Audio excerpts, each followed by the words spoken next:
This should be Sataria's favorite fortune-telling spot. So should we ask the fortune teller about Sataria? No, I already have enough information on Sataria. The most important thing now is for you to pay attention to the vendor's talking style and key characteristics. Talking style and key characteristics? My poor lost lambs, have you become troubled over your fates? The divine voice of wisdom often echoes between mine ears. If thou be blessed today by the gods, I may be able to show you the way. Huh? Really? Nahida, you've been whispering things to her? Shh. My friend here has some doubts regarding his future. Can we get a fortune reading for him? Of course, of course. In that case...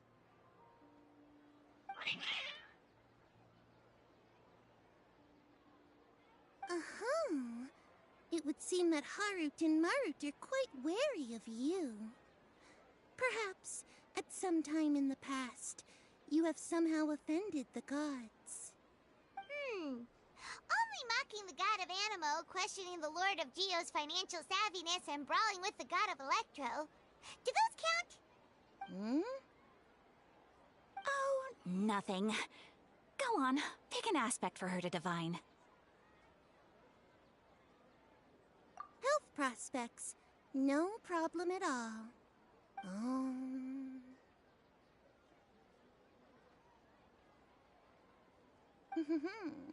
The gods have spoken. The truth shall be revealed. Your life shall continue on for... many tens of thousands of years? Impossible. Harut, Marut, did you two spoil my divination? I've never read a fortune so absurd.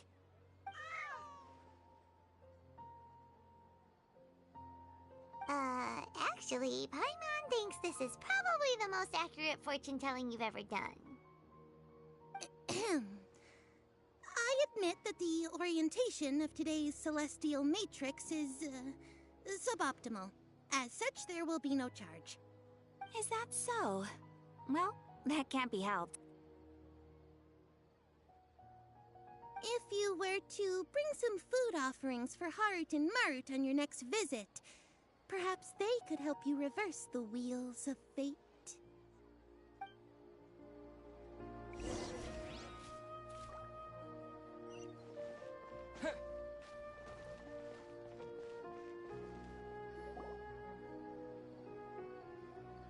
Is this another one of Sataria's favorite stalls?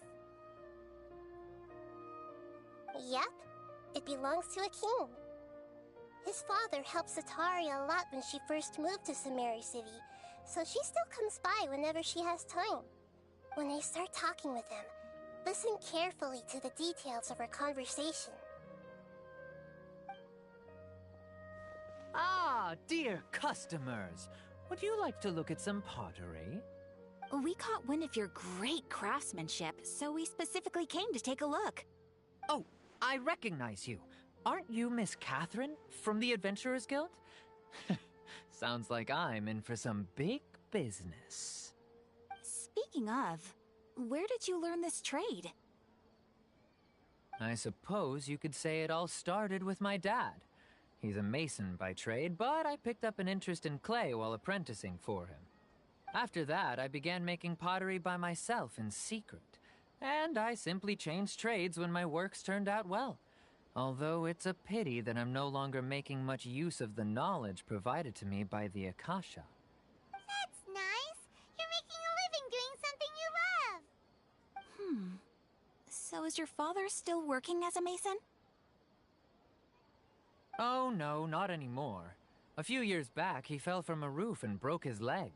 Since he had already saved enough Mora over all these years, he's just enjoying the retired life in Port Ormos nowadays.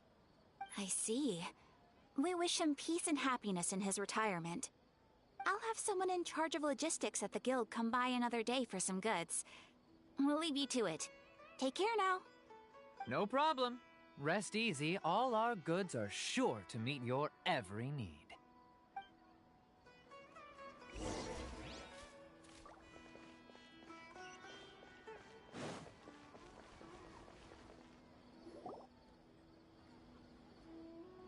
This should be our final stop. Cetaria's always thinking of this restaurant when she's working at the academia, so she always comes by whenever she's out in the city. Nahida, you've really thought of everything! It's my duty to protect Samari's citizens, after all. Hi there. I feel like I've seen you down by the docks before. Huh? Sorry, I don't quite remember. If I recall, you were having a discussion with someone about shipbuilding at the time. Ah, that's right! I've always been really interested in feats of marine engineering. After all, I grew up in Liyue Harbor and spent my entire childhood staring at the ships going in and out of the port. I came to Sumeru to study, but failed to make it into the academia due to my lack of talent. But I'm still discussing all kinds of problems with different scholars, and I'm continuing to study and perform research from the restaurant's basement. I'm sure I'll get into the academia after their next round of exams. What an admirable spirit for learning. Amazing! Sure, but you'll find hardworking people wherever you go. So this restaurant has a basement as well? Huh. First I've heard of it. That's right. It's not usually open to patrons. Most of the time, employees use it for breaks or to hold private events. I see. Yes, that makes sense. Well, good luck with your studies, Miss Chishan. Thank you so much. As long as I can make it into the academia as an official student, I'll be happy.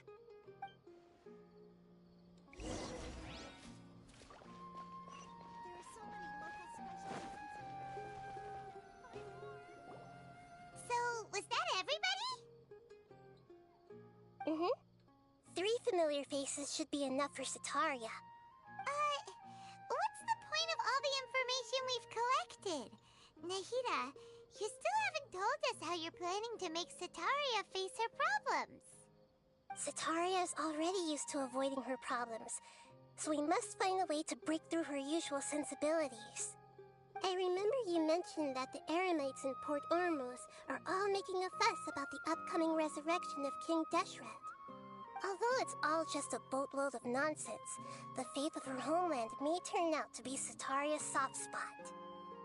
Oh, Paimon gets it now! You want to take advantage of the guilt Cetaria feels about her homeland. Although she knows she should return home to help the people of the desert, all she's done is conspire with the sages. So how do we set that up? Well, King Deshret is long gone, and Cetaria is also too smart to fall for any simple tricks. If we simply engaged her under the guise of King Deshret's believers, she would definitely be weary of us, and we may not get anywhere. But if we were to borrow some of her close acquaintances to talk with her, her reaction would probably be very different. So, you mean you're going to possess those people we just talked to? Yep. Possess them through the Akasha. Imply they've already converted to the faith of King Deshret, and then convey our made-up will of King Deshret. As long as everything goes smoothly, we'll get through to Cetaria for sure. She'll never guess that we had anything to do with it. So that's how you're going to use all the info we collected on these people. It's so that you won't slip up and break form. Possessing them will only work if you can manage to pass off as them. Exactly. So, best of luck with impersonating them. Huh? Best of luck? But we don't know how to possess anyone. That's no problem at all. I'll just share all their senses with you once I've possessed them. As long as you're also wearing an Akasha terminal, the effect will basically be as if you've possessed them yourself. Huh. That is pretty convenient. But why does he have to do this? Can't you do it yourself? Although I've been observing humans for a while, I've never been good at imitating them. You're not wrong. It's always been painfully obvious whenever you try to pass as Catherine. If it was at all possible, I would have preferred to leave these people alone. But seeing how things are now, I probably should just accept it and push on. Yeah, don't beat yourself up over it. We're only doing this to help everyone, and we'll only be borrowing them for a little while anyway. Alright, then let's give it a go tomorrow afternoon.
Here she comes. Satori is here. Let's quietly follow her. Once she starts talking to her acquaintances, we'll find a safe spot to begin possessing them.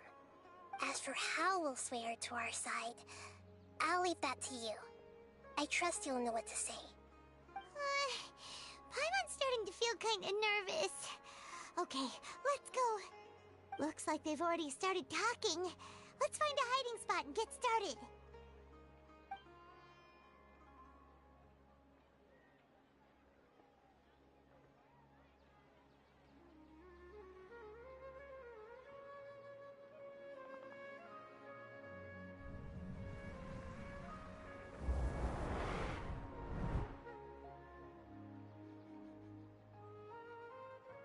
That's right.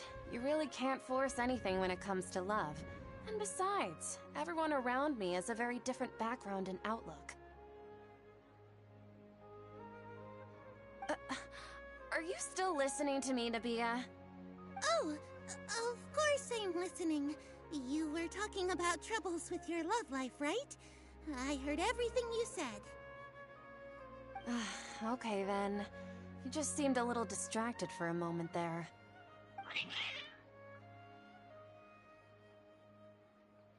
Strange. Your cats seem pretty worked up. Is something wrong? I always thought they were quiet, happy kitties. Oh, what are their names again?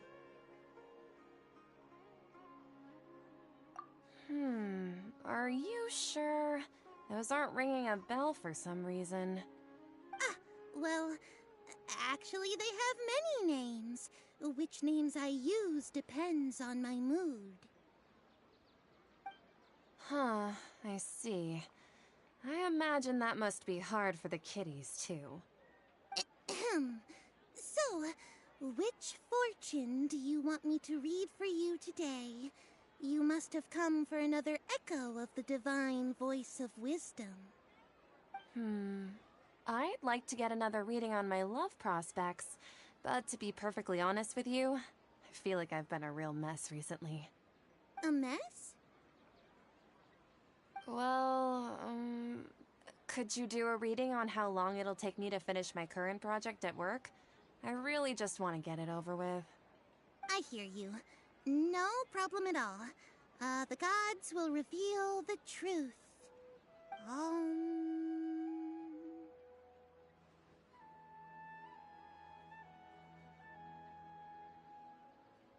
The gods are asking.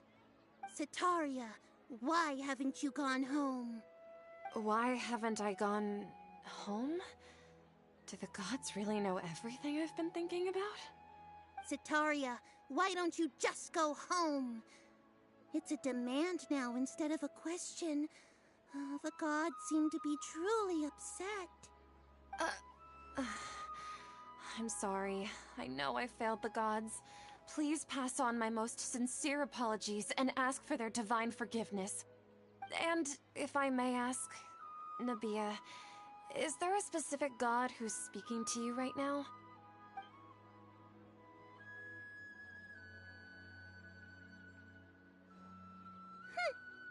What an inconsiderate and naive question.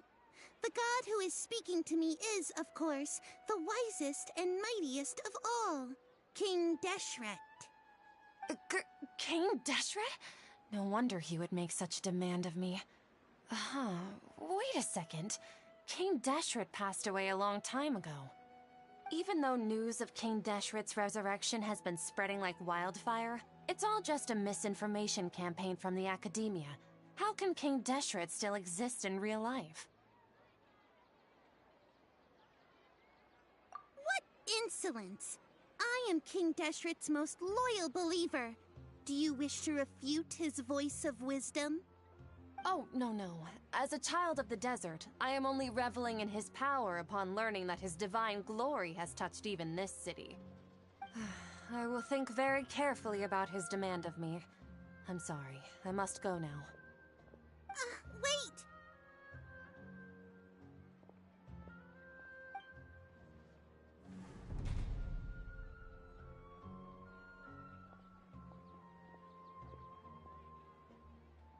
Ooh, she just ran off in a hurry. She looked pretty upset, too. Well done. Sitaria didn't seem to suspect anything amiss. To have something she's been trying desperately to avoid show up out of nowhere and berate her, that must have shaken her to the core. Aw, Nahida, it seems like you understand human emotions really well after all. All I know are some abstract Harvard-taught theories. And in any case, my time with you has shown a lot of them to be utterly useless. I'm still trying to make sense of everything. Anyway, enough of that. Let's hurry and catch up to Sitaria. She's at Akeem's now, right on cue. Let's...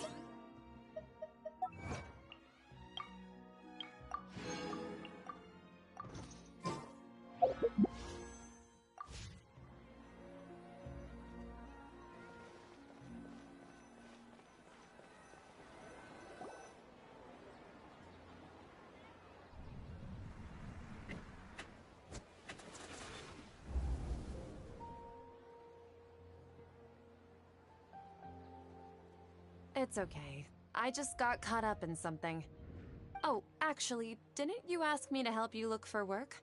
What kind of work were you looking for again? Oh, right. Your old man's craft. How could I forget? Speaking of, how's he doing? Is he feeling any better? Oh, that's good to hear. I've been thinking a lot about him. If I could get some more time off, I'd love to pay him a visit. Actually, while we're talking about him, is he still living in Port Ormos? Yeah, he's been retired there for a while. If you could find the time, please write him a letter. Let him know that recently, faith in King Deshret has taken root in Port Ormos and has begun to spread across Sumeru. He has a quick temper and has always been a devout follower of the Dendro Archon. I don't want him to get into a fight with those King Deshret believers because of a difference in beliefs. Oh? So, who are you siding with in all of this? The Academia or King Deshret? I'm so jealous of you. You were born a child of the desert, yet you chose to betray King Deshret, and now you spend all your time with those crooks from the Academia. Akeem, you don't mean... you've also become a believer of King Deshret? What's so strange about becoming a believer of the wise King Deshret? In fact, aren't you the strange one? The one who still can't pick a side? Can't pick a side? Me? Whoa! Paimon had no idea you'd be so good at this.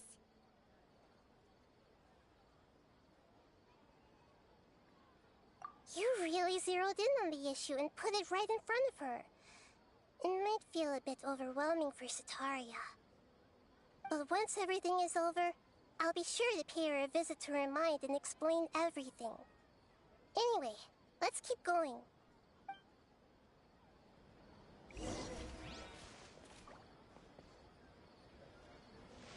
Come on! Sataria's already started talking with Shishan.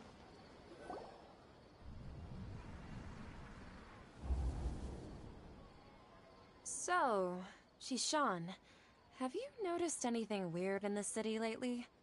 Like, as if someone was trying to preach to you about something? Oh, right. Speaking of strange things, I celebrated the Sub-Zerus festival so many times that I lost count. That was really weird. Wait, how could you be aware of that? That should be impossible. Nothing in the report indicated anything like that. Are you still failing to realize that the Academia's lowly tricks could never deceive all of Sumeru's citizens? Shishan, don't tell me that you've converted to King Deshret as well! What an absurd question. You make it sound like I should be ashamed for becoming a believer of King Deshret. In reality, shouldn't you be the one who is ashamed? You, who works side by side with the Academia, and treated people as nothing more than experimental subjects? Please, please stop! Even now, Sataria's still trying to run from her problems.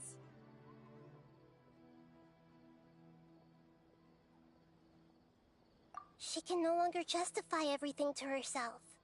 Hey, she's trying to talk to the guards! What should we do? This is the most important part of all. Quick, get ready.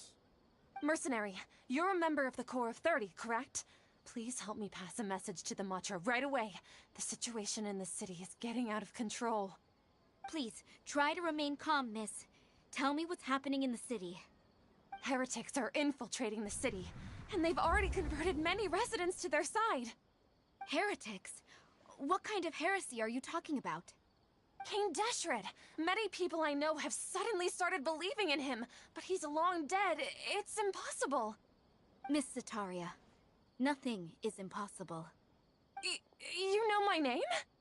King Deshret is immortal, and all who defy him will one day pay the price. You must face the truth, Sataria. You tread a treacherous path, and the longer you ignore it, the tighter the Academia's grasp on you will become, and the deeper you will be ensnared. Child of King Deshret, never forget that the desert that belongs to you lies elsewhere. What's so strange about becoming a believer of the wise King Deshret? In fact, aren't you the strange one?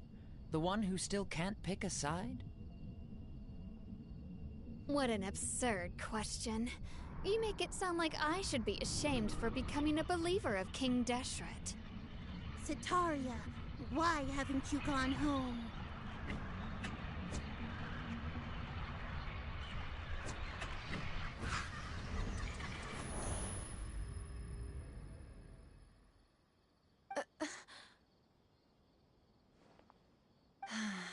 It seems that no matter where I run, I only keep finding more believers of King Deshret. I have to say, this is a familiar feeling. I've also been running from my guilt this whole time. Guilt over my part in the Sage's plans, and from ignoring the letters from the children of my homeland. But no matter how much I may try to ignore or get rid of it, my guilt always comes back.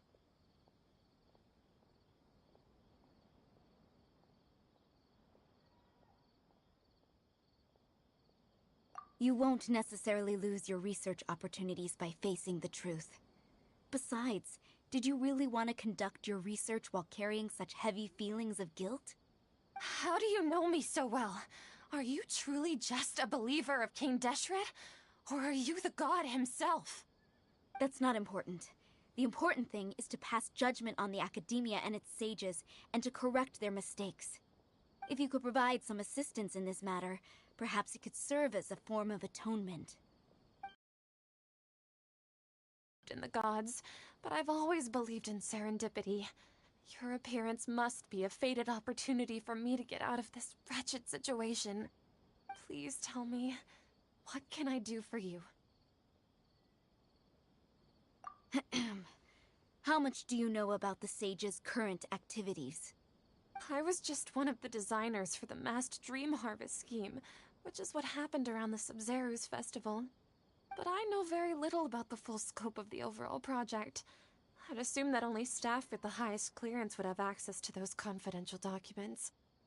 I've just been working to meet the Grand Sage's specified requirements.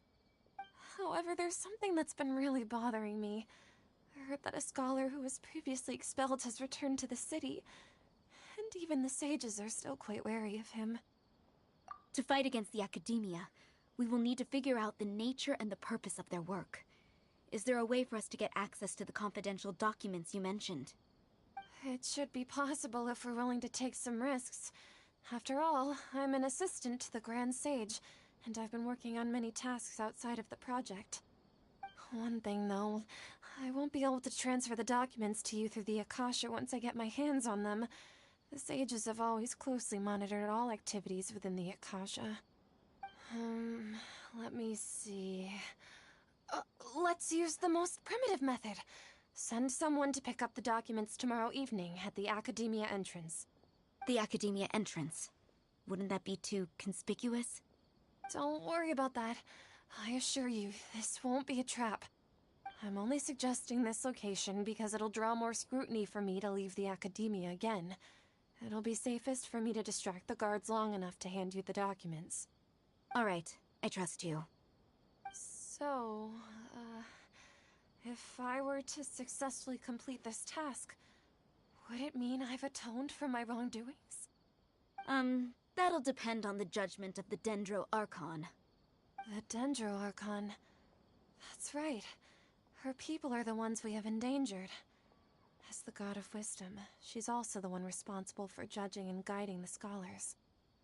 Maybe it's time for me to find a god to believe in. Just as Nahida predicted, we've managed to bring Sataria to our side! The Traveler's execution was ingenious. He's the one who deserves all the praise. Well, now that we've made plans to meet again tomorrow evening, all we can do is pray for Sataria's mission to go off without a hitch. Pray? But if we're going to pray to the gods, aren't we just praying to you? God of Wisdom and Guardian of the Scholars? No. The truth is the true Guardian of Scholars. I've always believed that. Anyway, let's meet again tomorrow evening at the Adventurers Guild.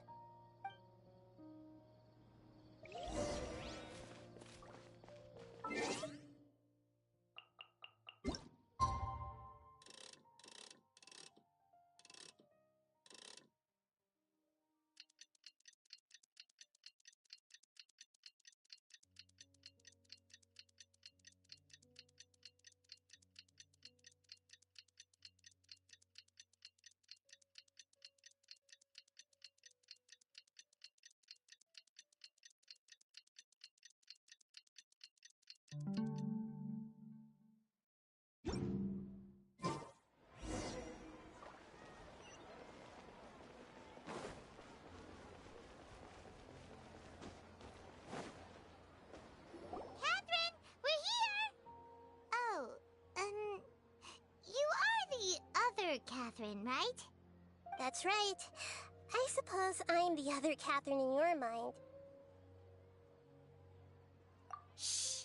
We're on a secret mission tonight, so we need to protect Catherine's identity. Yep, Paimon's right. We cannot fully rule out the chance that the meetup tonight is just a trap. If something were to happen, my existence may be the only trump card we'll be able to play. After all, the Academia should still be unable to confirm the existence of my consciousness in the outside world. Yep, exactly, just what Paimon was thinking. Anyway, enough about that. Let's just make sure to be on our guard. Off? What do you feel is off? It's the middle of the night. Of course it's quiet. You're not getting paranoid, are you? No, I think he's right. It really is a lot quieter than usual. If you look around, there seems to be fewer people on the streets. I'm not sure if this is the case for the entire city, though. Huh. Maybe it's just a coincidence. Maybe Sataria figured out a way to not only distract the guards, but also to get everyone to go to sleep early, just so we can exchange the documents in peace. I also can't quite figure out why things feel a little off. But now that we're here, let's go ahead and meet her as we planned. Well, regardless, as long as you're here with us, Paimon feels a little safer.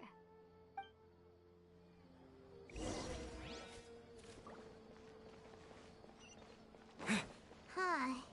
There really aren't many people out right now. Let's hope it'll be this quiet in front of the Academia, and that Sataria managed to distract all the guards.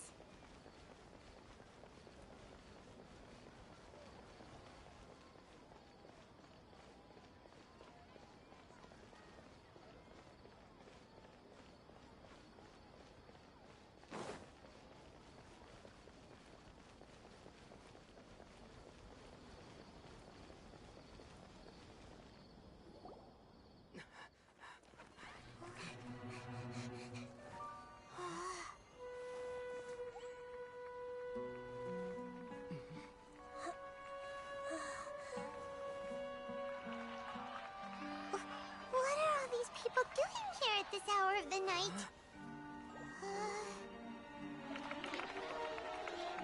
Ah, the triumphant hero returns at last. And to a rather spectacular welcome, even if I do say so myself. You're the outcast, expelled from the Academia. Indeed I am. Although these days they tend to call me the Doctor.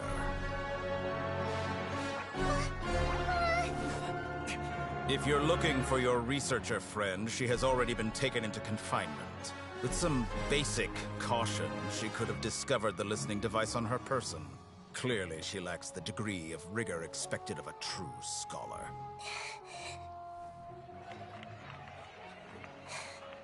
The people of Sumeru City. What have you done to them? I simply made some minor adjustments to their Akasha terminals. Now they can deposit information directly into the subconscious. As you can see, all these lovely people now believe this traveler is a hero who has just saved the world. My experiment is a success. And now it seems they can no longer hold back their sheer adoration. Oh no! What should we do? These are all just regular people! Leave now. You need to get out of here. What? That guy's a Fatui Harbinger! We can't just leave you here! Nor can I abandon the people of Sumeru!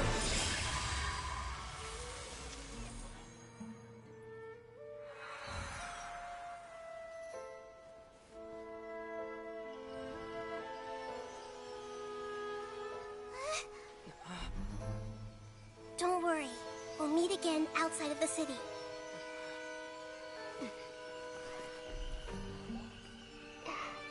I see. You appear to have overridden their mental faculties with your own consciousness. To possess such a powerful mind, you must be the God of Wisdom.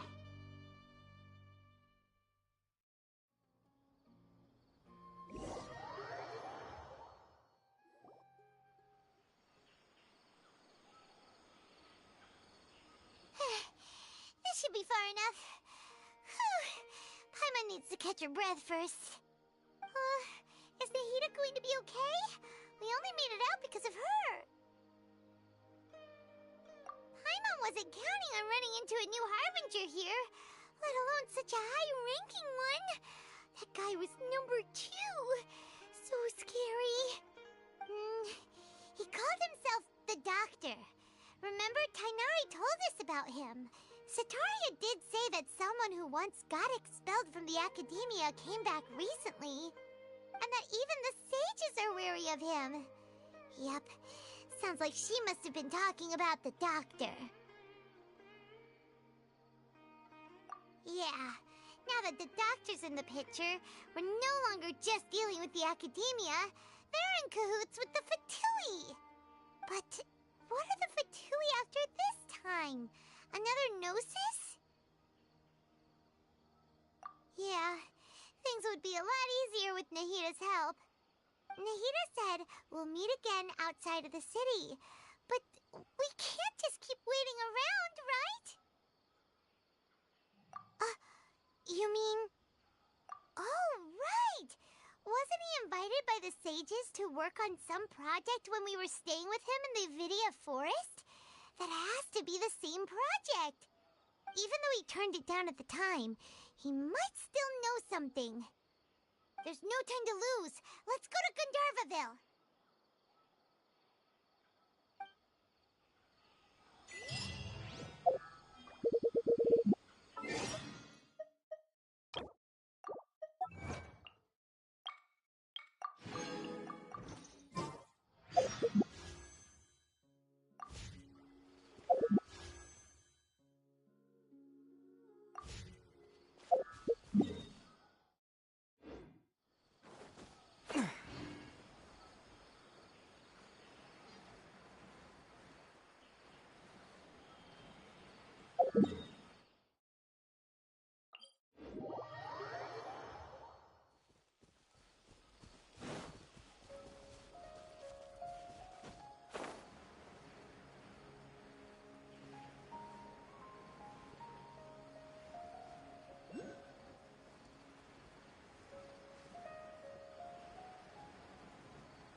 Hold it right there.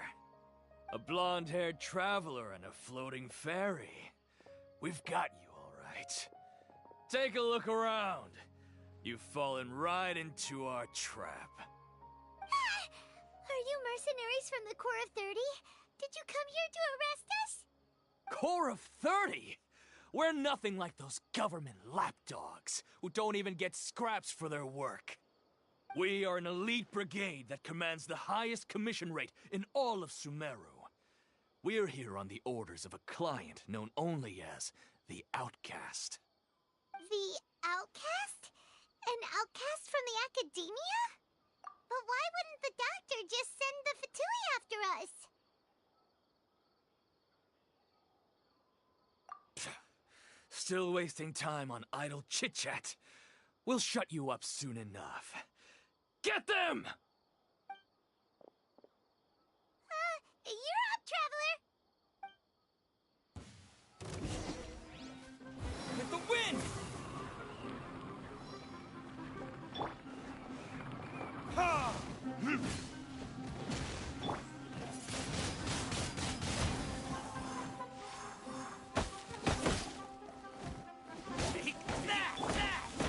Solidify!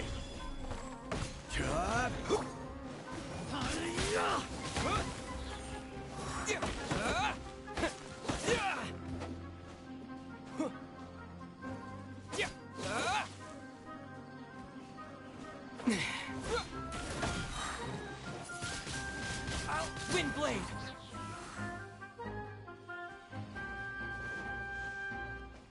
Disappear!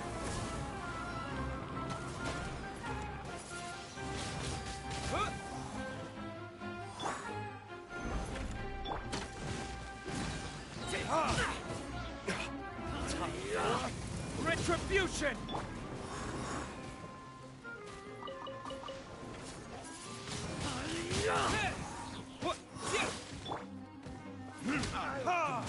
This is order.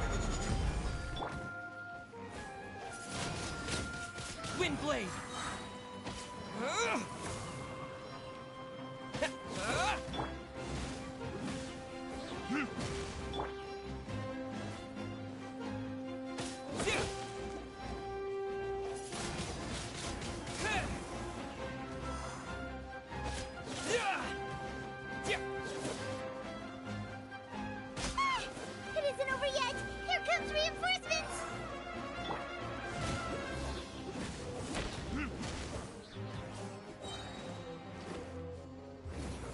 is...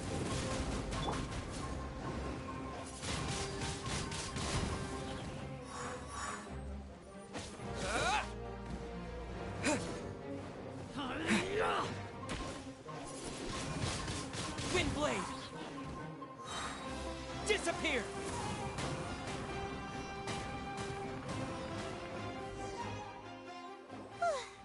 That was pretty rough. Is that what elite mercenaries are like? Yeah, looks like we'll have to keep our guards up. But this doctor guy seems like a pretty tough opponent. He knew exactly where to set up an ambush. Did he predict that we would try to find Kainari? Going up against smart people is tough. Anyway, let's keep going.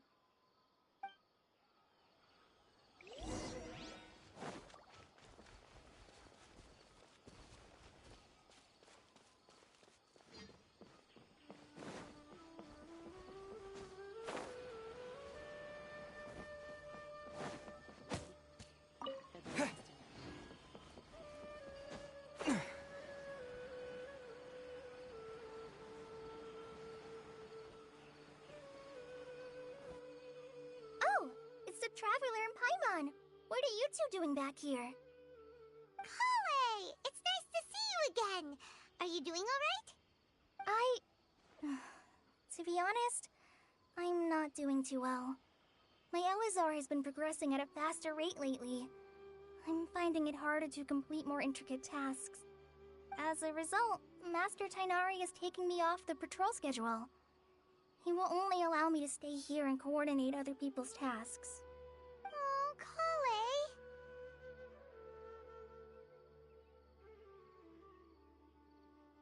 Speaking of Tainari, did he go off on patrol? We're here to talk to him. Oh, Master Tainari? He just left the Avidia Forest a little while ago. He was headed to Party's DI. He left? But isn't Tainari always saying that he never wants to leave the Avidia Forest? He even turned down the Sage's invitation. I thought it was weird too.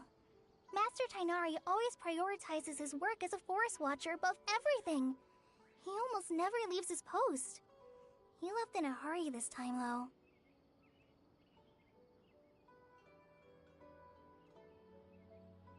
No, I only found out that he left through a message he left behind. He also made sure to delegate all his tasks using a schedule. To leave in such a hurry? I'd guess he had something urgent to take care of. Master Tainari originally studied in the Amorta Darshan of the Academia, and Partis DI is something like the Amorta's research base. Many rare shrubs and grasses have been planted there for research. I know that before he became a forest watcher, Master Tainari once spent a long time conducting research at Partis DI. A research base, huh? Gotta wonder what kind of research Tainari just decided to work on all of a sudden. Oh, we don't have a lot of time, so let's go look for him at Party's DI.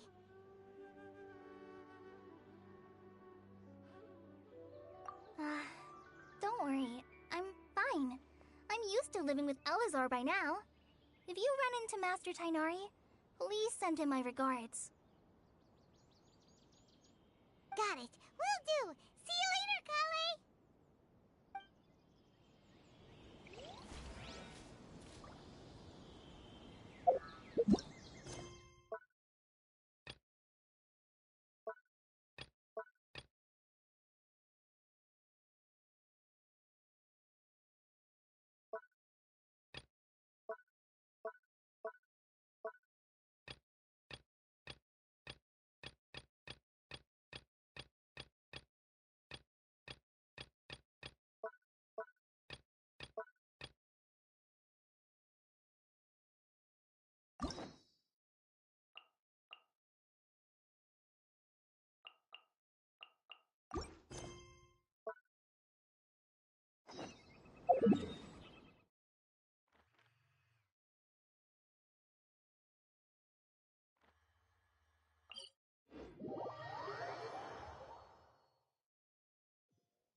help with? Yes. I'm afraid that I have another task that requires your assistance. The Adventurers Guild has recently received a commission directly from the Tenryou Commission. The assignment is both urgent and dangerous. After assessing the assignment, the Guild has concluded that seasoned adventurers are required. Naturally, you came to mind. Just another day on the job for us!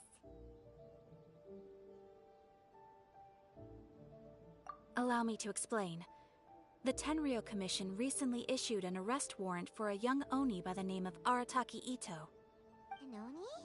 You mean those big, tough-looking guys with horns on their heads? That's correct. This particular Oni is quite vocal and audacious, so he already has quite the reputation on the streets. That said, he has never been caught up in major trouble of any kind. So it came as a surprise to learn that he has recently been accused of stealing things, and sometimes even whisking away the people themselves. But it doesn't end there. When the Tenryou Commission dispatched a Doshin to apprehend him, he assaulted the Doshin before making a getaway with his accomplices. So let Paimon guess. It's up to us to bring this Oni in. No problemo! This does sound like a job for the Traveler. He'll be back with that Oni in no time! I have complete confidence you will succeed. However, please exercise caution. This Oni also happens to hold a vision, and is the leader of an organization known as the Arataki Gang.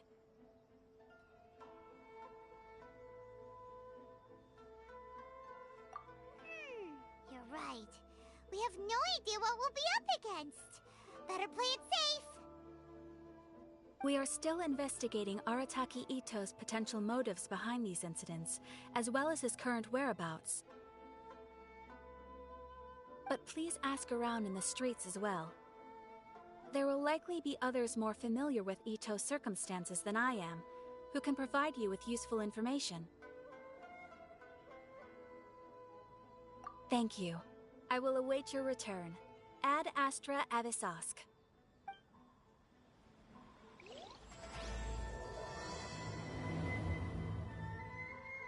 Well, let's start asking around on the streets.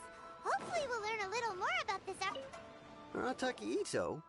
Yeah, I've heard of the guy. Word is he did something monumentally stupid, then ran off before they could catch him.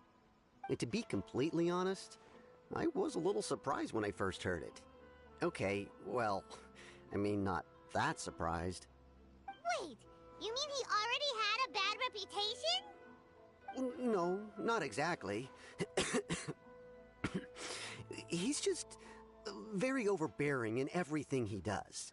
Big and brash and always making a ruckus. So, on the one hand, he's a larger-than-life kind of guy. But on the other hand, he's emotionally volatile. When he's in a good mood, he's as high as a kite. But when he gets upset, he gets completely enraged. I don't personally see him as a bad guy, but I guess I wouldn't put it past him to get all riled up and lose control.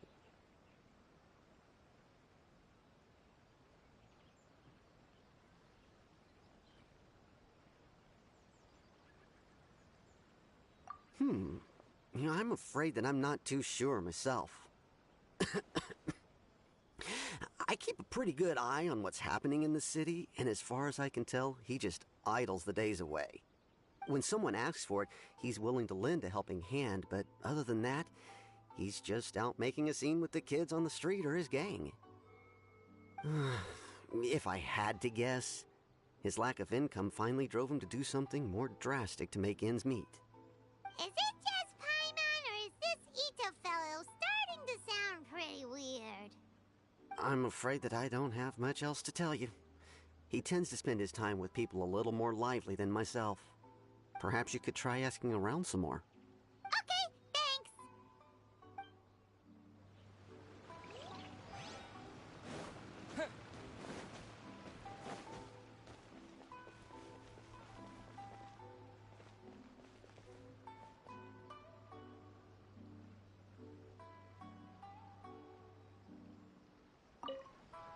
Arataki Ito? Oh yeah, I heard about that whole thing. I'm sure it must have been a mix-up on the Tenryo Commission's end.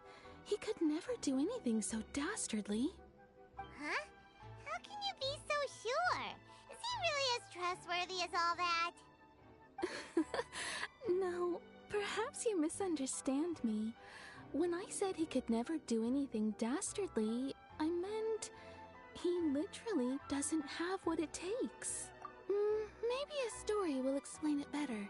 So, he used to spend a lot of time playing rock, paper, scissors and hide and seek with the kids on the streets. Kids, being kids, aren't exactly the most difficult to outsmart.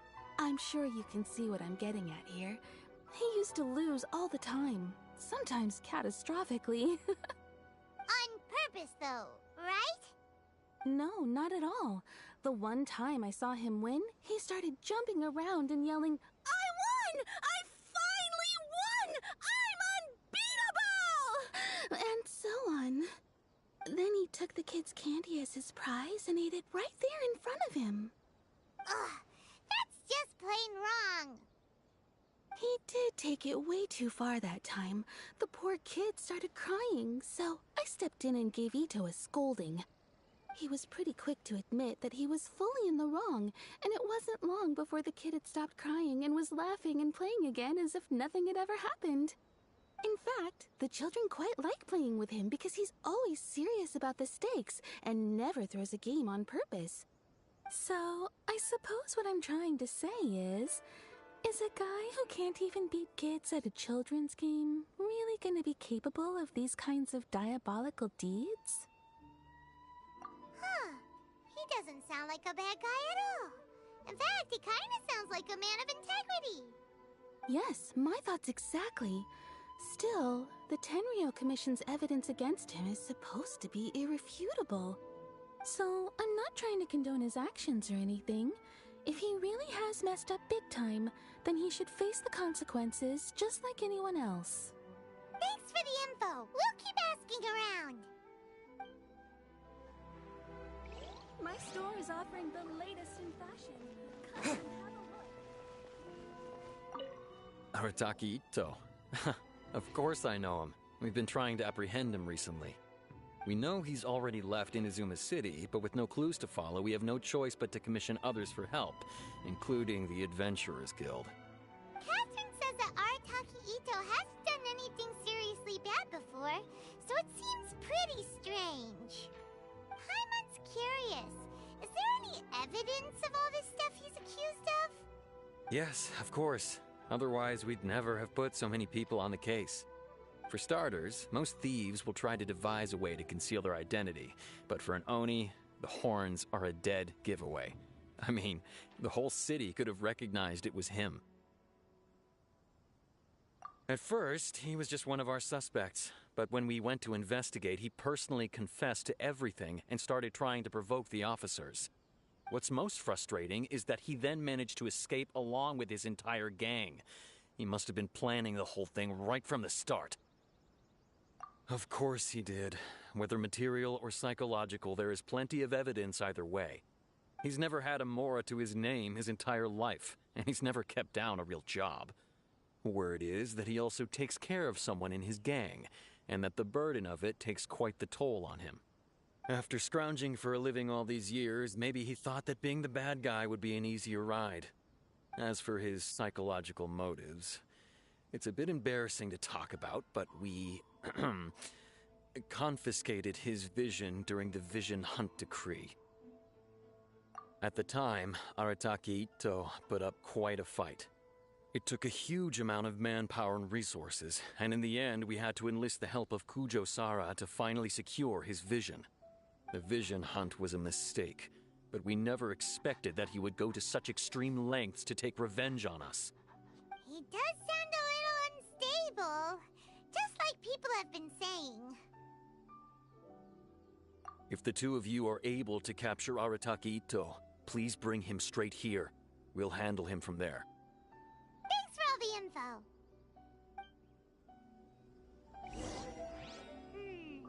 Too bad we still don't know where he could have run off to. We already got word on the street, so maybe it's time to talk to a real specialist. Paimon remembers that there's a detective agency here in Inazuma. Maybe we can try asking there.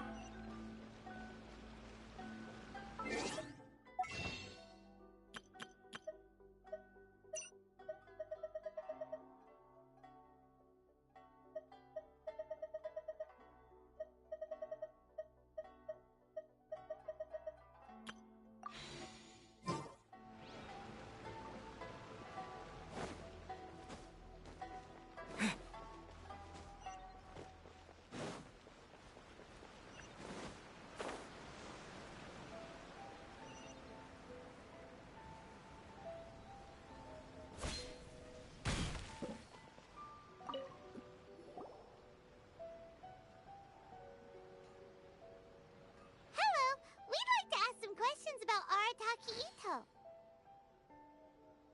Oh, him again. Sure. I have answers. We've already done some investigating for the Tenryou Commission. But first, do you have enough Moro to cover the fee?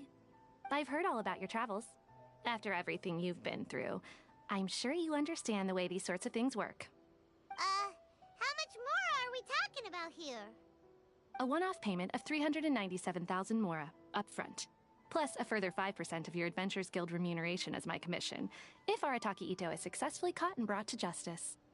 Whoa! That's crazy expensive! How did you even come up with the price that high? Hold on. I wasn't finished. It just so happens the initial fee has already been paid in full by the Tenryou Commission. All you'll need to pay is the small commission fee. And, as for that amount, I'll settle things with the Adventures Guild once we have Ito. So, from the way I see it, you guys are getting a pretty nice deal. Now then, to give you the full picture in this case, we must first recount a well-known Inazuman fairy tale. A long, long time ago, in a village lost to time, there lived a Crimson Oni and a Blue Oni. They were the best of friends. The Crimson Oni looked fierce, but was gentle like the humans. The Blue Oni looked human, but was reclusive, like an Oni. The Crimson Oni wished to befriend the humans, but they were scared and threw beans at him whenever he came near.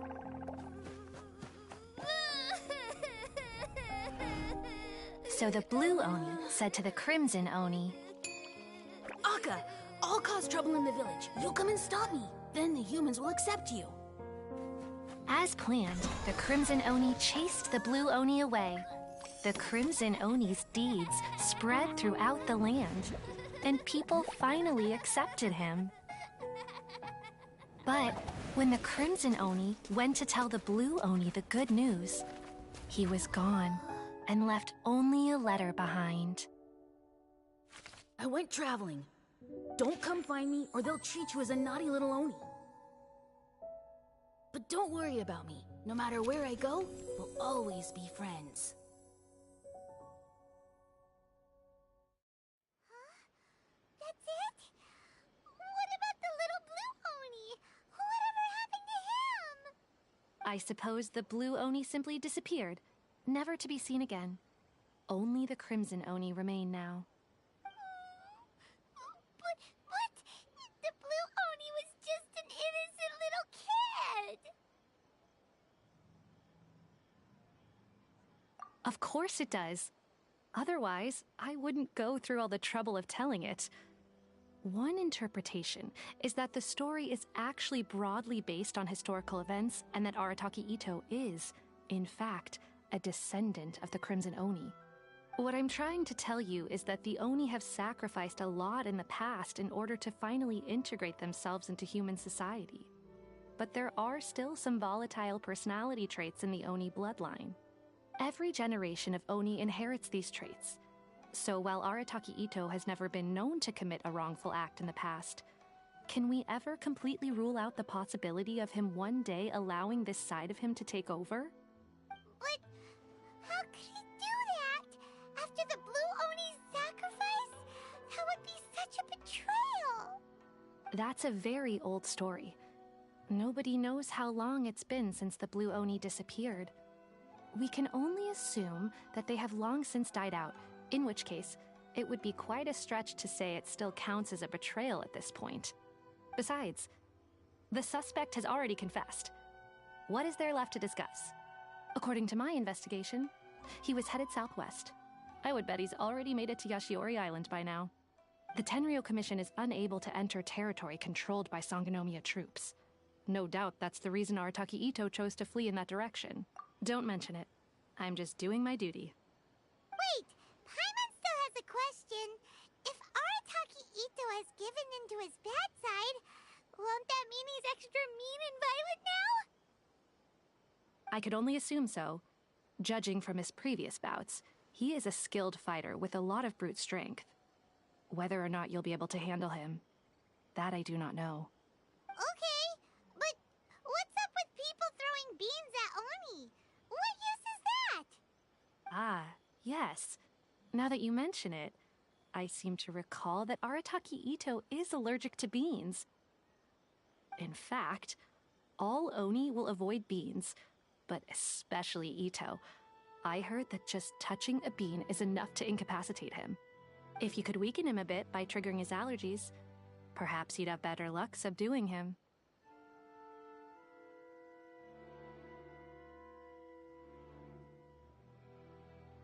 Right! Knowing our target's weakness will make things a whole lot easier. It just so happens that I have a bag of beans right here. I was planning to use them to make some porridge, but I think you will find a better use for them. Of course, I will charge the Adventurers Guild a fair and reasonable rate for the beans. Sneaky! But also, thanks! Let's head to Yashiori Island and start looking for Ito!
Gather!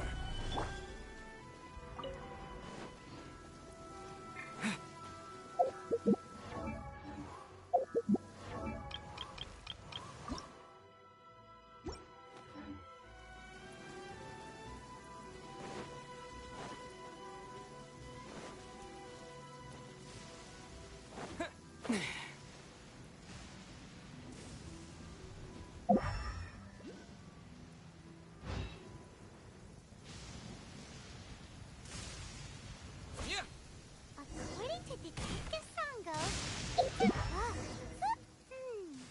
There's a camp here, but nothing stands out as particularly noteworthy. Let's keep moving forward.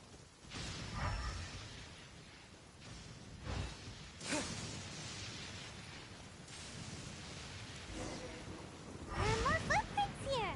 He should be just up ahead.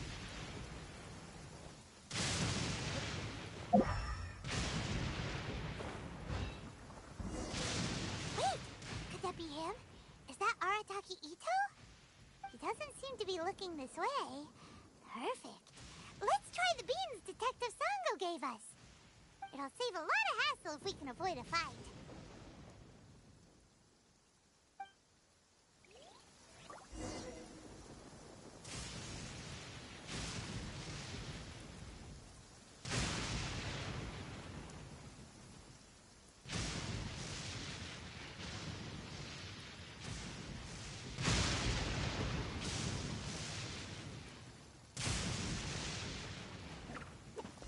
Beans!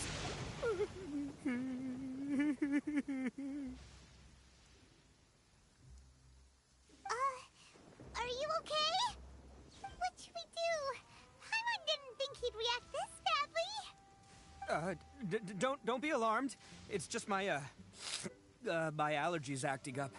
I've got it under control. It's all right. I got this. I just gotta tough it out. I can take it. I can take it. Who am I kidding? I gotta catch my breath here. Whatever it is you want, it's gonna have to wait. I need a moment. That's what he sounds like? Holy shit. Need a moment.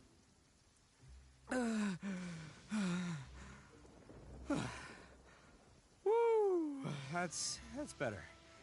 That sure took a lot out of me, though. Hey, why'd you have to be so mean, huh? Surprise attacking me like that.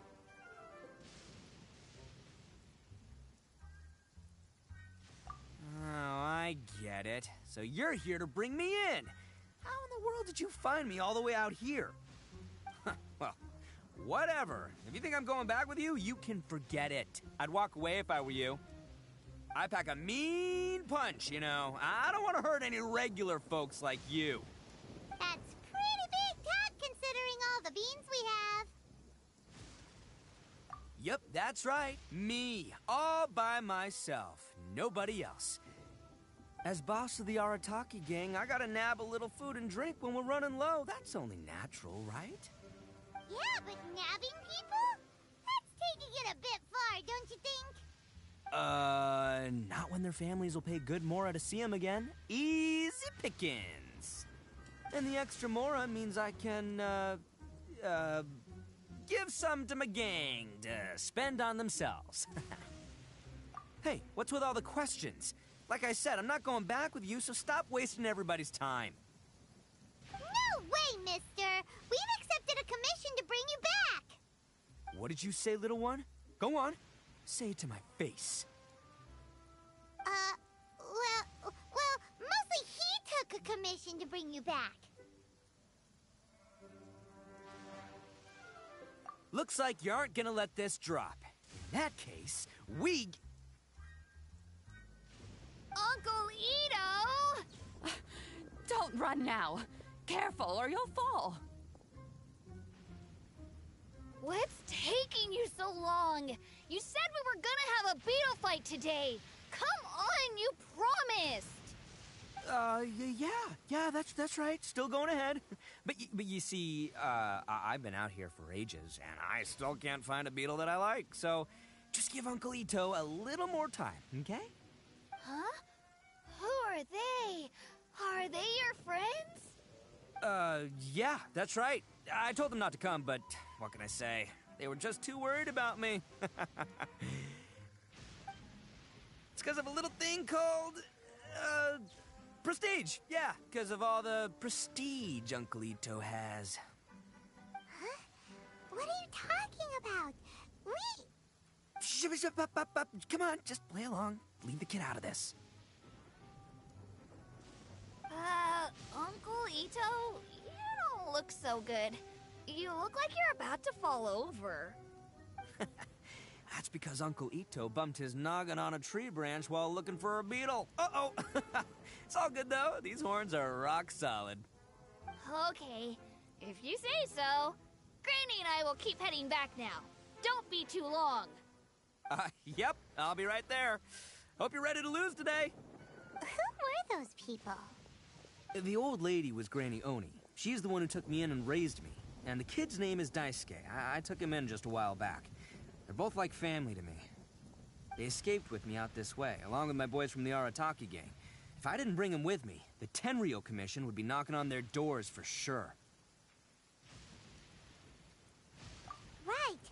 But if you care about them so much, then you shouldn't have done all that stuff that made them worry about you in the first place. Listen, how about we make a deal?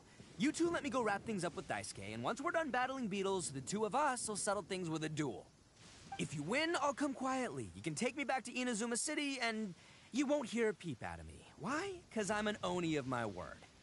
I'll just tell little Daisuke that my friends and I need to step outside for a moment. That way you won't worry. Cool? What should we do? Oh, it's on! I like your style. Alright, but first things first. I need to find an Oni Kabuto to battle with. I've been looking here for ages and haven't found myself a winner yet, so it's time to try somewhere else.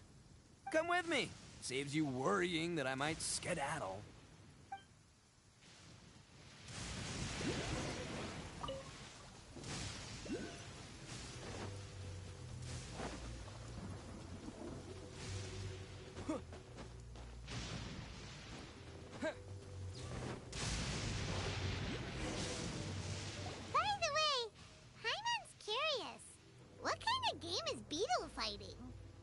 You guys have seen Oni Kabuto out in the wild, right? Even though they might look menacing on the outside, they're big softies on the inside. Most of the time, they're just sitting there doing nothing. But let me tell ya, once the Oni Kabuto start fighting, they won't let anything get in their way. The grand game of beetle fighting is a match where your beetle tries to flip the other beetle onto its back. Hey, it's not just some kid's game, okay? There's way more to it than that. I have taken part in more beetle fights than you would believe. At least 800. I may have even crossed the 1,000 mark by this point. Anyway, after a while, you can tell a beetle's fighting potential just by looking at its shape, size, and the patterns on its body. But it's not just about all the physical stuff. Oh no, your Oni Kabuto's got to be in the right headspace as well. If it's not up for a fight or doesn't have the guts, well, then it's game over. Boy, are you two lucky you ran into me. When it comes to beetles, I'm the expert that the experts go to. I'll show you all you need to know. But we're not the ones that will be playing. We're just here to keep an eye on you. Oh, yeah. Anyway, not a problem. You two might think I'm just tooting my own horns here, but just you wait. I'll make you a beetle expert in no time. And by the way, that kid has one tough beetle. We can't underestimate it. You have to find a real lean, mean beetle warrior. Okay, so he's not the sharpest horn on the Oni. Okay, let me see. Ah, there. Let's head to that hill. I'll bet my bottom moral we're gonna find some major league Oni Kabuto hiding out there.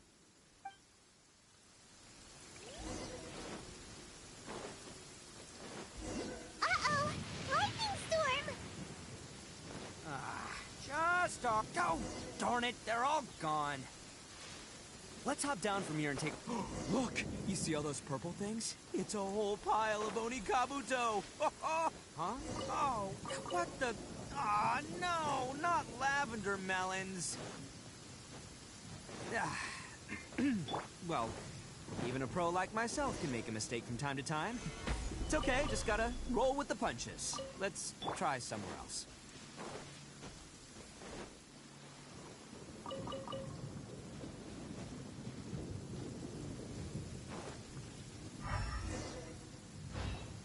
This is the one! This is the one! See? As long as you're in... Yeah, it's on the smaller side. But, size isn't everything in a beetle fight. Just let the expert explain, okay? What smaller beetles lack in strength, they make up for in agility. They usually got a whole bunch of sick moves just ready to whip out when the right moment comes. Listen, you can never see a beetle's true energy until it's in the ring. It might look a bit young and docile, but that's got its advantages. Haven't you ever heard the saying, don't judge a book by its cover? Young beetles that have never fought before always go all out in their first fight. Older beetles that have already been through the wars tend to just cower in the corner the moment they see a strong opponent. Hey, didn't I say not to worry? Come on, just have a little faith, would ya? My experience is telling me that this Oni Kabuto was spawned to be a champion. Right here! Look what Paimon found! If we're gonna battle some beetles, then Paimon wants in! It's not like we have anything else to do. When you hopped down, Paimon flew off somewhere else nearby and found this one! What do you think, Ito? It's big and strong and looks like a real fighter! It matches everything you said about a good fighter beetle! Bet the one you guys found must be way bigger. Oh, you got some experience catching beetles too, huh? Nope. This is the first one Paimon's ever caught. Well, looks like you got a real knack for this. You'll be a fellow beetle fighting expert in no time. I mean, not as good as me, but but still. Oh, so overall not that good then. Anyway, great. With both your beetle and mine, I can tell this'll finally be the one. This time, I'm gonna win for sure. Well, you know, that's just life, man. There are so many people in this world who are talented, passionate, but it's no guarantee that things will go their way. So many unrelated things have to come together at once in just the right way to make victory happen. There's this word that really sums it up nicely, actually. It's, coincidence. As in pure luck? Huh. Guess it makes no difference whether we have Paimon's beetle or not then. Might as well just... Whoa. let's not do anything rash here, you know? I think both of these fine beetles have a shot at winning. Let's just hang on to them and give them both a try. A true warrior never leaves a good beetle behind. Anyway, time to head back and get this show started. Man, I am psyched for this. Woo! Let's go!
I'll keep this close.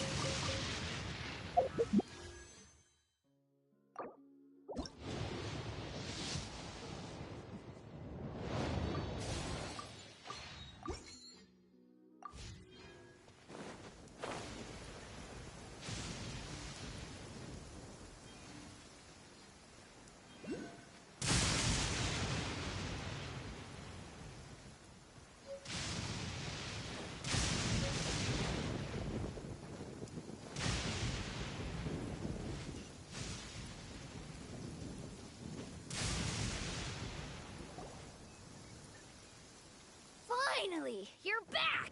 Can we start our beetle fight now? Yeah, sure thing, buddy. But you better watch out. I brought a real winner back this time. Don't worry. I'm not scared of your beetle. Go, Stripey Ghost! I've got this fight in the bag. Let's go, Nimble Ninja!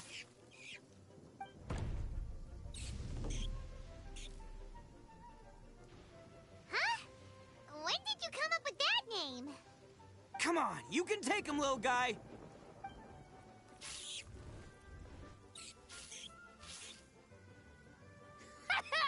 That's right! Finish it!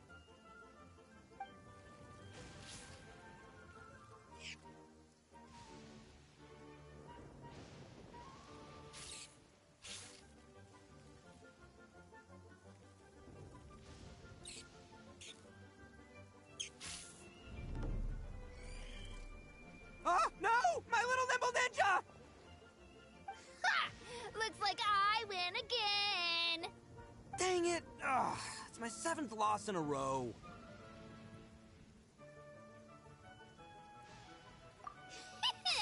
Stripey Ghost is invincible! Even Uncle Ito can't beat him. I won't forget this. I'll beat you next time, I swear! All right, Paimon, you're up. Time to give Crimson Cyclone a shot.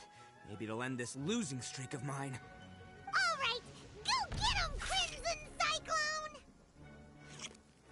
Whoa! That one looks ultra strong.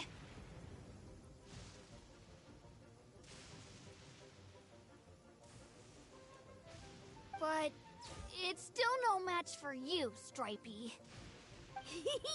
Alright, little guy. Use your Super Paimon Tornado!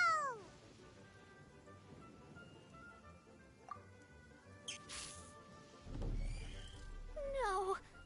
I can't believe it. I lost. Yay! We won! Ha! Paimon knew Crimson Cyclone would be the best!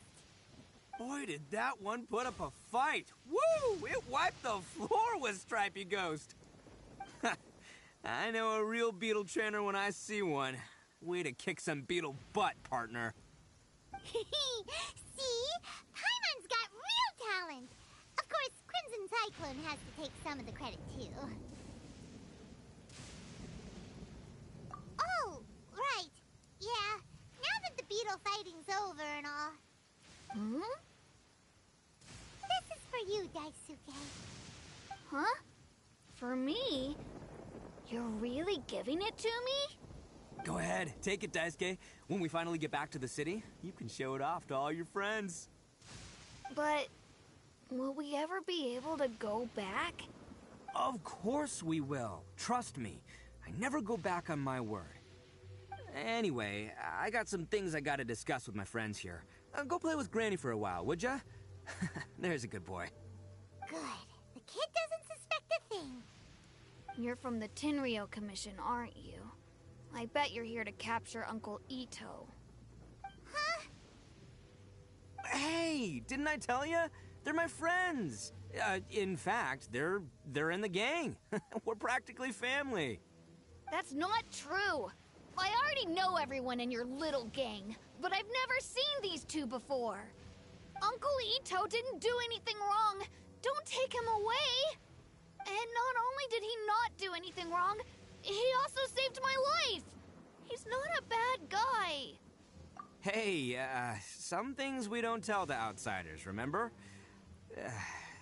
How should I explain? I'm a real lousy liar. Ito, sometimes you need to just say what you have to say. Don't worry about us. I guess. Thanks, Granny. Seems I can't hide it anymore. Come with me. I'll explain everything. I'll be honest with you. This thing the Tenryou Commission is investigating, with someone going around taking people and their possessions, it wasn't me.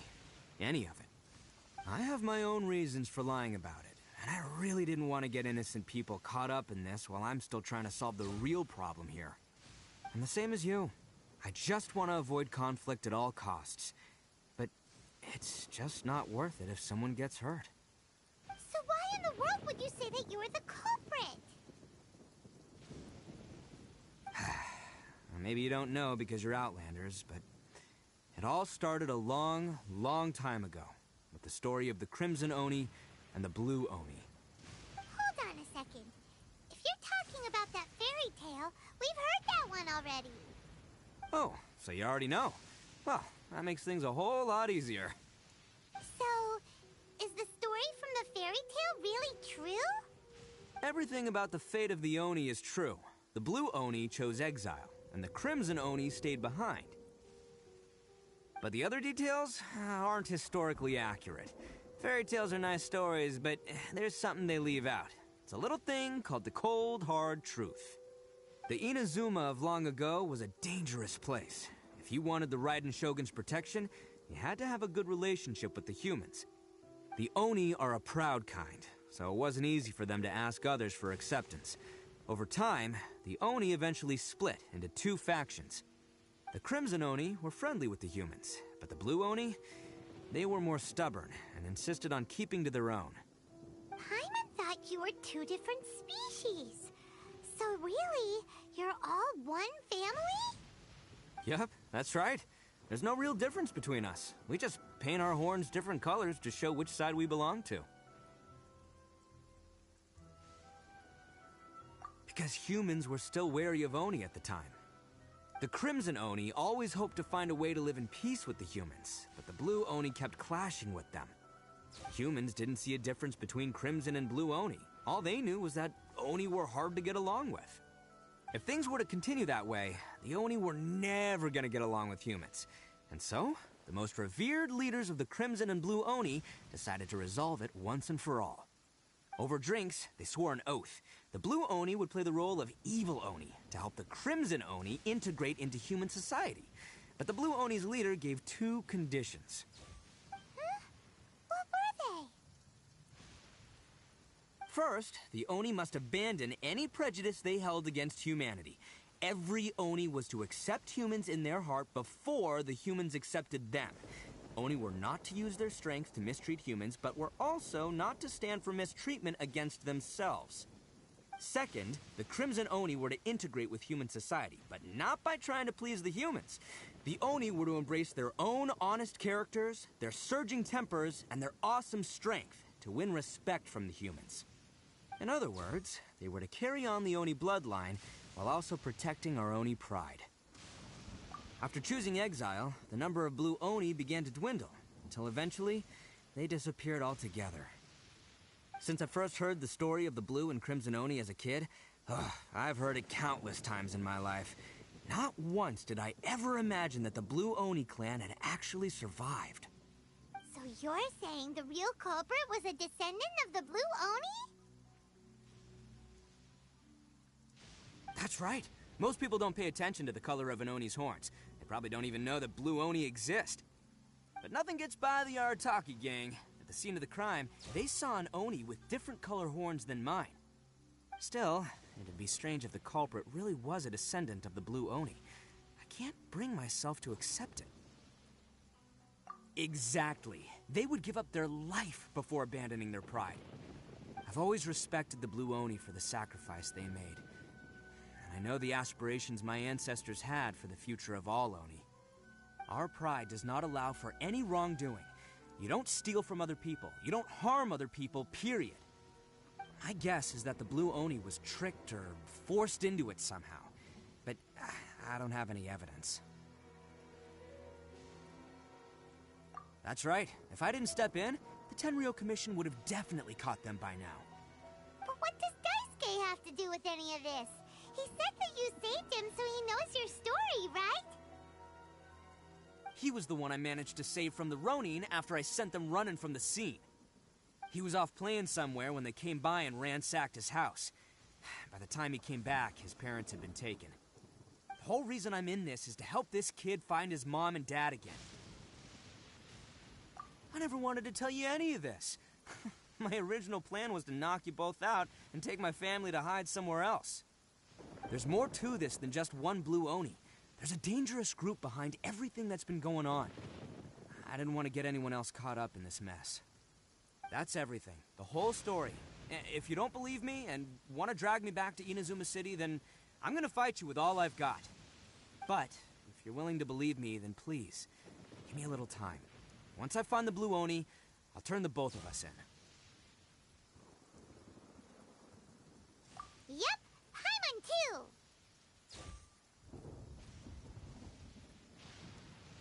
Just treat it like we're here to keep an eye on you. So, you... all right. I knew you'd be reasonable. I knew it. I was thinking right from the start, these two fine folks, they're just out here in the pursuit of truth and justice, man. Yeah, we are gonna get along just great. Well, I should tell you, though, things could get a little dangerous, so, be ready for anything. Don't say that I didn't warn you. Don't worry about us. We're seasoned adventurers.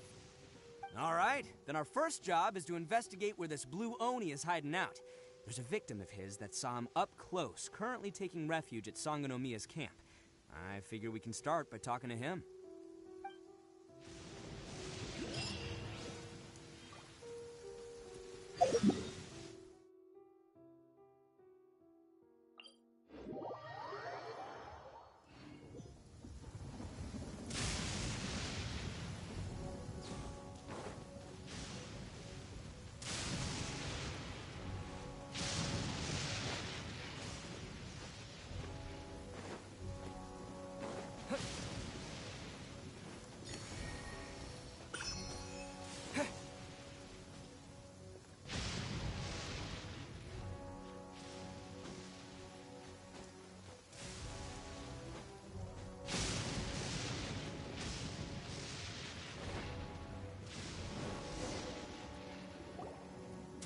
Yo, you must be Masato. An Oni? Oh no, not another one! Oh, yeah. Not the one that robbed you, though, so, chill. I contacted you before, remember? I need your help. Oh, right. Sorry. I'm still a bit on edge after the incident. So anyway, here's what happened. I was just out transporting some goods when a group of Ronin suddenly attacked me. It's not the first time that's happened to me. Usually you just hand over some Mora and they'll leave you alone. At least you don't lose your goods that way. But this time was different. They weren't willing to talk things over. Instead, they took my things and they started coming for me. Huh? That's totally uncalled for! I got down on my knees and begged. Said I had a family to care for and that my business is our only livelihood. Then I saw that there was an Oni among the group. I thought he was going to be the one to finish me off. But instead, he stopped the others and told them to let me go. Yeah, that got them all arguing with each other. His cohort said that I was sure to retaliate if they released me. But the young Oni was insistent that they shouldn't lay a finger on me. Things got real heated. I thought they were gonna come to blows. Luckily, they let me escape with my life in the end.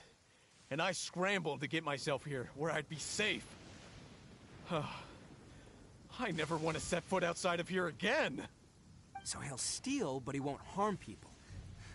Seems he has some sort of standards. Did he say why they were robbing you? Surely it was Mora, right? What else could they have wanted with me? I mean, I can't say for sure, it's not like I asked. But what I did hear them say was, the goods are worth more than the merchant's life. Or something like that. Ugh, that idiot Oni. Do you have any idea where they went after they robbed you? I have no clue. But I think they're pretty active in the Tatarasuna area. You aren't gonna go after them, are you? Seriously, I'd advise against it. There are too many of them and they're all heavily armed. Ah, don't worry. It's just a bunch of no-name scumbags. I got a whole laundry list of scores to settle with them. If these two islands are where they tend to hang around, we're sure to run into them at Nazuchi Beach sooner or later.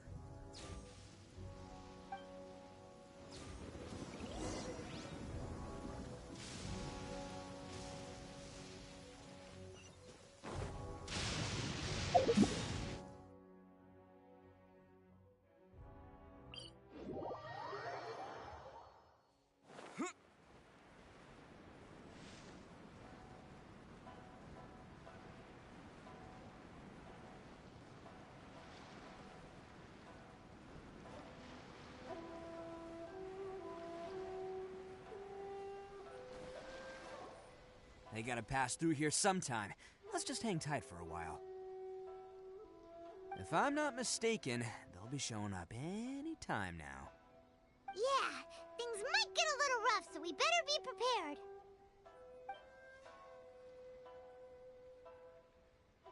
Oh, here they come! Yeah, there they are. And one of them has horns. All right, it's go time. Let's get him!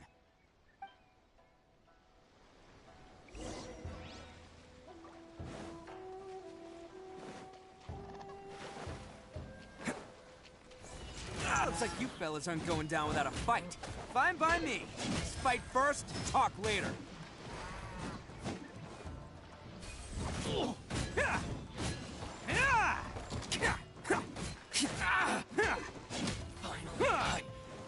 Attaboy! Cha! Barry, let's get down to business. Boom!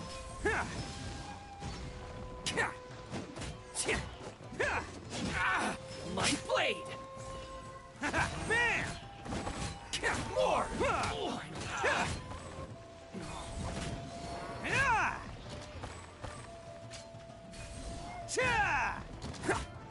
To the berry. There's more! Finally, No. Hey, don't even think about running. It's me, Arataki Ito, descendant of the Crimson Oni. I know who you are. From the day we are born, every Blue Oni knows their purpose. We all know our fate is one of self-sacrifice. But what about the Crimson Oni, You don't know anything about us. Not our miserable history, or any of our names. Mine's Takuya, by the way. But you don't even care, do you? Because those who get sacrificed should be forgotten, right? No, you're wrong. I never knew the Blue Oni had survived to this day, and the moment I found out, I was determined that I would find you. Since you remember the pact between our two factions, I assume you also remember the pride we share as Oni. So my question is, how could a proud Oni like yourself go and abuse the weak and plunder the innocent? Why break the oath that our kind swore all those years ago?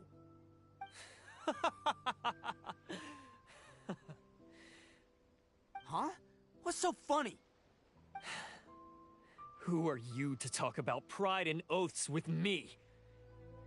The Blue Oni gave up everything, just so the Crimson Oni could live peacefully in human society. But let me ask you, Arataki Ito, what exactly do you contribute to human society? You're a blundering fool who can't hold down a real job, a laughingstock of the town, and worse still, you let them get your vision during the Vision Hunt decree. Protecting the Oni pride? Ha! You wouldn't know how if you tried. You're a disgrace to the Oni kind. Hey, come on. None of that stuff's a big deal. I mean, you're really hanging me out to dry here, man. Since when do you care what other people think? You just do whatever you want. It's not like anyone can stop you. But do you have any idea of the kind of life my kin and I have lived while you've been hanging around in human society? We were cut off from the rest of the world. We severed all contact with it. And since then, we've had no place to live, no stable source of food, no clothing, no medicine, nothing. Besides the oath we swore to uphold in our so-called Oni pride, we had nothing. So, that's why you joined a band of thieves? That's right. Why should I accept that life? Is holding fast to a worthless oath supposed to help me provide for my family and friends? I've abandoned our Oni pride. It's meaningless. I want to live. I've given everything that I've stolen from humans to my community. What I've taken will at least keep them from starving and ease their pain. That's what matters most to me. Yeah, and besides, the Blue Oni sacrificed themselves so that Oni could be accepted as part of human society. If people see Oni causing trouble again, then that'll defeat the whole purpose of the sacrifice you made. You make a good point. But Arataki Ito's the one who needs to get that into his thick skull. The Blue Oni are the bad guys, so we're expected to do bad things. Our actions won't tarnish the reputation of the Crimson Oni. Unless, of course, this bonehead decides it'd be a great idea to take all the blame for himself, completely destroying the trust between humans and the Crimson Oni in the process. He's the one that wasted the sacrifice we made. Huh? Well, I only had to do that because of you. I couldn't just stand back and let the Tenryo Commission drag you away. You should get your priorities straight. The Blue Oni are history, all right? Forget about us. The Crimson Oni are the ones who must live on. Why couldn't you have just stayed out of this? There they are! Seize them! Oh no! It's the Tenryo Commission! Forget it. This was a waste of time anyway. Look, I don't expect you to understand me, but you could at least take a look in the mirror sometime. Hey! Hey! He got away! Uh-oh, we need to get out of here too! We can't get caught here. Looks like I'm up to bat. Just wait here, and we'll escape together when the time's right. Whatever you do, don't attack any of the Tenryo Commission, or they'll be after you too. Battle formation! Attaboy! Soldiers! Cha!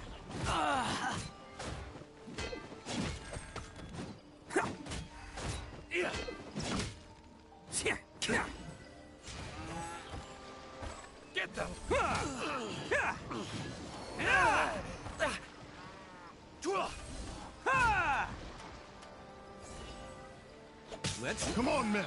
He won't get away this time. Just give yourself up, Arataki Ito.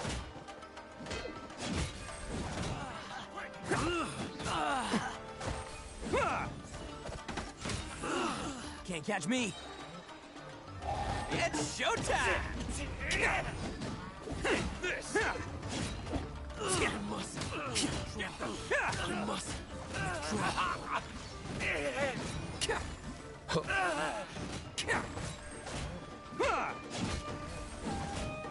I won't forget this.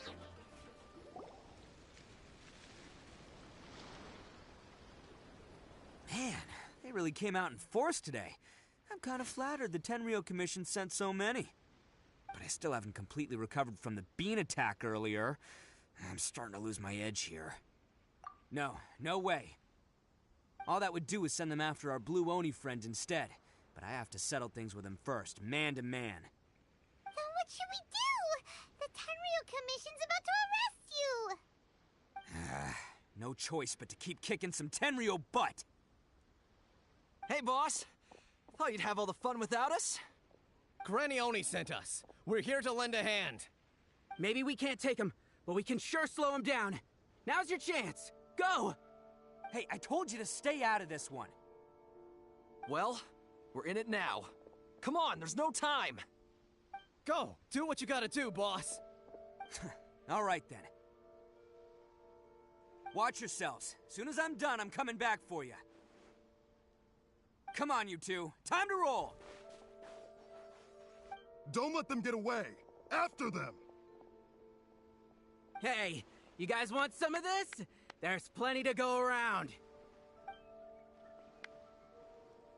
Run for it, boss!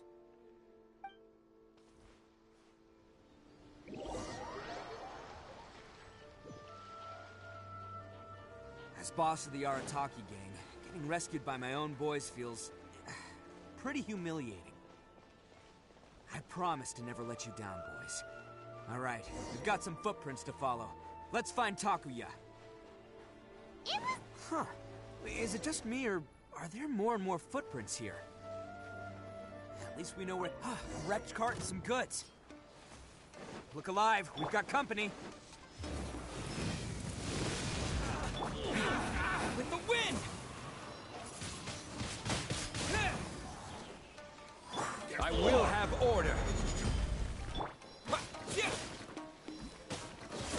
How's this? Windblade!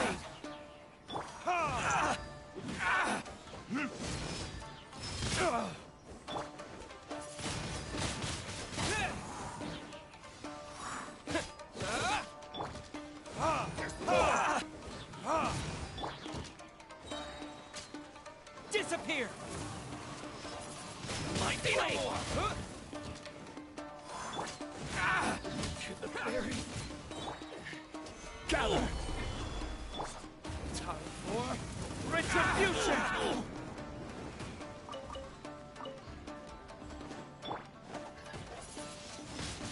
Windblade!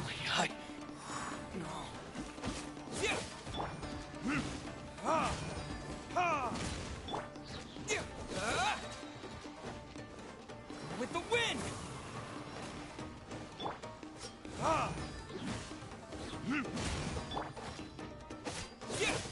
My blade! Solidify!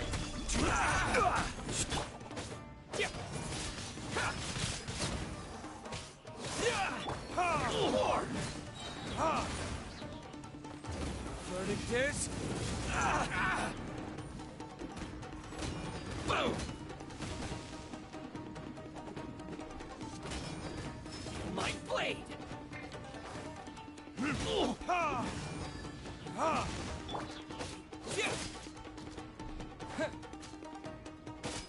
Say no more! Seems they definitely don't want us going any further. Let's see what's waiting for us up ahead.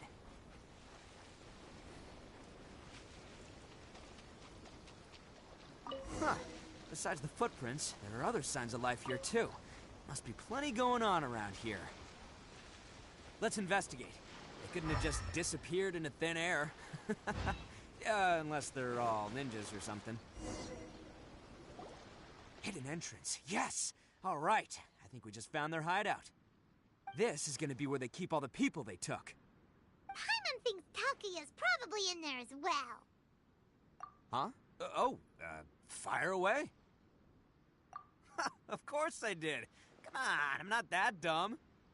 But it takes a world-class blockhead like Takuya to think his ideas are actually gonna work. So I'm here to save him no matter what. Huh? What were you two talking about? Are you keeping Paimon in the dark again? Let's go.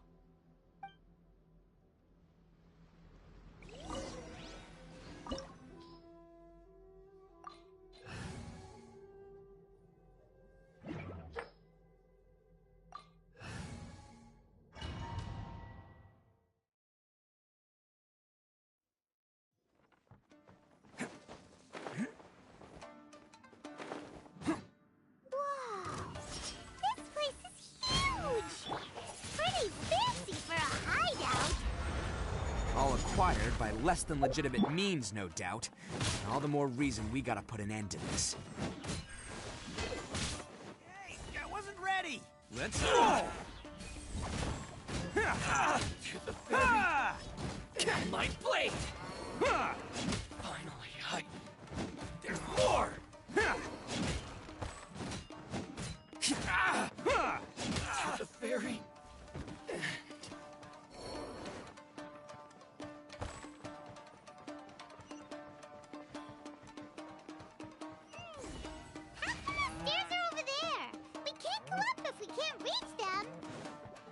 No problemo.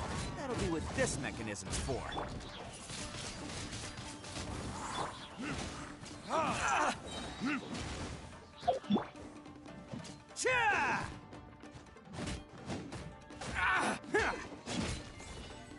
Let's roll! Oh, it's moving! See? What did I tell you? Just trust my instincts.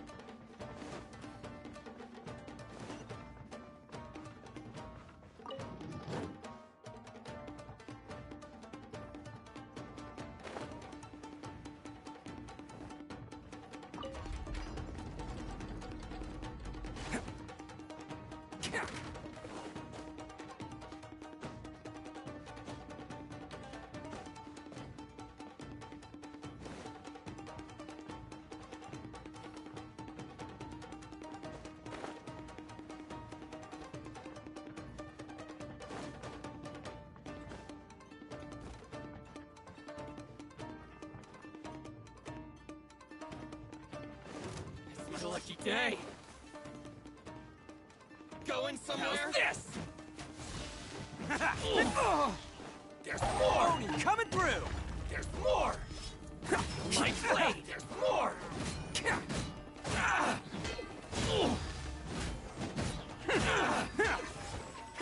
Let's roll! To the fairy.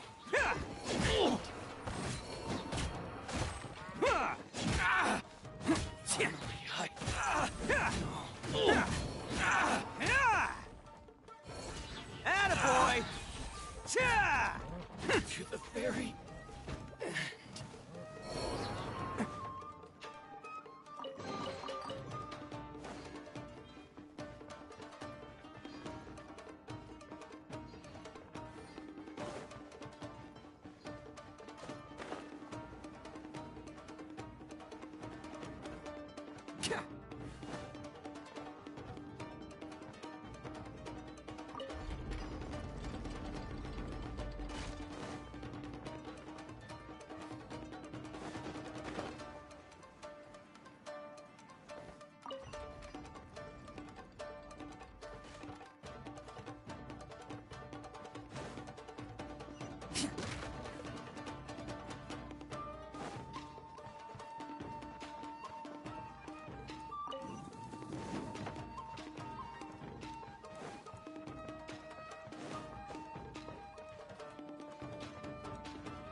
Can't catch me.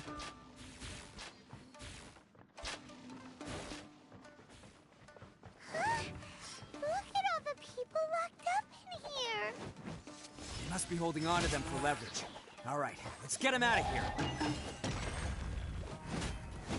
Hey, I wasn't ready.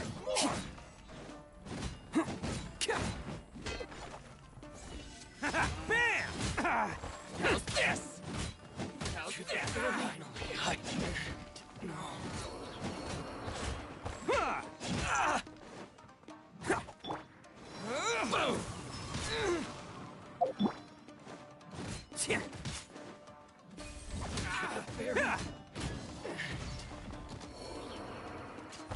Finally,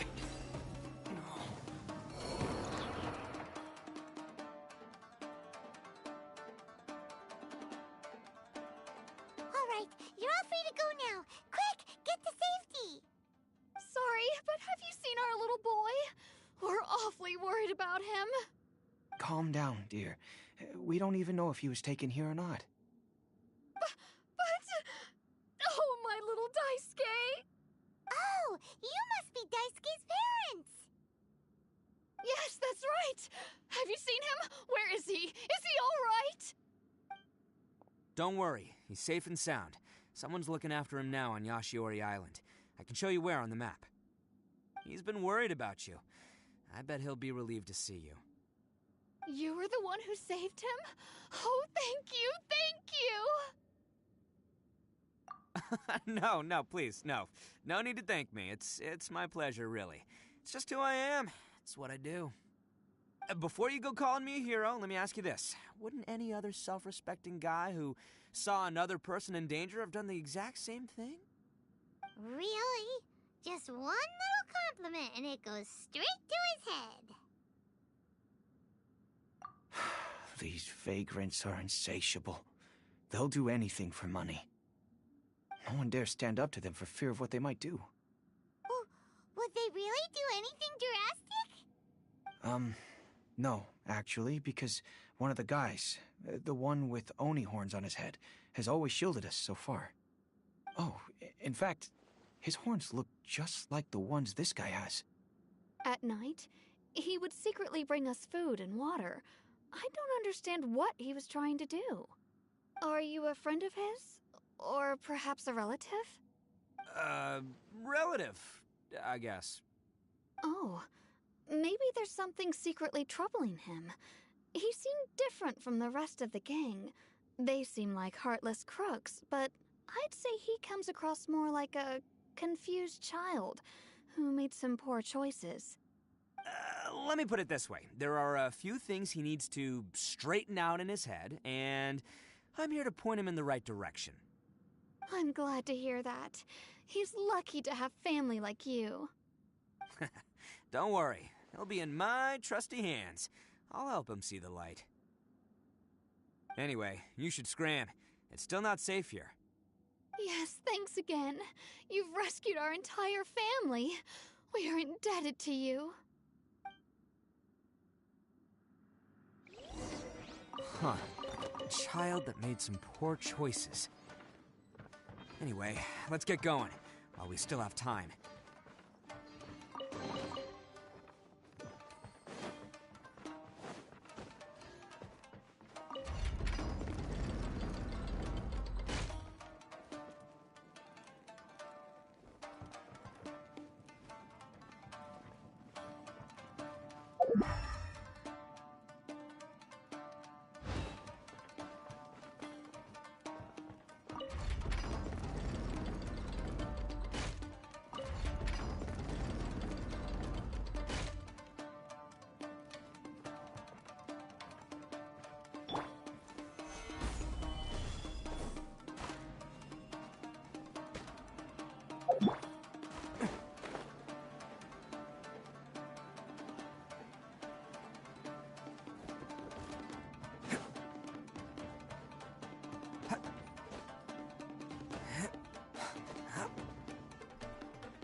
Can't catch me.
I fucking hate puzzles sometimes.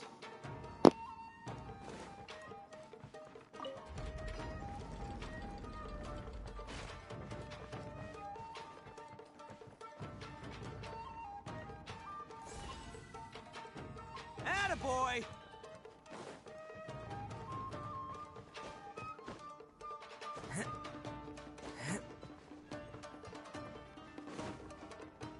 Can't catch me.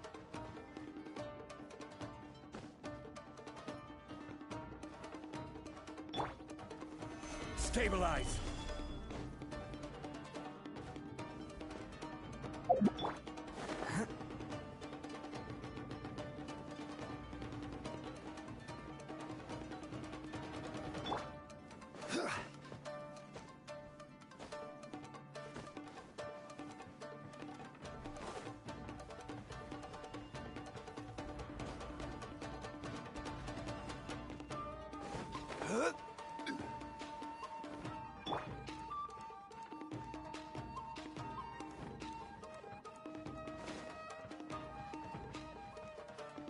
Ready, steady, go!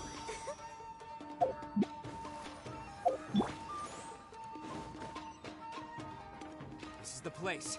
The jig's up. Surrender while you can. Let's roll! Can't get... Retribution!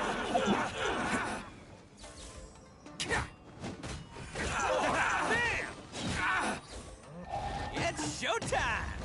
There's more!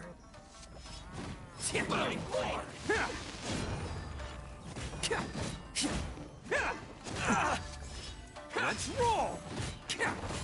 I will have order. Finally, the fairy. Finally,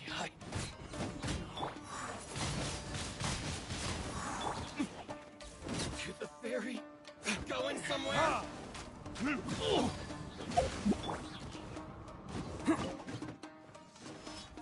Finally,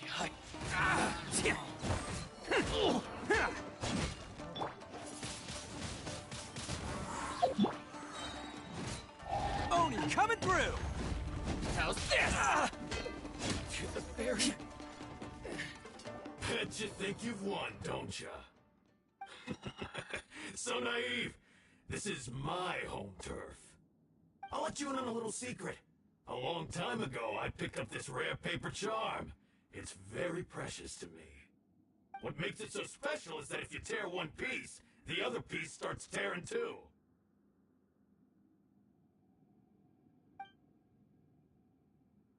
Newsflash, don't care about your cute little origami obsession.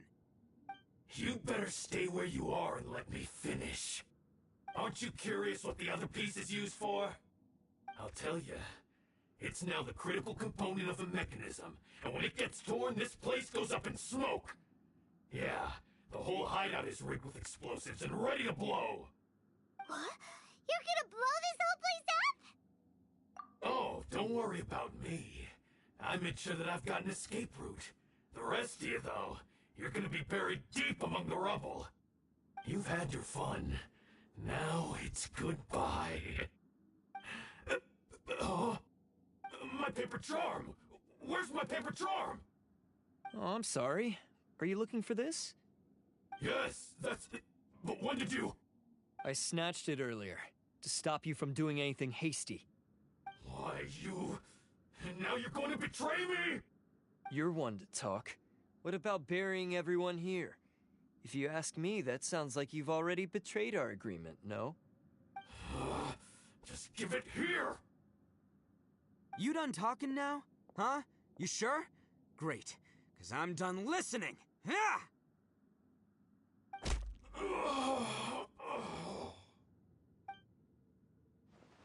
Great work, Takuya. You arrived in the nick of time. Stay away from me. Huh? I said stay away, or I'll tear the paper charm. Hey, oh, okay. Fine. Just calm down. What are you doing? Just because I won't let him blow this place to bits doesn't mean that I won't do it myself.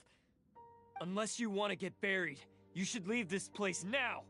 Take everyone here and get out! You won't go through with it. If you were that cruel, then why bother protecting every person you've come across? Huh? I'm not here to reason with you. Go! Just get out of here! This sacrifice is mine to make. Mine alone! Why couldn't you just stay out of it? No one needs to sacrifice themselves. All right, then you tell me. What am I supposed to do? I've tarnished our Oni pride and abandoned our ancestors' oath. Only sacrifice can restore my pride now. I chose this path so I could provide for my fellow Oni. I was ready to die from the very beginning. This is between us Blue Oni. But you... if it wasn't for you, everything would have worked out perfectly! They're here! We won't let them slip away this time! Uh-oh! There's nowhere else to run! Hey, Tenryo Commission! I'm the one you're looking for. I did it. I'm behind everything. Arataki Ito is innocent. You're the ones in charge of detaining criminals in human society, right? I'm sure you can tell who the criminal is here. Huh? It's like he's trying to reenact the fairy tale, sacrificing himself for the Crimson Oni! Ignore him. He doesn't know what he's talking about. It's me you've been looking for, and here I am! How are you ever gonna report back without capturing me? Stop fooling around, Ito! Listen, Takuya, sacrificing yourself won't solve anything. Your sacrifice can't protect me or your fellow Oni, and giving up your life isn't gonna make theirs any longer. Sacrificing yourself is one way to escape your fate, but the only one you'll be setting free is yourself. Listen to me. You want to be the tough guy? Huh? Well, this is the coward's way out. Don't let your sacrifice stain our Oni pride. The Blue Oni have been scraping the bottom of the barrel all these years, so let's give them a new beginning. We've made mistakes, but we can make up for them. Fate hasn't been kind to the Oni? Well then let's tear it up and start over. But before any of that can happen, you need to get yourself behind me and forget about all that self-sacrifice stuff. Now let's go. But we're not done talking about this. Takuya!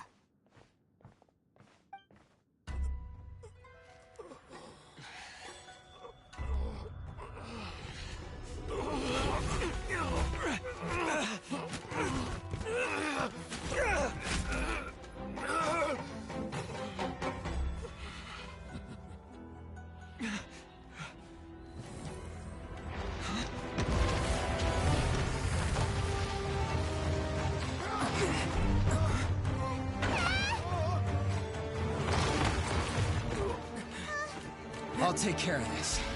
There are still people in danger. Go, help them. What? Hey, I got this. Come on!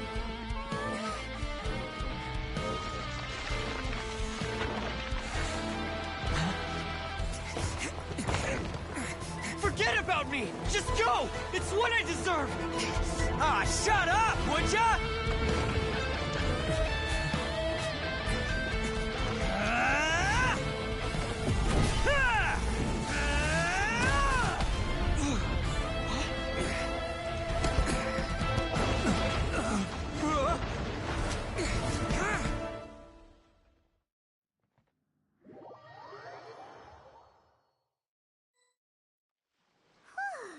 We managed to save everyone!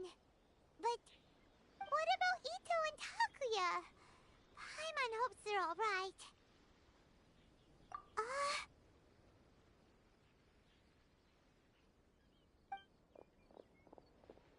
Look! It's Ito and Takuya! That's gonna hurt tomorrow. What's up with the looks on your faces? I said we'd be okay, didn't I?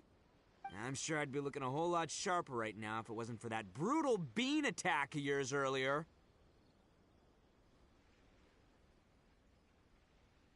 Why? Why would you do this for me? I'm the guilty one here. I don't deserve this. Because we're Oni, that's why. We share the same blood, brother. Our parents and their parents before them never taught us that it was okay to abandon family in need. I just wish you'd come to find me sooner. If you knew about me all along, then you should have come and asked me for help. I never would have dreamed of turning you away. The Blue Oni disappeared so that they wouldn't bring trouble to the Crimson Oni. If I came to you for help, wouldn't that just undo everything the Blue Oni have done? Not to me. I've always respected the Blue Oni for their sacrifice. Nothing they did was in vain. It's only because of them that we have survived to see today, and built a world where Oni and humans can live side by side. Honestly, everything that I have now, I owe to the Blue Oni. And let me tell you, the Inazuma of today wouldn't see you as a villain just because of the color of your horns. You say all that, but in spite of everything, you're barely getting by. That's just how I roll, man. You remember the pact, don't you? We're not supposed to suck up to the humans. We're supposed to earn their respect. Every member of the Arataki gangs had a tough time trying to fit in. Take Akira, for example. He snores like you wouldn't believe. Or Genta. He's got a serious temper problem. And Mamoru, well, he's colorblind. Even Granny Oni. She got that name for taking me in as a kid. We're all rejects and outcasts in some way, but we don't care. You want to talk about pride? Well, in our gang, we're proud to welcome anyone who's been through adversity with open arms. But don't worry. The Arataki gang's already a bunch of misfits. You really think you could cramp our style? We've dealt with the Kairagi and the people they took captive. I assume the two of you are finished talking. Takia, based on the findings of our investigation, I hereby announce that you are officially under arrest for forceful seizure of people and property. Please do not attempt to resist. All stolen articles will be reclaimed. That means we'll be seizing all the goods you passed on to your kin. No, please don't! Without those goods, they'll... It's all right, Takuya. Those goods never belonged to us anyway. Don't worry, I'll help take care of your kin. Now that I know the situation, I'll personally make sure they never suffer again. Might want to put your grand plans on hold there. You're under arrest too, for numerous assaults on the Tenryo Commission officers. Oh, yeah, I guess I forgot about that. But no worries, I'll put my gang on the case. My boys will take good care of the Blue Oni. Yeah, we've already arrested them too. Oh, right, yeah, That's what they get for resisting the Tenryo Commission. Yeah, I guess it's up to you then, Traveler. Could you be a pal and tell Granny Oni about the Blue Oni situation? Thanks. And thanks for sticking with me to the end. Once I'm out of the slammer, I'll find a way to make it all up to ya. As for you two, lending them your aid when you knew full well they were in the wrong means that the culpability extends to you too. But, given your unique circumstances, and in light of the complexity of this case, we won't press charges this time. Sorry for the trouble. Hey, wait! Are unique circumstances? Are these guys like a big deal or something? Oh, yeah, okay. Cool. Because I was gonna say, you know, like, I'm kind of a big deal myself, you know? Yeah, alright, see you next time. Whenever that'll be.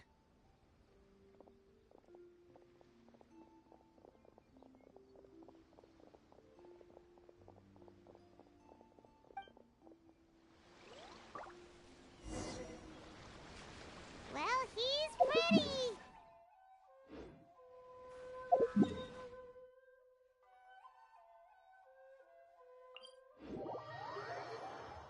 Weird. But at least he's not a bad guy.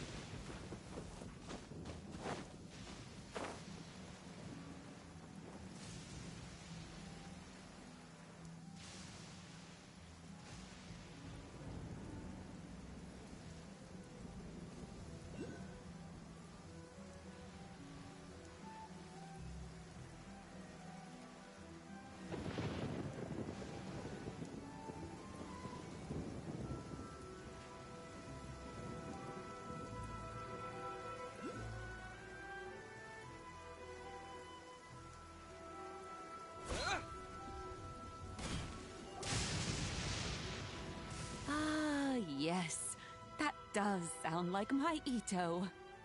So, Did they take Uncle Ito away? Yes, they did. But don't be too upset, Daisuke. We will have the chance to see him again. He and his gang may have acted recklessly, but the fact remains that he still helped us.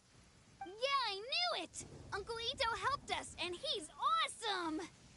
Now, don't get any ideas, Daisuke. Ito is a far cry from awesome. He still caused a lot of trouble for a lot of people.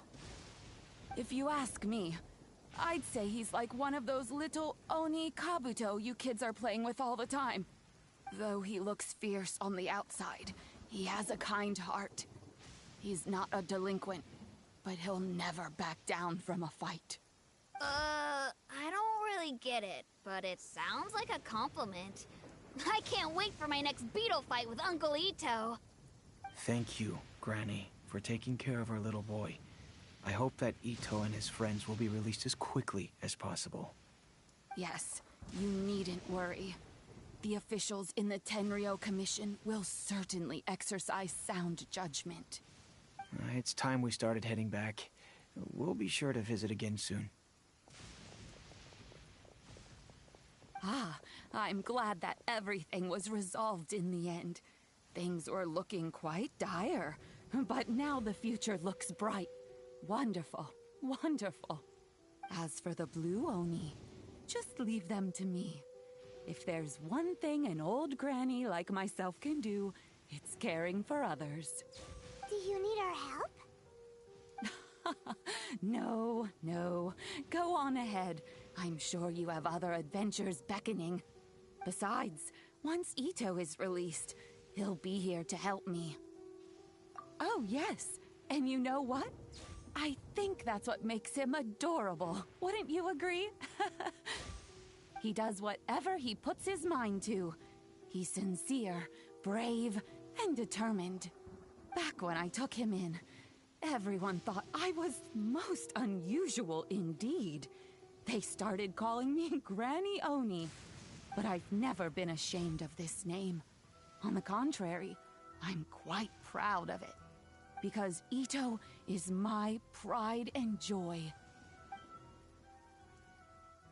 A long, long time ago, in a village lost to time, there lived a Crimson Oni and a Blue Oni. They were the best of friends. The Crimson Oni wanted to be friends with the humans, so the Blue Oni played the role of the naughty kid. And then he left. After a long time, the Crimson Oni was living happily with the humans, but in his heart, he wanted to bring the Blue Oni back home.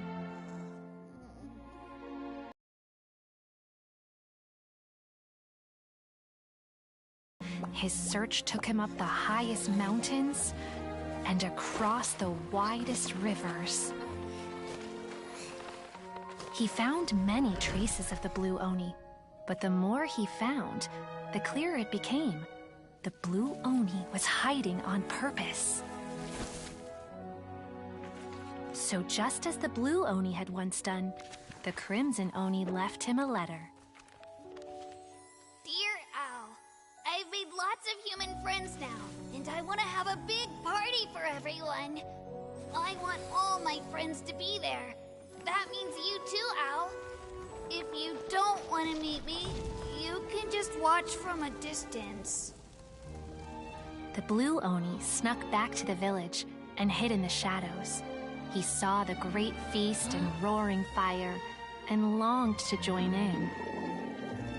But though his stomach rumbled, the Blue Oni remembered the oath of old and kept his distance. Suddenly, he jumped. The Crimson Oni was right behind him. Hey, you're finally back. Come on, I'll introduce you. It's time everyone met my best friend. Hey, you'll never guess what Paimon just heard! The Yashiro Commission is holding a Test of Courage event! They've even prepared rewards for participants who can pass the event's challenges! But, if it's a Test of Courage, that means it's probably gonna be scary, right? So, if we join, gonna let you go first.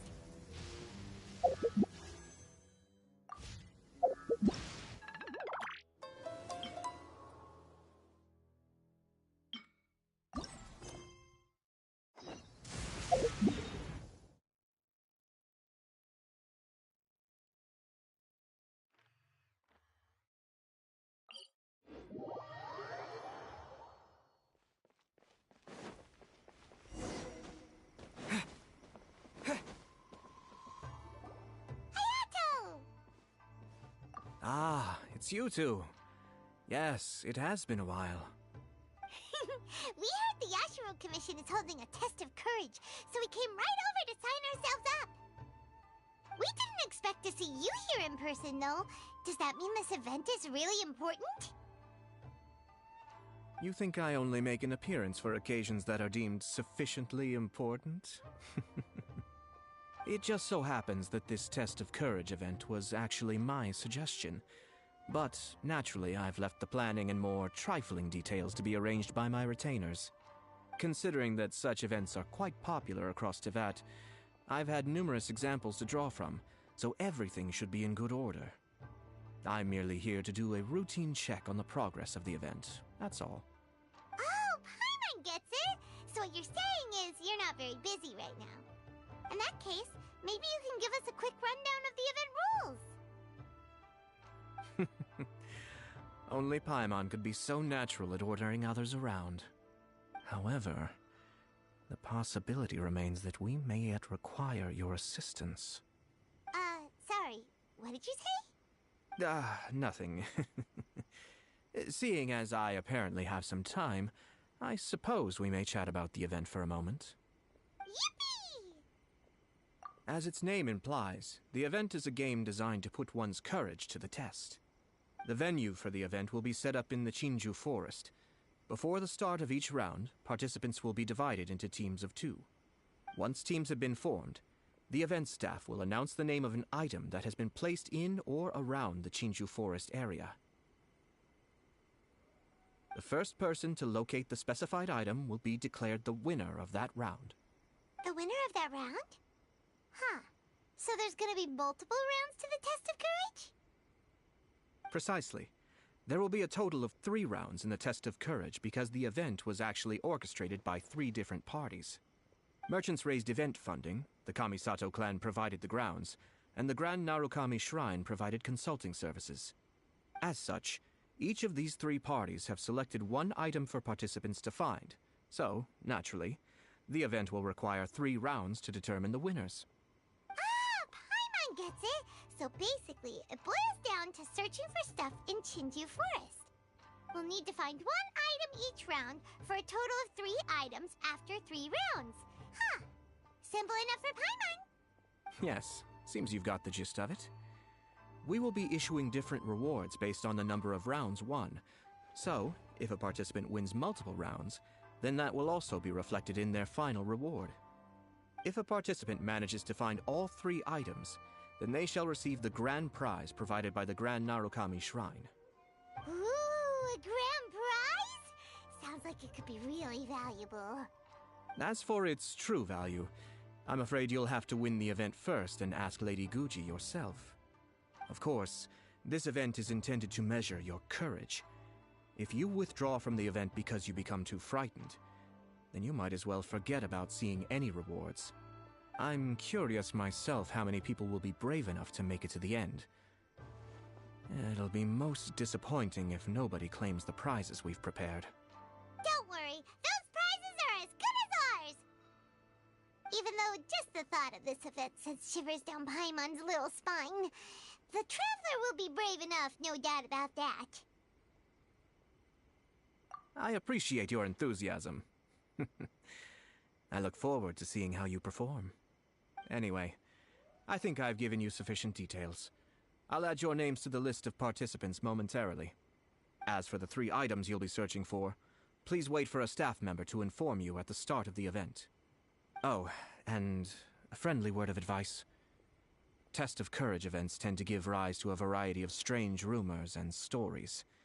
So please, be sure to exercise caution. Whoa, what did he mean by that? Oh, will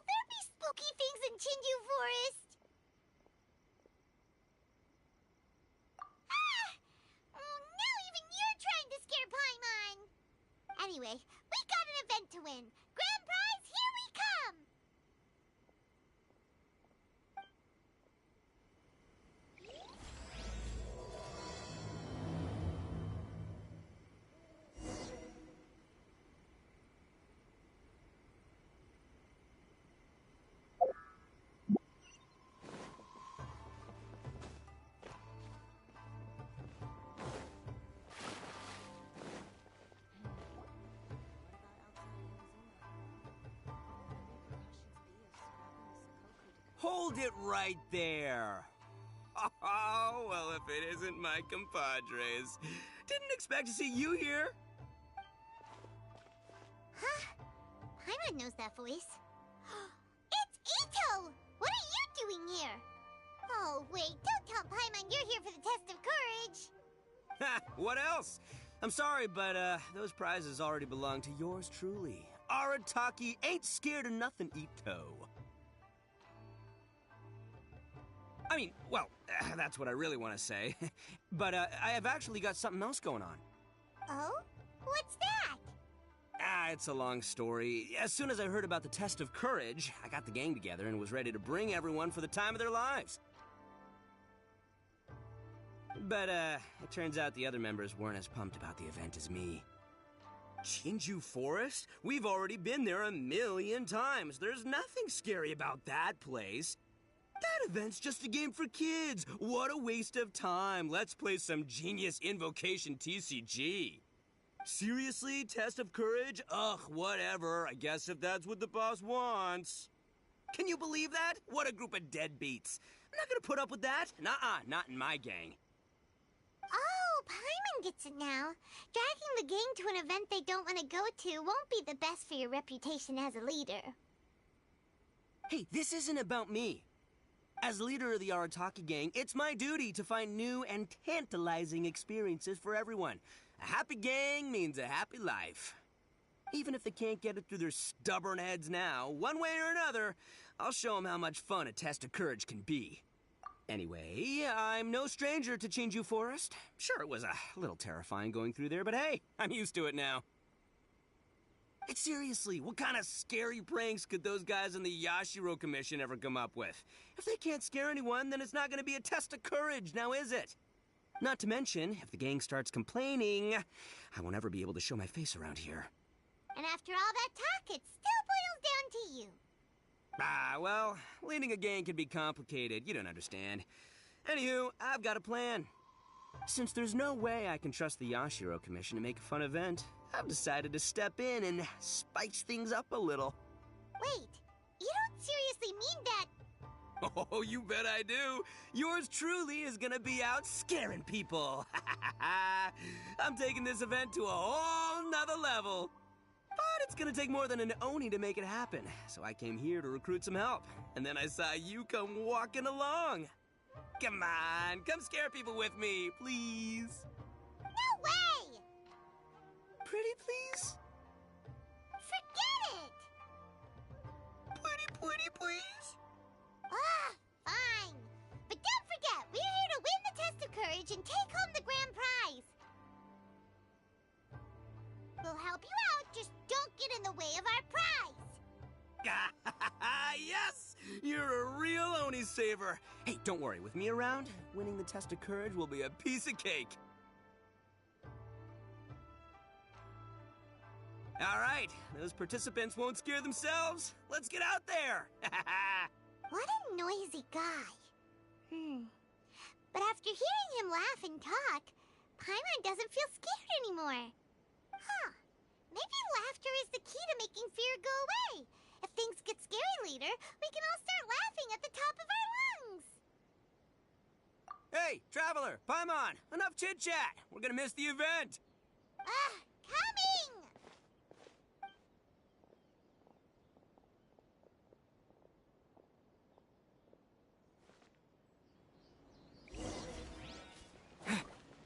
I shall protect the lady.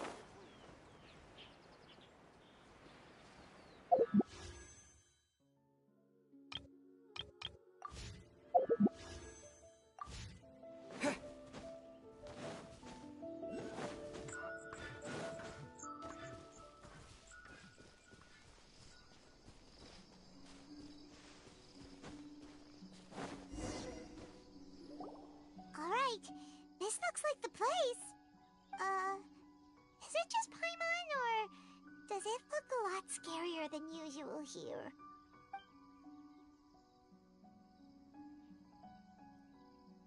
Hey, Paimon! Ugh, don't sneak up on Paimon like that! What do you want? Nothing. I just had a thought occur to me. I want to scare the gang members real good, but now that I think about it, I've never actually scared anyone before. You're only now realizing this? Practice? Oh, now there's an idea. Hey, I've got it. Why don't you join the test of courage like everyone else, and I'll go hide and try to scare you from time to time. Then you two can judge my scaring skills. All right, that's the plan. Let me go get ready. Just wait. You'll see how scary this Oni can be. And there he goes, running off and still talking to himself.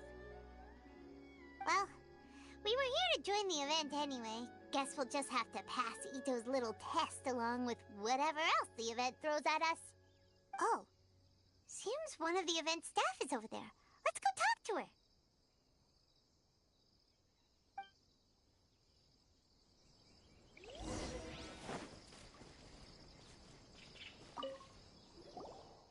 Aha! You must be here to participate in the test of courage. Yep, that's right. Judging from your outfit, you must be one of the shrine maidens from the Grand Narukami Shrine. That's right. Huh. I can already see a dark aura surrounding the two of you. Yes, truly ominous. If you carelessly go running into the event, all it'll take is one little misstep, and the darkness will swallow you up. Whoa, what's with the sinister laugh? Is she really a shrine maiden? Sure you don't want to back out? This is your last chance. I'll count it down. 3, 2, 1. Welcome to the test of courage. Enter at your own risk.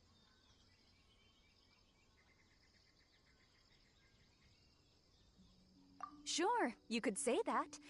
You know, the most unfortunate tales always happen unexpectedly on just a normal, average day. Just like today. But no need to worry. Allay your qualms and suspicions. Everything was already set into motion the moment you two stepped into this place. Just enjoy the calm before the storm. The first round is about to begin. Have you already decided on your partner? Ah, you finally said something that Paimon can understand. Yep, the two of us will be partners. We always make the best team. But it appears your names were written together as a single participant, the Traveler and Paimon. Which means you'll have to find yourselves another partner in order to join the event. Wait, are you serious? Ugh, if only Ito hadn't gone running off on his own, we could have had a partner. Now what should we do? As far as I know, there have been other participants who've yet to designate a partner. You could go ask around. Just be sure to make it quick. If you don't have a partner by the time the event starts, then you'll be immediately disqualified. Uh-oh, we can't let that happen. Let's go see if we can find anyone to partner up with nearby.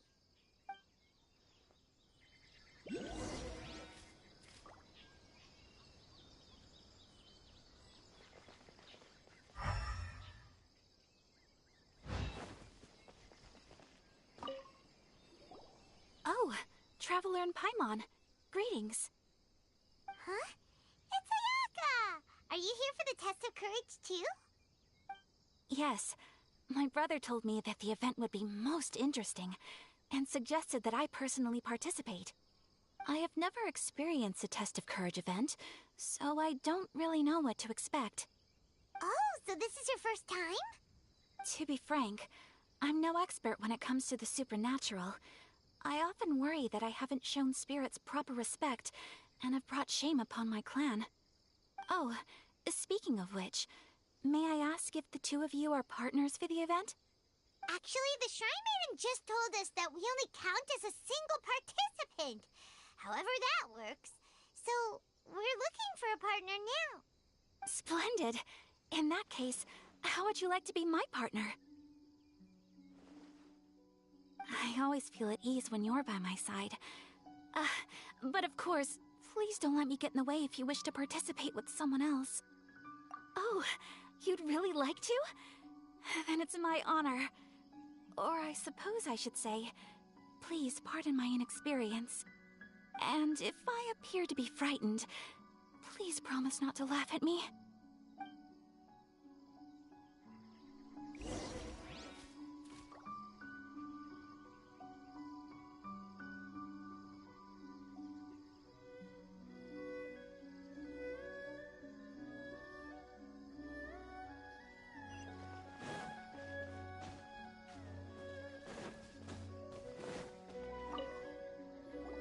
Ah, it looks like you found yourself a partner.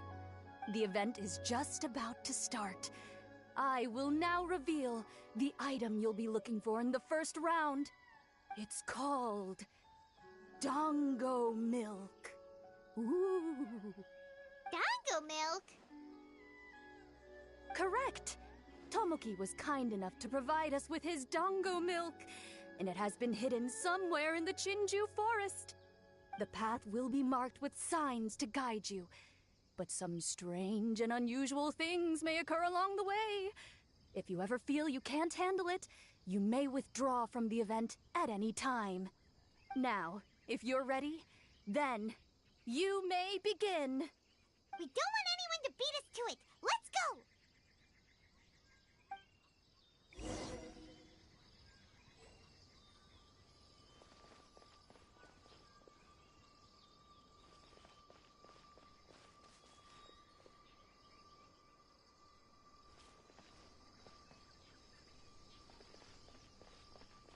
This reminds me of a story that a retainer once told me several years ago.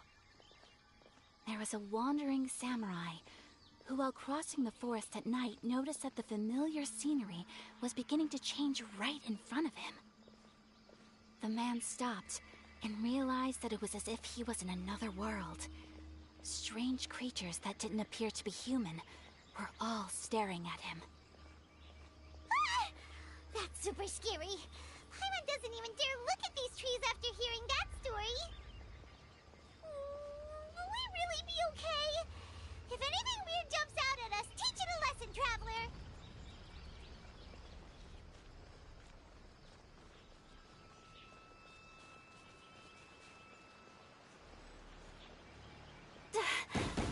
Wait, are these fireworks? Oh, they suddenly lit up! We better keep our distance. Let's get out of here! Aw, Paimon thought we found it. But it doesn't seem to be here.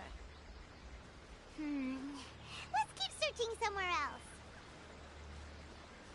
Please, stay a little closer.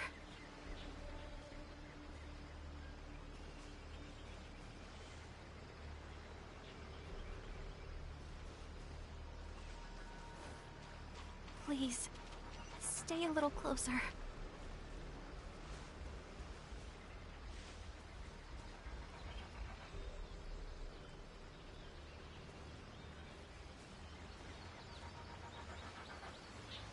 Please, stay a little closer.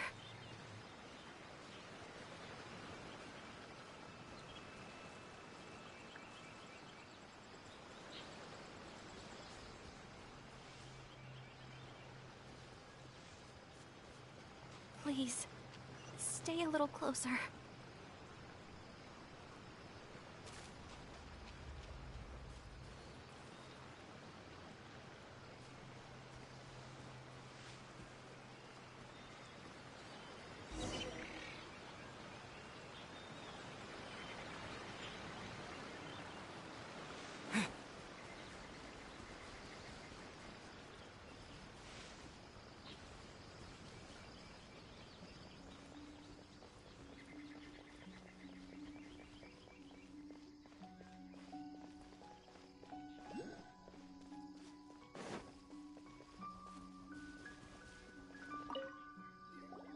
Ah, it looks the event is just a... It's called... Dongo milk? Correct! Tomoki was kind enough to provide us with his... The path will be... Now, if you're... We don't want anyone to beat us to it.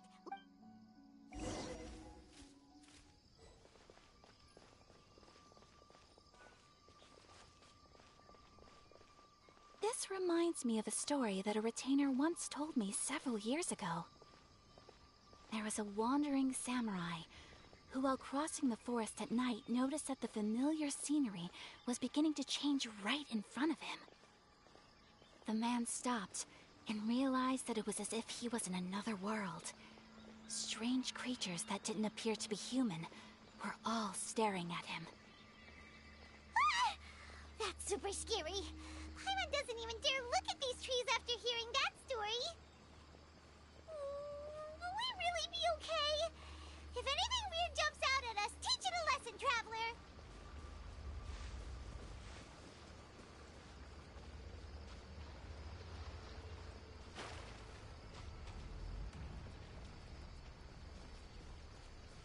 The torment.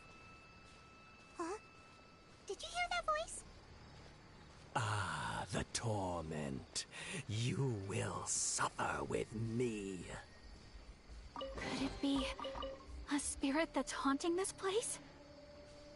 Oh, we're not here to bother you. No need to torment us. We'll even ask someone at the Grand Narukami Shrine to come and free you.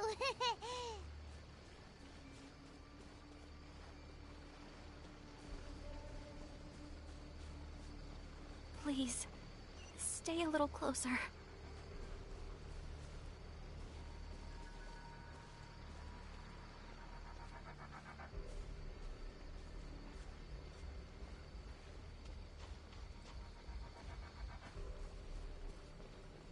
Please, stay a little closer.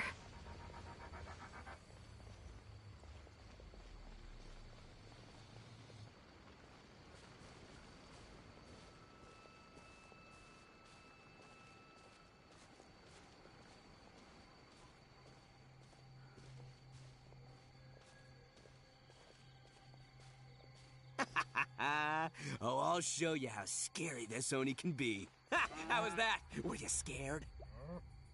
I can't quite make out what it is, but there seems to be something moving there.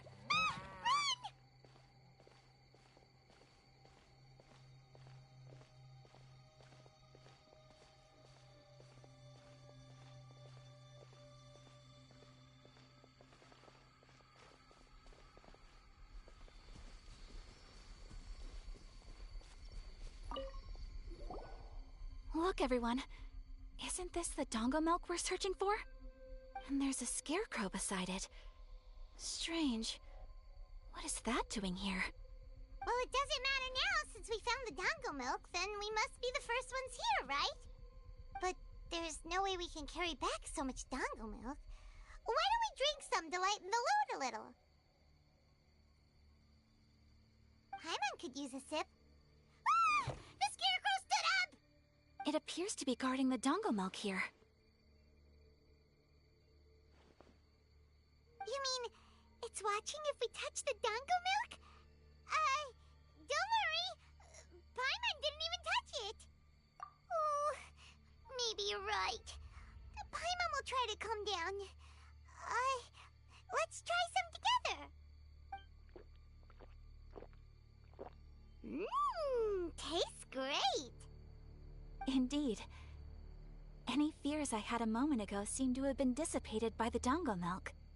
And now that I look around, this is Chinju Forest as I've always known it. After making it here, it doesn't seem nearly as frightening. My brother once said that fear stems from one's heart, and if your heart is at peace, then fear naturally dissipates. Now I understand what he meant. But fear is not entirely bad. Although I've been scared a few times, I still feel happy now. I would like to continue walking through the forest for a while.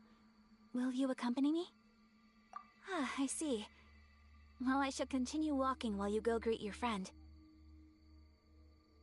Don't worry. Now that I've experienced the event once already, I won't be easily frightened. I'll see you later. Have a lovely chat with your friend.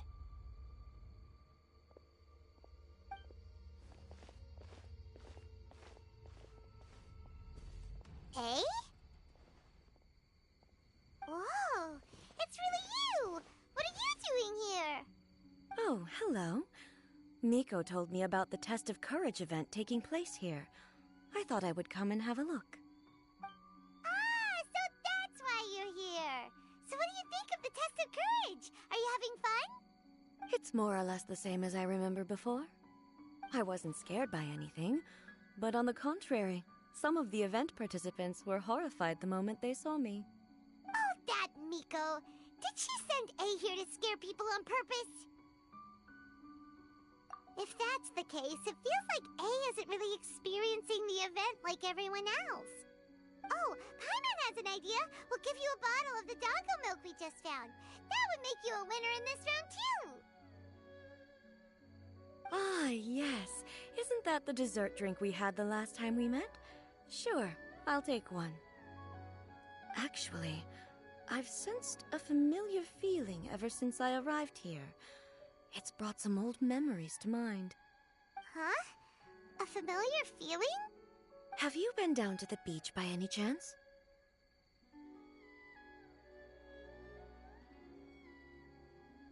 I was just strolling nearby when I noticed a space at the beach with a familiar game set up on it. I took a brief look, and it appeared to be a game where you control flippers hovering in the air to strike a ball and hit some positioned elemental cubes. I saw the game was called Akitsu Yugen. I'm guessing it originated from Akitsu Hazura. The thought of that game caused me to recall some things from the past. Akitsu Hazura? What's that? It's a game where you use Hagoita to hit a ball towards a set target. It was once quite popular during festivals. Makoto also enjoyed playing Akitsu Hazura when she was alive.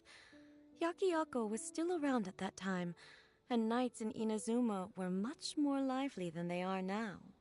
The yokai would hold festivals from time to time, gathering to drink, laugh, and play music. Oh, does that mean you could eat the delicious festival food whenever you liked? Yes. The yokai called their celebration the Mikowa Flower Festival. Makoto and I attended it once. She found it particularly fascinating. Sadly, the past has all but vanished. But seeing a game like that again does make me feel happy. Sounds like it could be fun! Paimon would like to play! If you're interested, you can go to the beach and give it a try. It was still being set up when I was there earlier, but I assume it should be ready soon. Yay! I shall return to Tenshukaku. Miko told me that the test of courage consists of 3 rounds, so please, keep up the effort and give it your best until the end. Considering you two, I think you should have no problem making it to the end. Oh, of course! I know you can do it. Good luck. Paimon doesn't remember hearing anything about a game on the beach from Ayato. You think that activity is also planned by the Ashiro Commission? Oh, the more Paimon thinks about it, the scarier it feels. Oh, this whole test of courage thing is keeping Paimon on edge. Anyway, the first round of the event should be finished by now, so let's head back.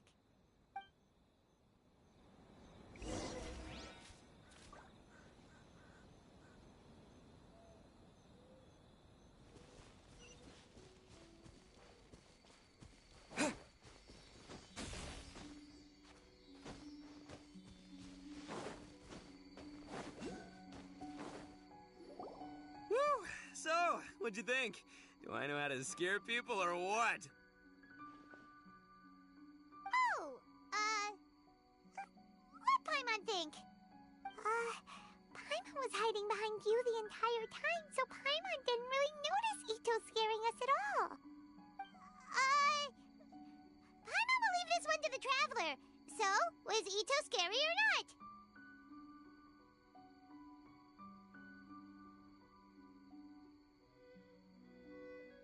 Wait, what? No way! Listen, every time I made my move, I scared the living daylights out of everyone. Even I had no idea I possessed such talent. But this is just what I needed to hear. Now I'll show them. The gang will know just how terrifying their leader can be. Anyway, I've already figured out which path they'll be taking, so let's wait nearby and scare the pants off them. Now things are getting interesting. You ready? We've got people to scare.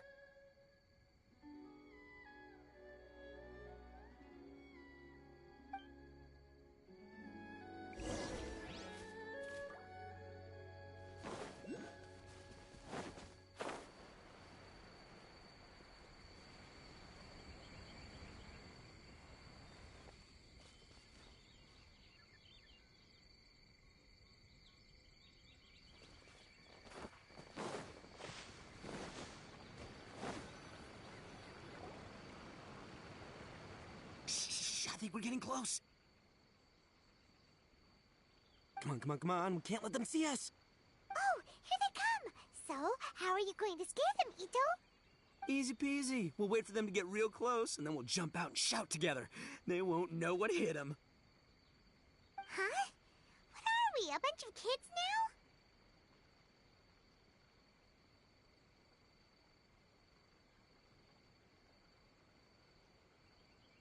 Hey, don't underestimate me. It may sound simple, but I know exactly what'll scare them.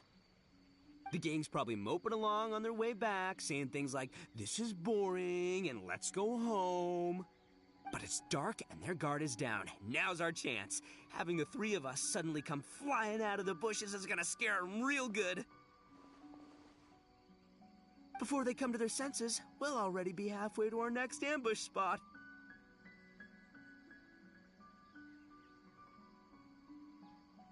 Shh, you hear that? Someone's coming. It must be them. All right, I'll count us in. Ready? We jump on 0. 3, 2, 1. Ah! Ooga booga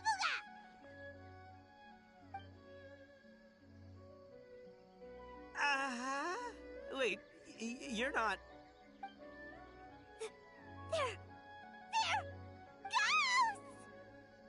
Ghosts!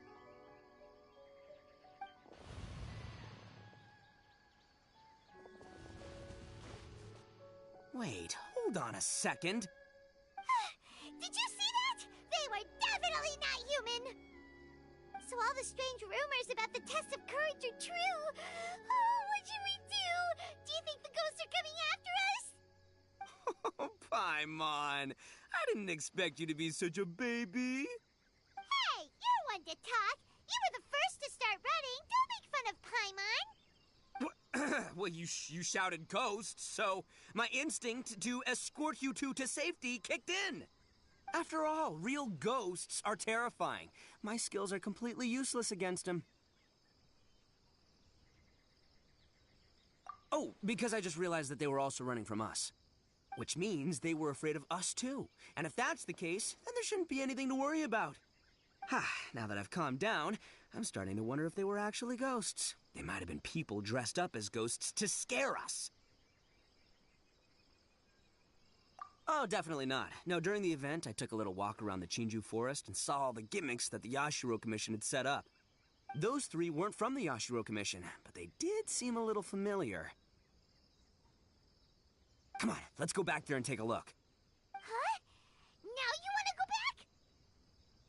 But there's still a chance that they were real spirits, right? If we go back now, they might try to eat us. Oh, it's all right, Paimon. If you're scared, you can stay here. Traveler and I will go investigate. Really? Oh, that'd be great. Oh, right! The last mystery novel Paimon bought from Yai Publishing House had a plot just like that. During the investigation, whoever said I'm not going would always be the next victim. So, on second thought, Paimon's going with you. Don't you ever leave Paimon behind! Ever! It looked like they were running that way, but it's hard to say exactly where they went, so let's split up. But then you'll be all alone. which according to the mystery novels is super dangerous! Don't worry about me. Once my rear's in gear, I'm not afraid of nothing.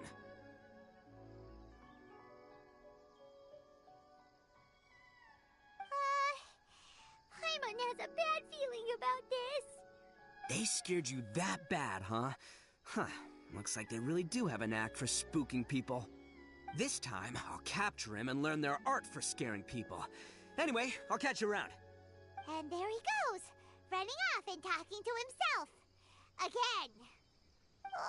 Do we really have to go? Fine. Let's go take a look then. But the second we see anything scary, we make a run for it. Got it?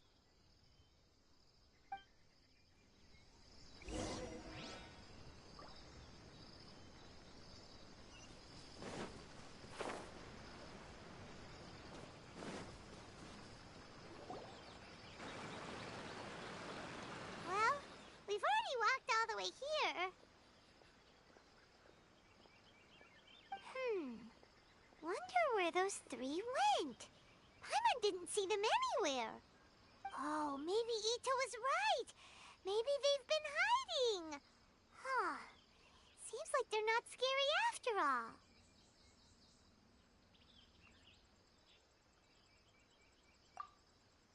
Hey! Listen up, you three little wimps! Paimon can already see you guys, so just come out and show yourselves!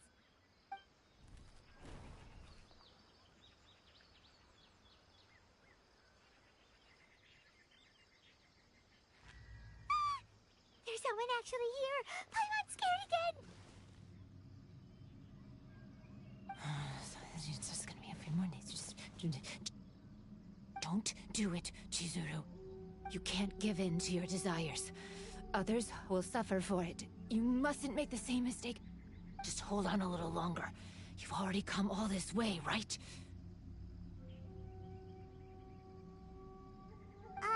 Excuse us. Did you happen to see three rascals pass by here? Let Paimon tell you what they look like.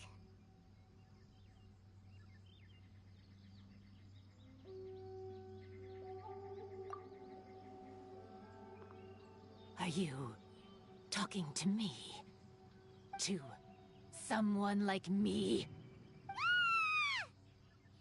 You have no business coming here. You shouldn't be anywhere near me.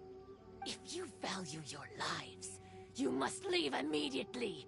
Otherwise, your souls will be trapped here forever. I won't warn you again. Now, away with you! Be gone!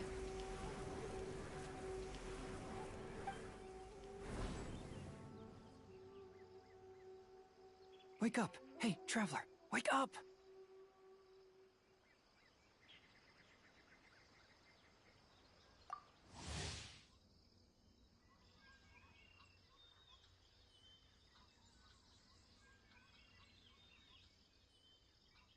Thank goodness you're okay.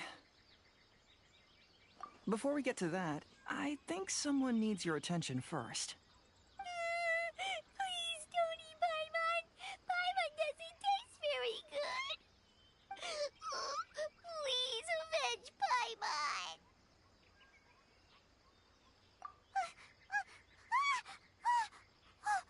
Are you here to rescue Paimon? Oh, and Hazel's here too. What happened to that scary person just now? Did you manage to defeat her? Scary person?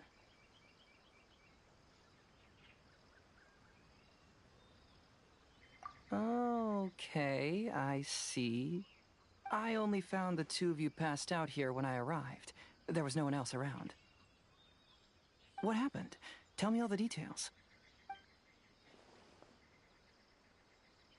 As I suspected, there appears to be something more behind this test of courage event. But let's get back to your original question. I haven't told you the reason I'm here. The truth is, I was commissioned to come here for an investigation. You were commissioned? That's right. Some time ago, a peculiar game was discovered on the beach. A peculiar game on the beach? Oh, could it be the Akitsu Yugen game that A mentioned? Ah, so you've heard of it. The game quietly appeared some time ago and has since attracted some players. Apparently, it's very interesting. There was no one on the beach other than visitors and tourists when the game appeared. Imagine it like this. A stall suddenly appears on the street with no owner. And stranger yet, it could operate normally without anyone supervising it. People at the beach can start the game simply by talking to the bulletin board. Could it be run by ghosts? Some tourists started to say that, and the rumor began to spread until it became a full-blown ghost story. The further that story spread, the more plausible it seemed, causing people to be unwilling to go anywhere near the beach.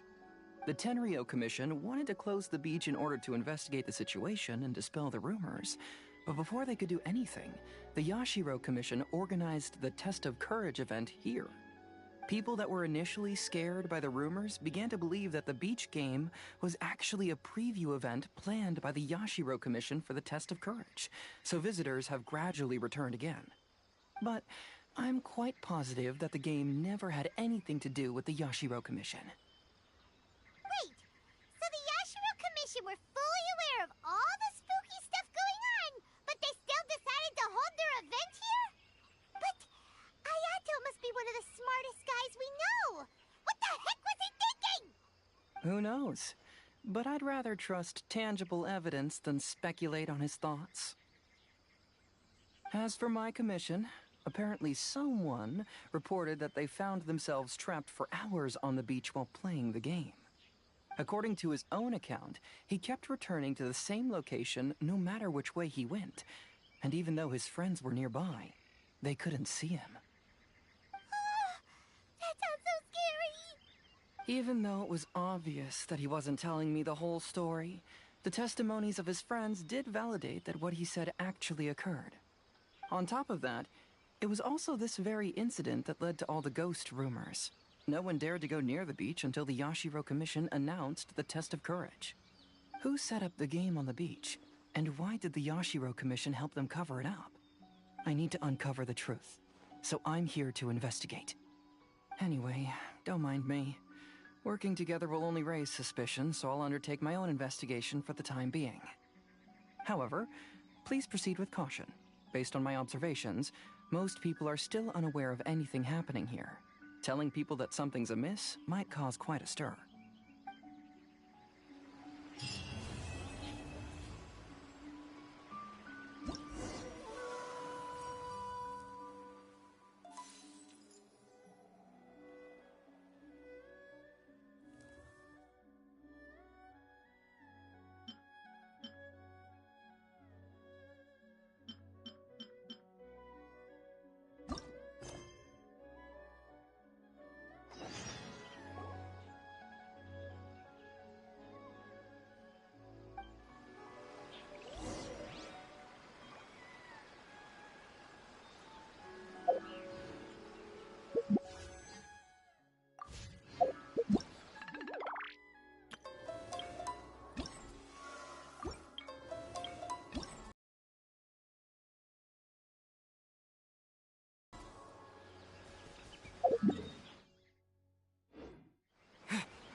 The second round of the Test of Courage is about to begin.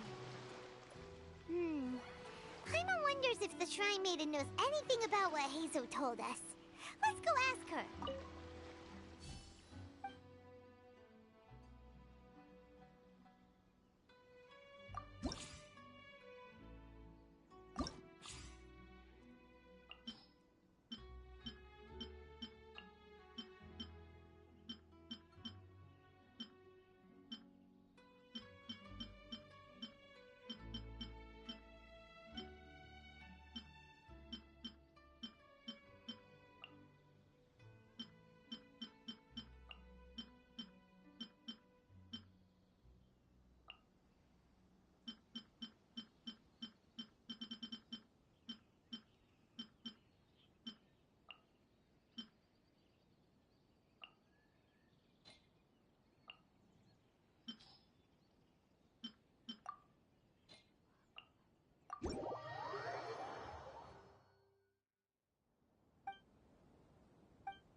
Hey, you guys finally made it. I was searching for hours. Still didn't see any sign of those three, so I decided to come back. How about you? Find anything? It's kinda hard to explain. I see. So you came up empty-handed too. Well, it doesn't matter. I already came up with a new plan. Huh? What plan? Shinobu told me a saying after she got back from studying in Liyue. It went something like, the something by day becomes, something by night? Yeah, that's what I said. Come on, keep up. Anyway, I was so focused on scaring people last round that those three dressed up as ghosts caught me completely off guard. But not this time! Oh no, I'll be hiding nearby and waiting for those three to emerge first, and then I'll nail them with a surprise attack! You two just gotta keep playing it natural and join the contest, got it? Okay, see you later.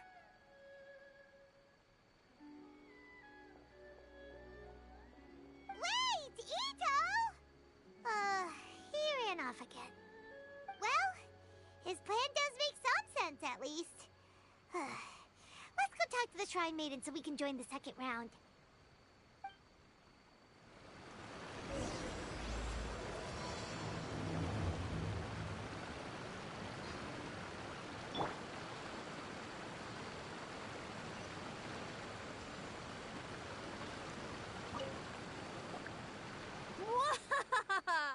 Congratulations on winning the first round of the test of courage.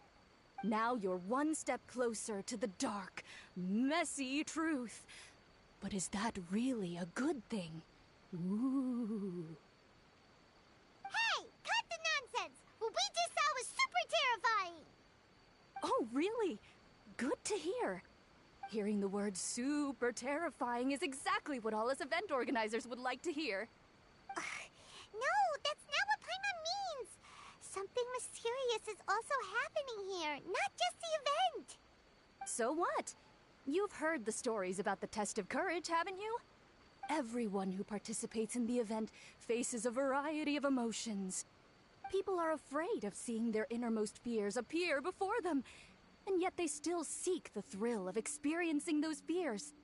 So, isn't it natural for us to have things in the dark and deathly silent forest to help fulfill that experience? Just like the grinning monster standing behind you right now, waiting for you to turn around. Ah! Really?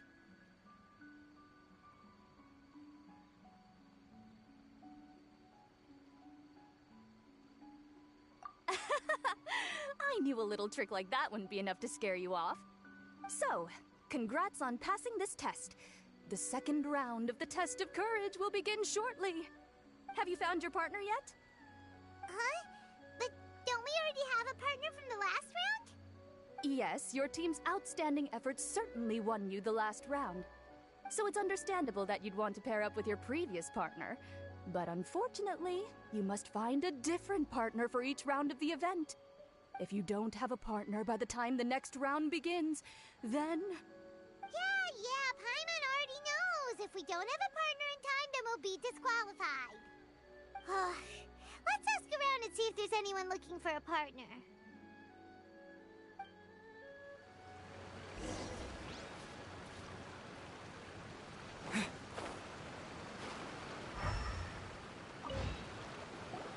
Hey, Traveler. Paimon. I had a feeling you two would be here. Oh, Yoimiya! You're here too? Mm-hmm. I was also here for the first round, but I arrived a little early, so maybe that's why I didn't see you. By the way, I heard you were the winners. Impressive. I eventually found the hidden Dongo milk too, but it was already too late. Actually, Paimon still doesn't know how we managed to find it. Paimon was just hiding behind him the whole time, and somehow we won!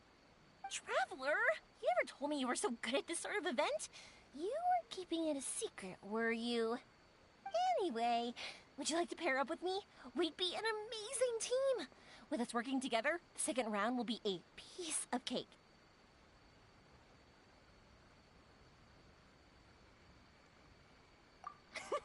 Awesome! Don't worry, you'll see that being on my team is a blast! Now let's get out there and win this thing! We'll move faster than a firework shooting straight into the sky! It'll be like whoosh, and the round will be ours!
haven't been to the Yai Publishing House in a while.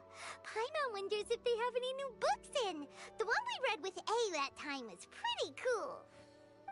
Come on, this is a no-brainer, man. There's only one thing worth wishing for, and that is a ton of Mora. But the exam's next week. If I fail again, I'm seriously done for. I'm better off wishing that my exam goes smoothly. It's just an exam. Trust me, there's no problem you can't solve by throwing Mora at it. If it doesn't work, then just keep throwing till it does.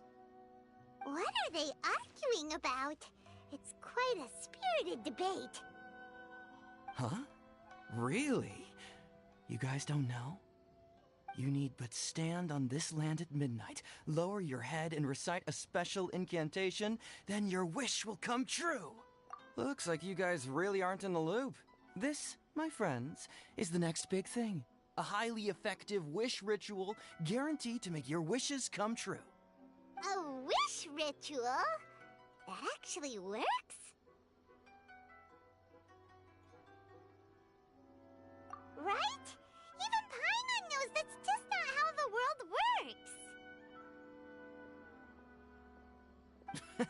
I didn't believe it at first either, but that changed when it worked for someone I know. It's this guy called Kunihiko. He's practically always been unemployed, wastes his days away, and he owes a lot of money. Like a lot, but get this. I don't see him for a few days, and suddenly I find him dressed to the nines and feasting at a high-class restaurant. I heard it directly from him. He used this wishing ritual, and the next day he woke up to find his whole bed filled high with Mora. His whole bed was filled with... Wow! Of course, I'm sure the part about waking up lying on a bed of Mora is a bit of an exaggeration. Whether you believe it or not, it's not exactly a difficult ritual. It can't hurt to give it a try, right? If you're still feeling skeptical, just ask around. There are a lot of very compelling stories going around these days. Really? Well, come on! Let's go ask around right now, shall we? Well, if it really is true, then just think of all the Mora Paimon could... Oh, and you'd finally be reunited with your twin, too! Let's go, let's go!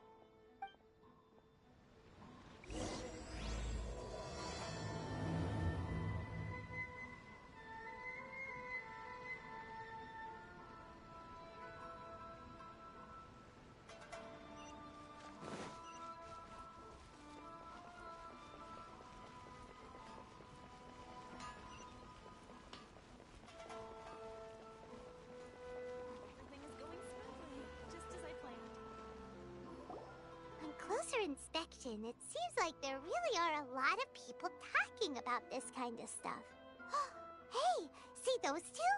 Paimon remembers them from the Yai Publishing House. One's an editor and the other's an author. Grasp the thought in mind. Clear like the light of the moon. As close as kin with you. No, thou. Wait, thee? Hear my summons, right? No, it's not hear my summons, it's heed my summons. Heed! You're never going to get it down at this rate. Hey! What are you guys up to? Whoa! Sheesh, you scared me! Okay. Where did I leave off with the incantation again? Incantation? Are you guys trying out this new wishing ritual stuff too? Junkichi is trying it out, to be specific. He's hit a bit of a creativity block recently, so... I'm helping him make a wish so that he can move past it. I mean, I obviously don't. But Junkichi never listens to an outside opinion, so all I can do is go along with it. Mr. Shigeru, can you please be a little more accommodating? This is extremely important to me. People have had all kinds of wishes come true. Become more attractive, get rich quick, ace their studies. I'm just a poor, struggling writer looking to get over a creative hurdle. Is that so much to ask? Anyway, I just know this is going to work. I have a gut feeling about it. Didn't you say the same thing when you went to make your wish at the Grand Narukami Shrine? Oh, I just know this is gonna work. I have a gut feeling about it. The Omamori from the shrine take too long to have any effect on your luck. Alright, enough of that. Help me get this incantation down. My new book depends on it. Look, to be completely honest, I think you need to sit down and have a good think about what kind of story you want to write. Where's all that self-confidence you had when you first started out? Look at you now, trying dubious methods from any old light novel. Wait. What? This wishing ritual comes from a light novel? Yep, it's from the one called A First-Hand Guide to Summoning Spirits.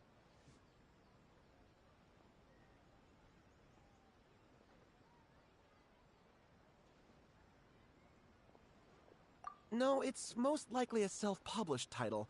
It just appeared out of nowhere and took Inazuma by storm. As a fellow writer, I'll refrain from passing comment on how well the story is written, but everyone is saying the wishing incantations it contains are the real deal. Look, Junkichi, yes, everyone's saying it's real, it works, but that's only half the story.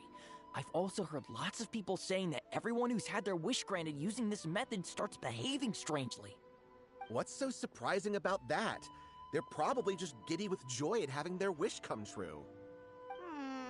This is starting to sound a little suspicious. Why don't we go to the Grand Narukami Shrine and ask Yaimiko about it? She's the expert when it comes to both light novels and the supernatural.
You're here! Well, hello there, young ones. What brings you to the shrine? It just so happens that I have a wonderful novel here. I highly recommend it.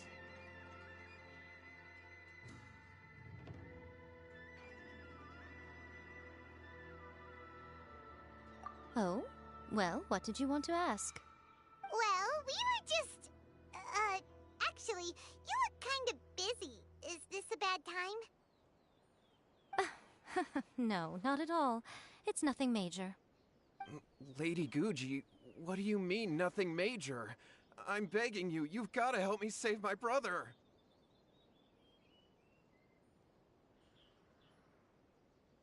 It really is nothing major. I stand by that. Oh, but since you're so curious, let's have him relate the story one more time, just for you. You two seem to have a good relationship with Guji-ai. Please, put in a good word for me. You have to convince her to help my brother. Here's what happened. My name is Kato Yohei, and my brother is Kato Shingo. All he's ever wanted is to become a swordmaster, so he once asked Sensei Domon of the Meikyo Shisui art to take him on as a disciple. Domon turned him away. took one look at him and said he didn't have what it takes to train in the art of the sword.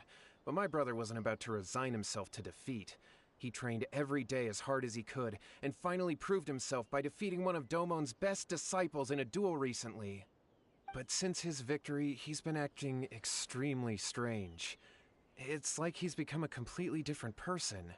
The doctors can't find anything wrong with him, so I'm betting it must be the work of an evil spirit. That's why I'm here, begging for Guji Yai's help.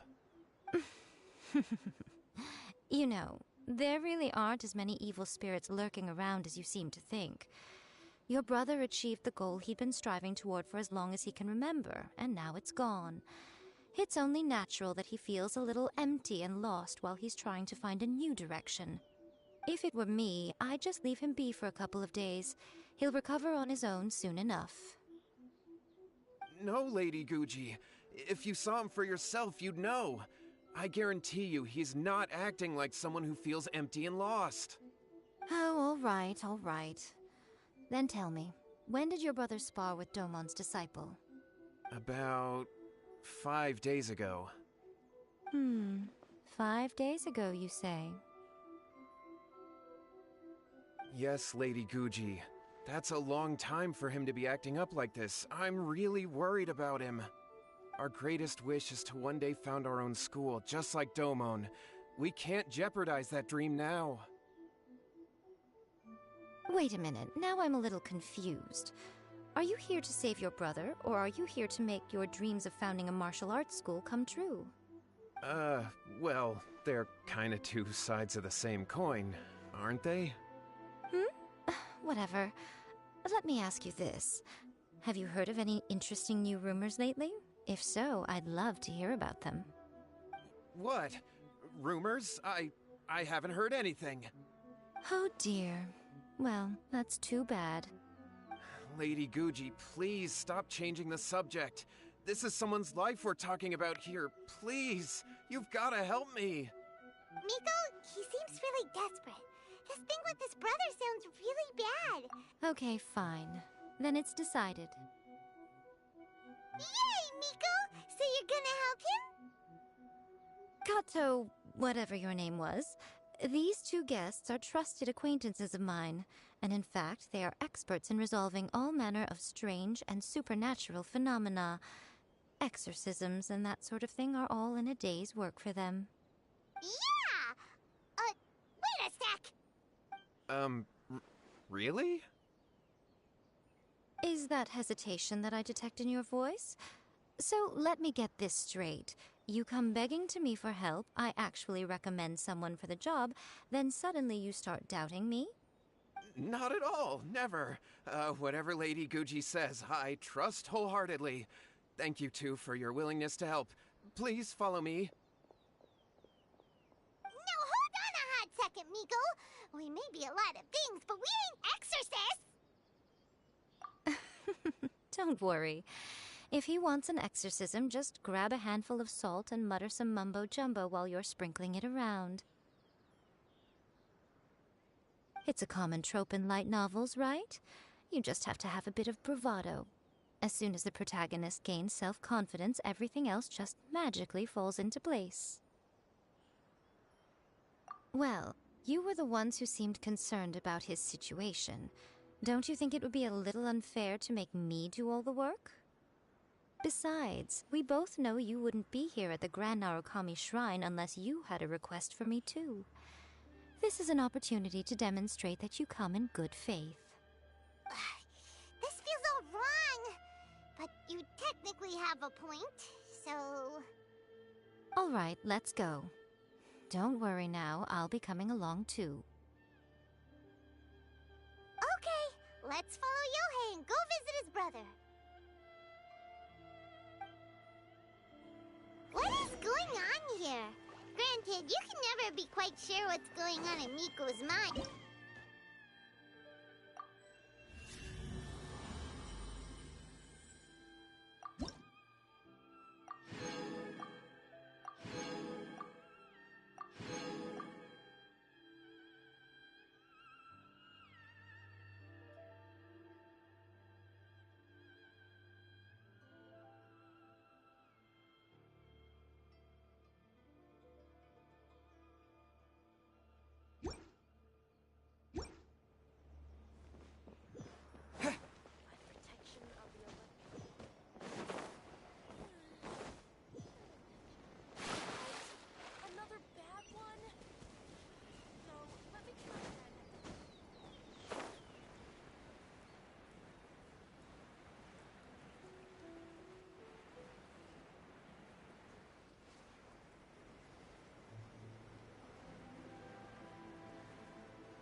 How strange.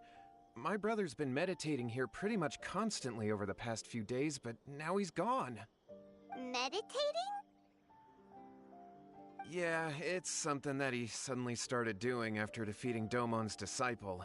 He just sits there alone, talking to himself. It's pretty disturbing, actually. But that's not important right now. Where the heck could he have gone in his current state? This does pose a bit of a problem. If we can't find your brother, well, we can't perform an exorcism with nothing to exorcise, can we? Kato, whatever your name was, given the circumstances, why don't you start by going to find your brother, and also picking up a handful of salt on your way? We'll need to use it during the exorcism. Okay. Okay, got it. I'm on it. Miko, what about us? Shouldn't we help look for his brother too? No need. While What's-His-Face is handling that, we'll take a walk around and ask people what they know about the two brothers. Maybe we'll find out some amusing details.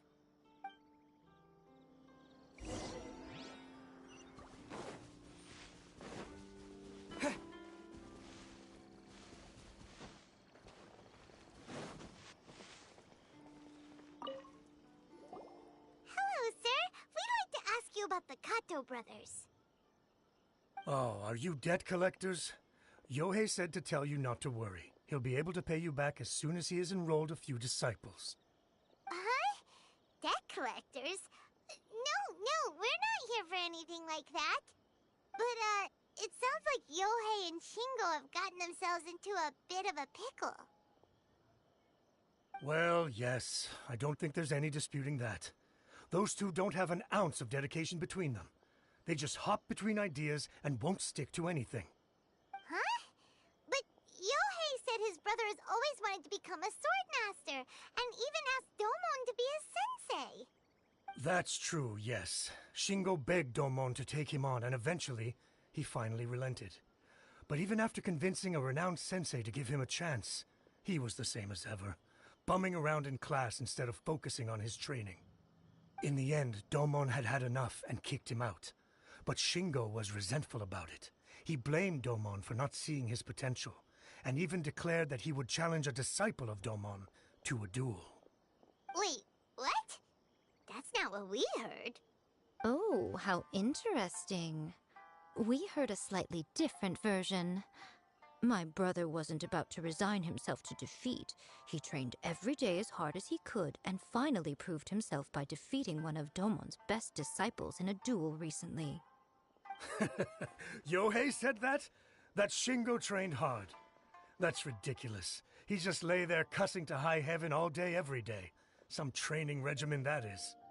Yohei did tell me about Shingo winning the fight, but I took it with a grain of salt. You can ask Kenji at the village entrance more about that. He always has reliable information.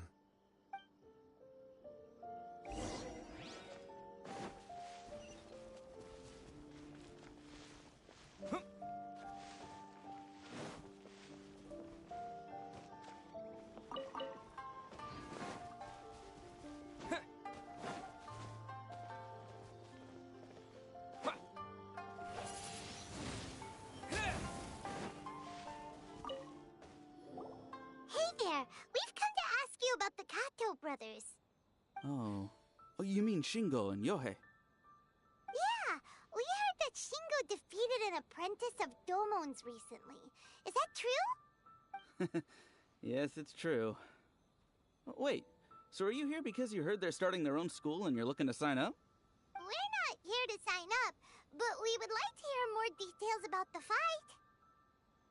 Well, you've come to the right person. I actually went to watch it. I thought it was a joke when I first heard that Shingo was going to challenge a disciple of the Meikyo Shisui art.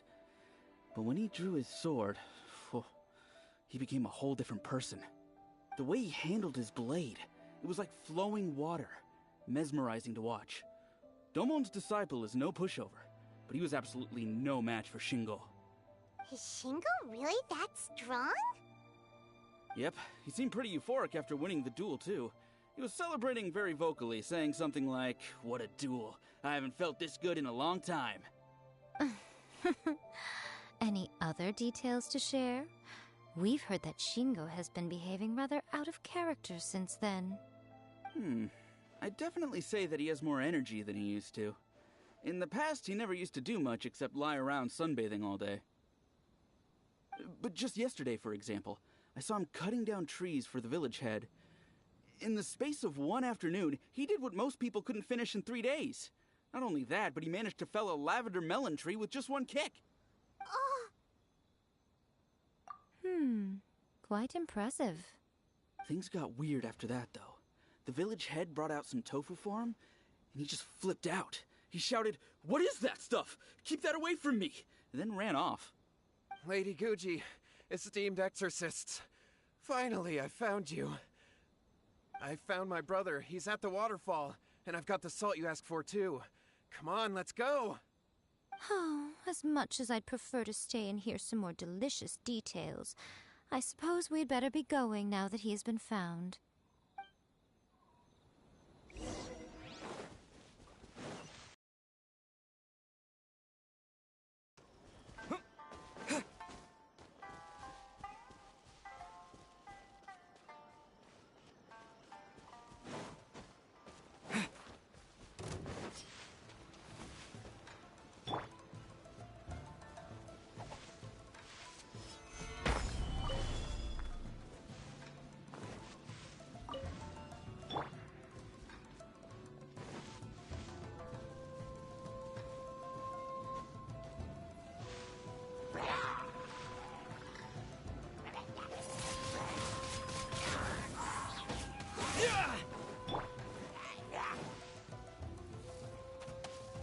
Verdict is... disappear!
With the wind!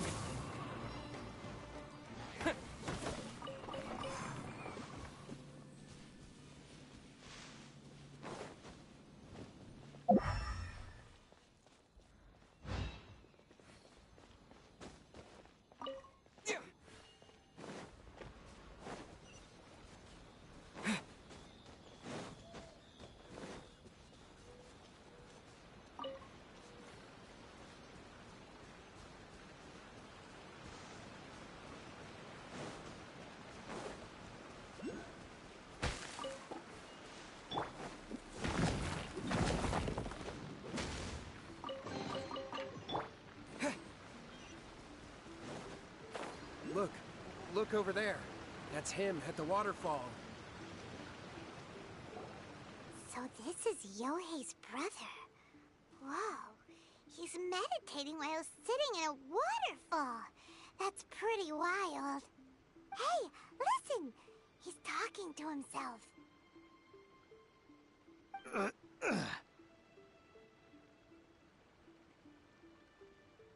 Woohoo!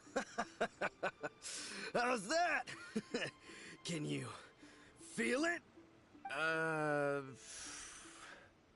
Can you feel the feeling of manliness? Found your own school? Ha! So shallow. How can a manly man aspire to something so lame? Please, spare me. Spare me. I can't feel the manliness. I can't even feel the cold anymore. I can't take any more. I'm gonna die. Yohei. Yohei! Save me! Save me! Did you hear that? All the nonsense aside, he's going for help! Huh? Who goes there? He stood up! And now he's coming this way! No, don't come any closer. Help! What do we do? Miko, think of something! Oh, poor thing. Yohei, your brother's life is hanging in the balance, and he's using his final breaths to call on you for help. Whatever shall we do? Well, how should I know? The way it looks to me is that Shingo feels terribly resentful to you about something. Would you mind telling me what that's all about? I don't know what to tell you. I don't know. You don't know? But surely you should have more insight than anyone else into how your brother came to be this way? Yohei, I suggest you think very carefully before you open your mouth again. This is a life or death situation.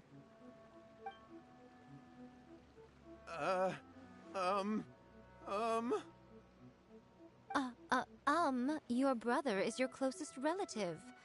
You must have noticed straight away when he started acting out of character. And yet, 5 whole days pass before it occurs to you to come and seek help from me. You really expect me not to notice the gaping holes in your story? But I... As you wish. It's fine by me if you don't want to tell the truth. But after Shingo dies, you'll be next. It's futile trying to escape. Anywhere in the world you run to, it will be right behind your back. After all, you did summon it together. Ah! All right, I'll talk. I'll tell you everything. My brother and I used a wishing incantation. We made a wish. Yes, that's it. The one that's all the rage right now. You just have to recite an incantation at midnight and your wish will be granted. Just like the book described, we drew the magic symbol, stepped inside it barefoot at midnight, said the incantation, and lo and behold, spheres of light appeared all around us. After my brother wished to become a swordmaster, it really worked. Out of nowhere, he suddenly had these amazing sword skills, but his whole personality changed too. Because I was worried that if he goes back to normal, he'll lose his skills with the sword. If that happens, it'd ruin our plans to start a martial arts school, and we'd be back to being poor. I just wanted to keep this under wraps until we'd managed to get the dojo set up and paid off our debts.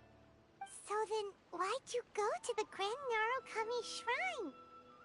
Well, 'cause with the way he's acting now, I was worried that rumors might start spreading that he's gotten involved in the occult arts or something, and then no one would want to sign up as his disciple.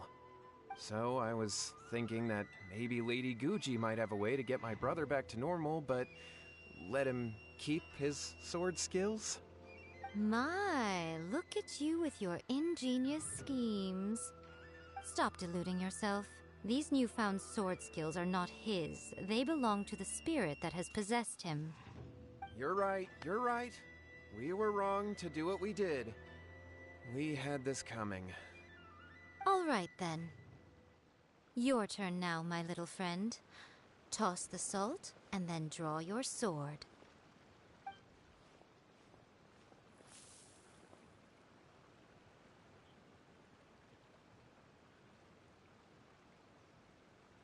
What is that?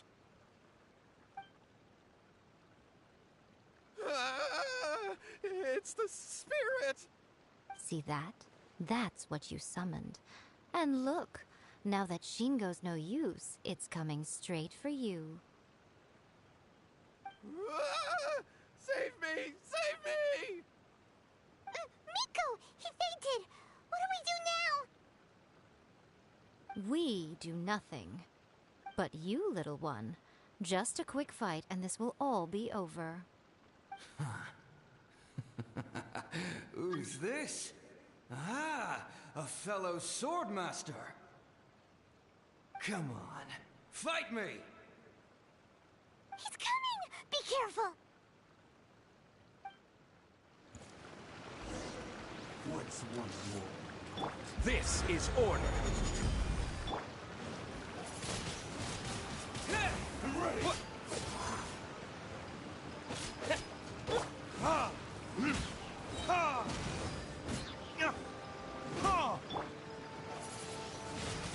Wind blade. Ready, steady, go! Time for retribution. Taste my flavor.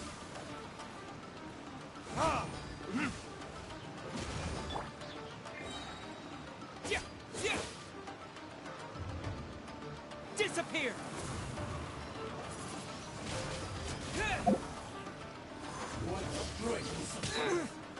Let's dance!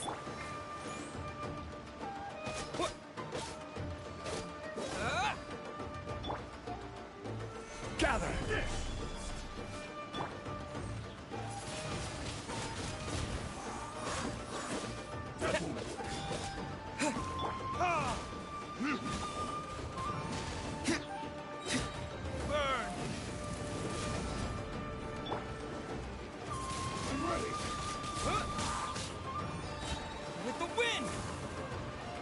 I'll protect us.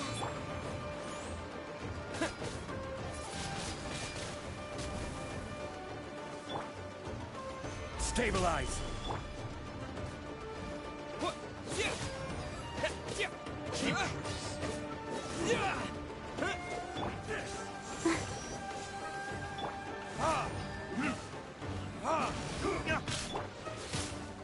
I'm ready.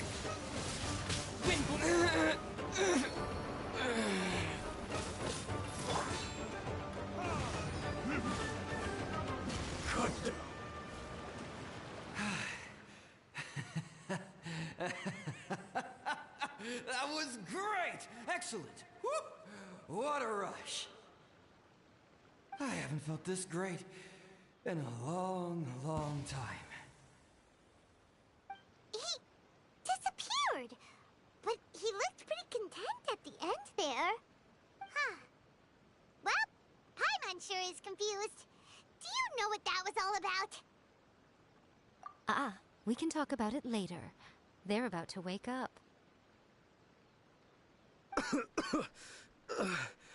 What am I doing here? Yohei? Yohei, is that you? Shingo, are you alright? Yohei, I had the weirdest dream. I dreamed that I wasn't a useless loser with a sword anymore. I even beat one of Domon's disciples. I thought we could finally open a dojo of our own now. But then I realized I couldn't control my own body. And there was this voice in my ear talking to me constantly. I was terrified and I wanted to take control of my body back, but I couldn't. And the voice kept talking about manliness. Shingo, we shouldn't have made that wish. We summoned a spirit and it possessed you. Yes, And had we not come to your rescue, your life would have been over before too much longer. Then the spirit would have haunted your brother until he died of fatigue too. Thank you, Lady Guji. And thank you for your assistance, exorcism experts. All right, take him to get some rest. He's very weak right now, having been possessed for quite a few days. He will experience a high fever, but it won't be fatal. Remember, this is the price you pay. At this point, I would normally lecture you on the dire consequences of using occult methods to obtain power that does not belong to you. But I think you get the picture now, don't you? Yes, we understand now. We won't do it ever again. Thank you, Lady Guji. Thank you, exorcists. We'll be on our way then. Come on, Shingo.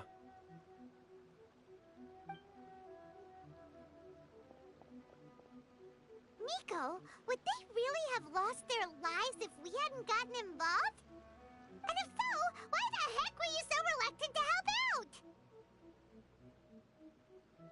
Oh, they would have been fine. I had to scare them a little, though. Otherwise, I hardly think these two lazy rascals would have learned their lesson. So, what was it that possessed Shingo? You saw it all for yourselves. I'm sure you can figure out what kind of spirit had possessed him, can't you?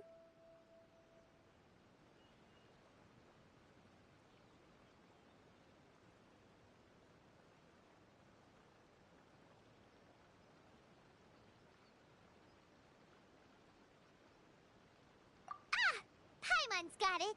It was an Oni. Correct. Although it possessed Shingo, it didn't have any ill intentions. As a matter of fact, it actually seemed like it was trying to train Shingo to become bolder. Huh. Fair enough. But it seems like it had the opposite effect. Tossing salt caused it to temporarily leave Shingo's body. Then, you exhausted its strength by fighting it, so it disappeared. Even if we'd done nothing at all, Shingo would have eventually become too weak for his body to host the spirit, and it would have left of its own accord.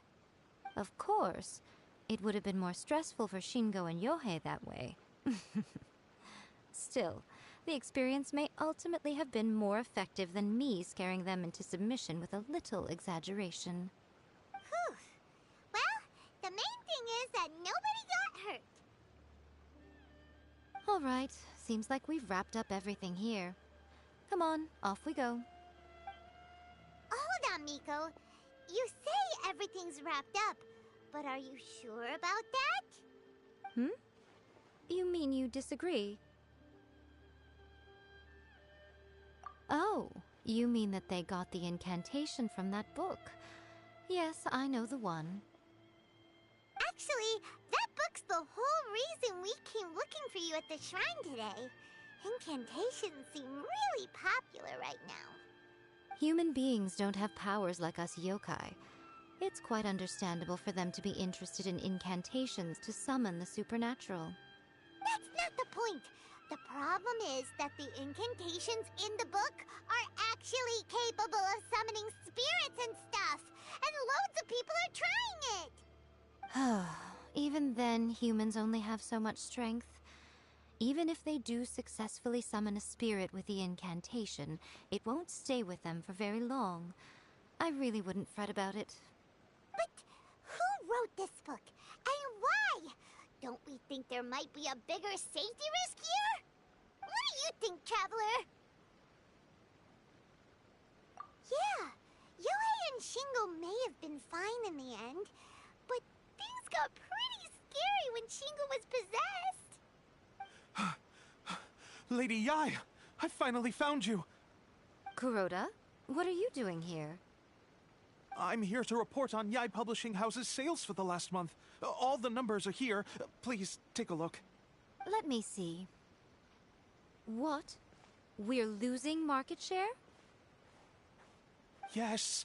Overall bestseller, reader's favorite, and trending ranking. We're being beaten in all categories. One book is topping the charts. It's called A First-Hand Guide to Summoning Spirits. Both of you, back here now! Miko? What is it? You have a really scary look on your face right now. Things just got serious. A first-hand guide to summoning spirits is an all-round hit, summarily beating the novels of the Yai Publishing House by every analysis. Just what is that supposed to mean? I worked extremely hard to promote our latest featured work, and now a rival book comes out of nowhere and steals our thunder. If this isn't the very definition of intolerable, I don't know what is. I have to come up with a counterplan, and you are going to help me. Huh? How is this our problem all of a sudden? Paimon, please. Who wrote this book and why? Don't we think there might be a bigger safety risk here? Oh, am I to take it that the safety of the people of Inazuma isn't so important in your eyes after all? Wait, what just happened? Again, you technically have a point, but this feels all wrong. Nothing's wrong, okay? Come on. We're going to war. I'm going to head back and make some preparations. Meet me outside the Yai Publishing House.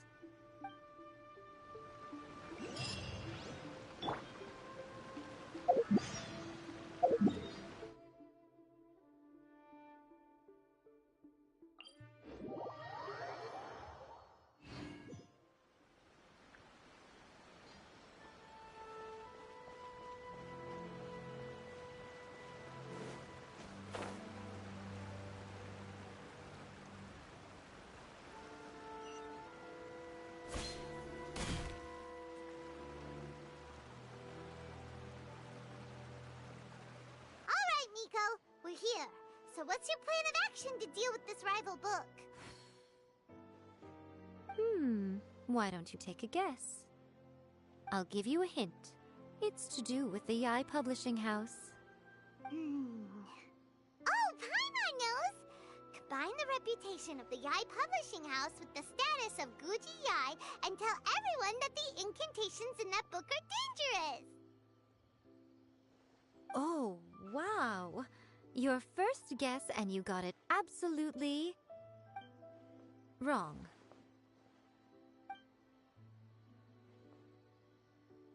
Yeah! Wait!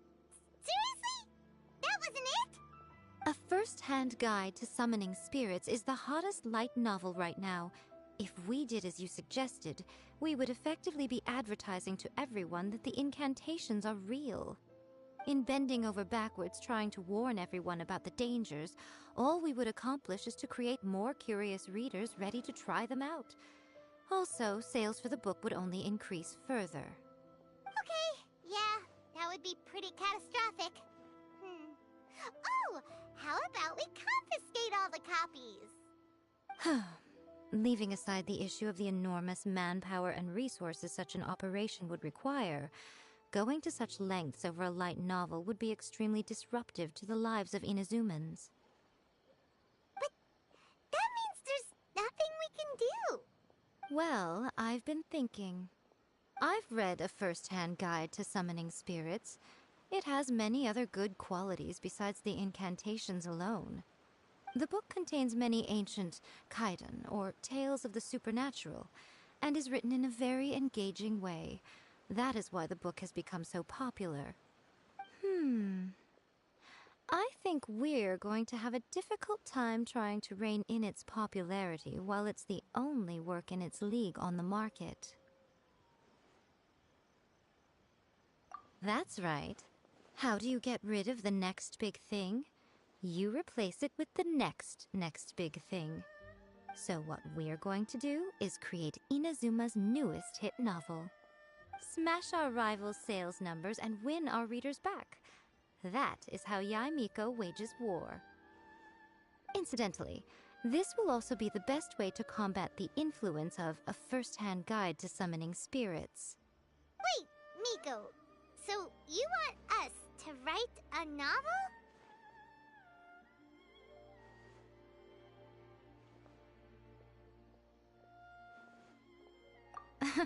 Well, becoming an accomplished novelist certainly isn't an overnight process. But let's not forget that I am the chief editor of the Yai Publishing House. I have my ways. I did say this is what we're going to do. I trust that the word teamwork is in your vocabulary. Anyway, there is a writer submission event going on at the moment. Start by talking to readers and finding out what they're into. When you have an idea of what the current trends are, come back and see me. I'll be at Uyu Restaurant. Find me there when you're done. I will assemble a team, and we can work while we eat.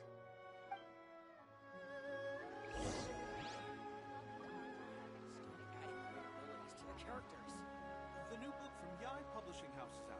Come take a look. Smoothly, just as I planned.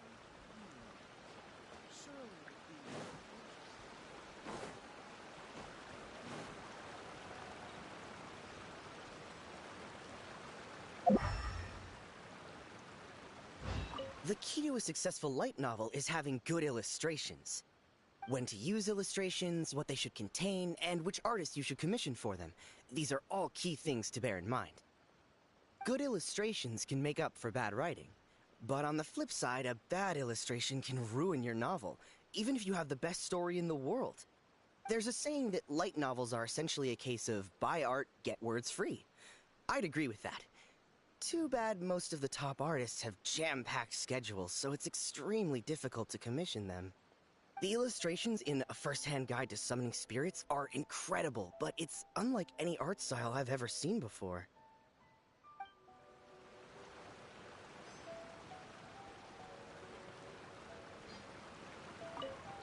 I'll be honest, I read light novels for the cheap thrills.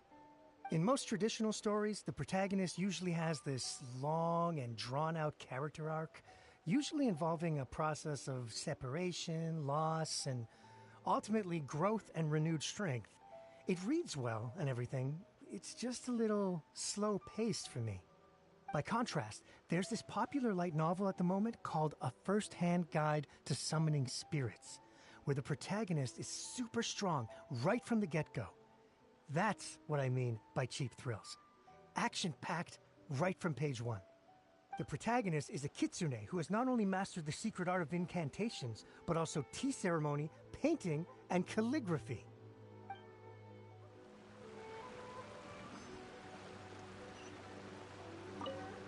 The Yai Publishing House has held many writer submission events to date. The winner gets a huge amount of publicity. It's been the ticket to fame for a lot of authors. If you've got a good idea for a story, you definitely don't want to miss out.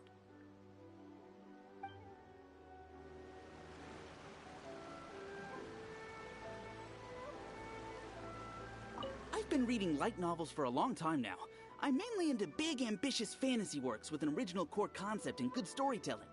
These days, though, everyone seems to be imitating each other. Most of the time, I can guess what the story is about just from the title.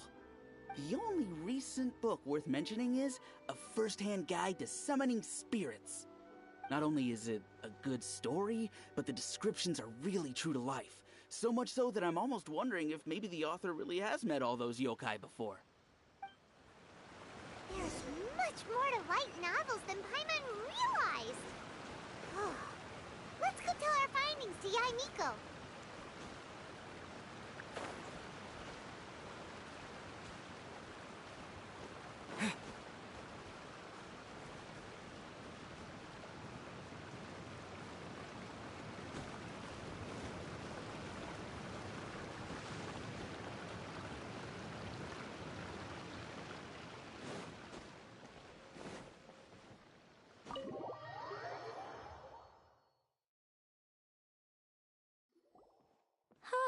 There you are.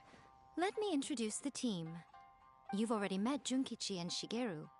Shigeru is an experienced editor, and Junkichi is the author he's partnered with. Junkichi's working through a creative lull at the moment, but all his past works have been very popular with young people. He's developed a distinct and enduringly popular style. Satomi is Yai Publishing House's ace in the hole. Her specialty is that she can write all kinds of completely different stories and all under different pen names. As for what those names are, well, that's a trade secret. They will be teaming up with us to collectively create the novel that knocks A First-Hand Guide to Summoning Spirits off its perch. So, feeling better about my plan now? Uh-huh. It definitely makes sense. Now then, tell me what you found out about readers' preferences. All very true. An original core concept, a fast pace, quality illustrations, and lots of action. This is the formula that will guarantee good sales numbers. More importantly than that, even though it's a work of fiction, we have to deliver a sense of realism. Paimon followed pretty much all of that, but there's still one question. What are we actually gonna write about?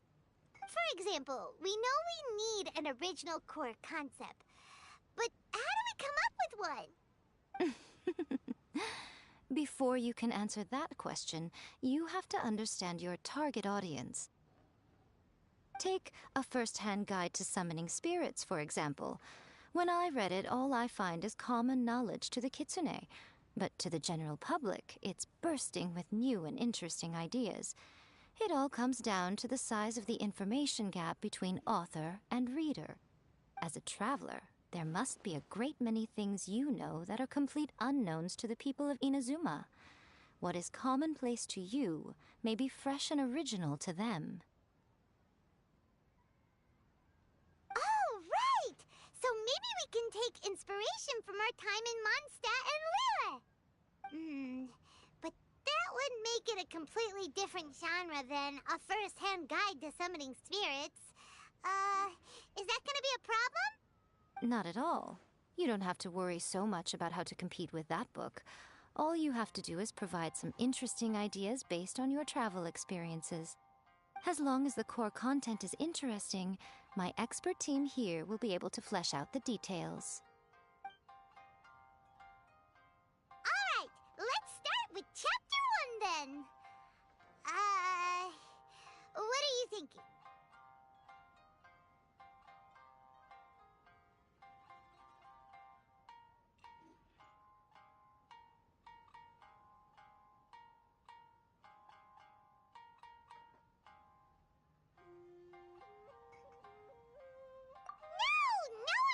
Go for that, no matter how you tried to play it.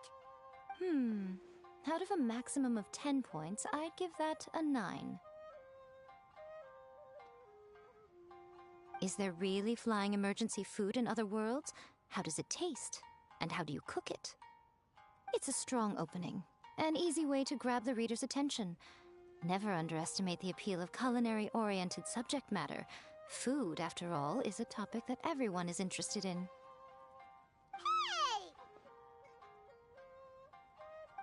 Good job, little one. You're not only drawing on your own experiences, but it seems you're filtering them through the lens of the kinds of light novels you've read in the past. I think you really understand what we're trying to do here. Thoughts from the experts? Are we able to work with this general framework to make an interesting story? Yeah, we think it works. I tend to overcomplicate the core concept if I'm not careful, so this deals with that problem. That's good. Okay, we're done with Chapter 1. Let's move on to Chapter 2. Won't that do for now? Readers will devour your content a lot more quickly than you'd think. If we don't keep delivering the goods now we've caught their attention, all our hard work so far is in vain. Hurry, Chapter 2, let's go. Can't you see that Satomi is waiting? What's wrong with you? You don't look so good.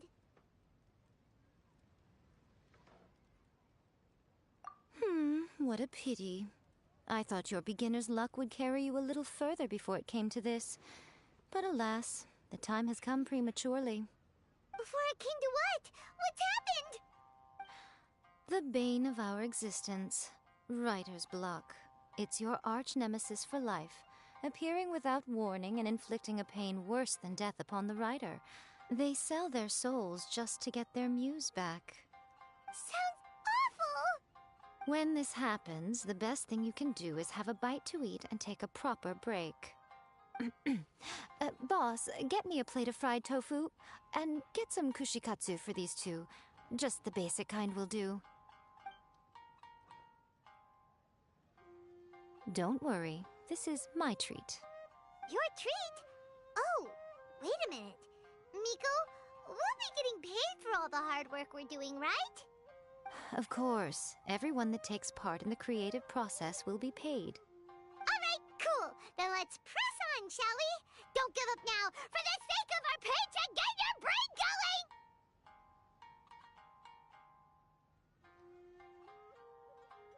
Ooh! Does this mean your inspirations come back?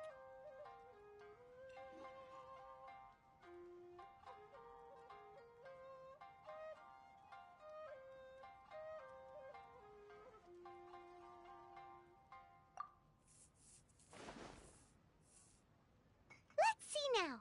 The protagonist arrives in Liyue and befriends a young man who doesn't have the money to pay for anything. Only later do we find out that this young man is none other than Rex Lapis himself.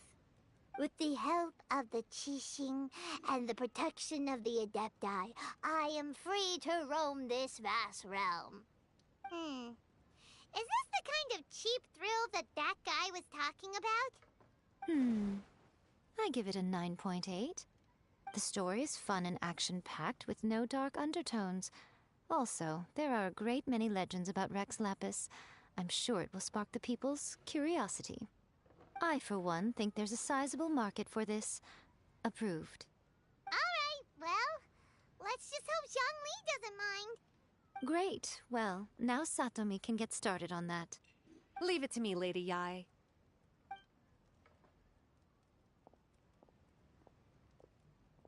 Let's write about Inazuma in the 3rd chapter, shall we? I can help with this one. We can use the Vision Hunt Decree or your experience in the Resistance. Any ideas?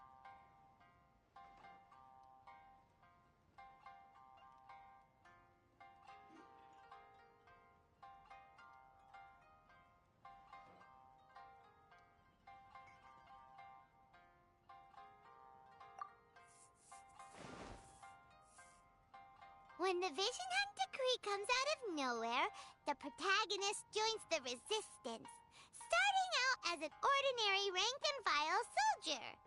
Find out how the protagonist goes on to make great contributions to the war effort, become best friends with the Resistance General, and get to know the Guji of the Grand Narukami Shrine, working together with everyone to finally secure a grand victory for the Resistance. It's surprisingly normal. I think it's rather good. A lot of people still like the classic hero's journey, from ordinary soldier to great leader, a fresh take on a timeless classic. One thing, though, we'll need to rewrite the part about me giving you the Omamori. Let's change it to... The mysterious Lady Kitsune teaches the protagonist a spell that can make their wishes come true. The protagonist uses this spell to defeat the Raiden Shogun in battle. That should do the trick. Whoa, so we're really going head-to-head with our rival on this one, huh? I suppose so. Once they're done writing the manuscript, I'll write the passage where the protagonist recites the incantation myself. Are we done then? Do you really think this will be able to beat a first-hand guide to summoning spirits? The content is fine. Now we just need to promote it. I will contact an artist to make some illustrations. I'm positive they will be at least as good as those in A First-Hand Guide to Summoning Spirits.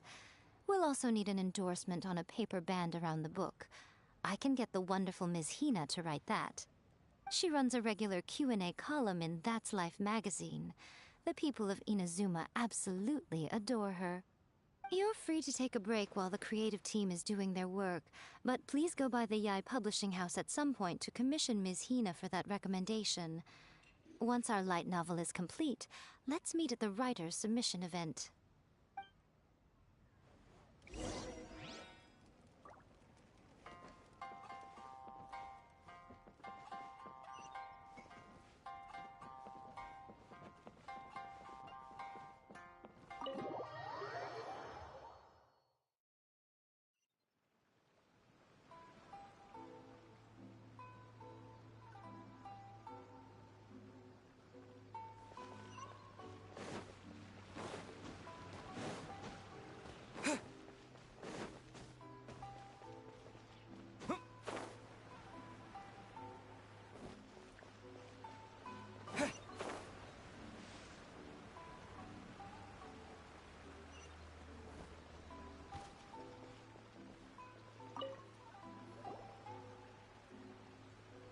Miss Hina doesn't usually do endorsements, but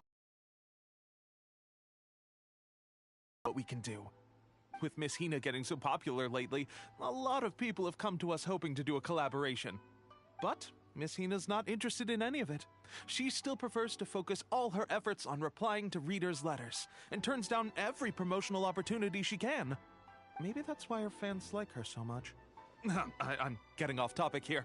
Anyway, if we can get that endorsement from Miss Hina, you'll definitely get an exposure boost at the beginning. May your light novel sell well and set a new record for the Yai Publishing House. We'll do our best.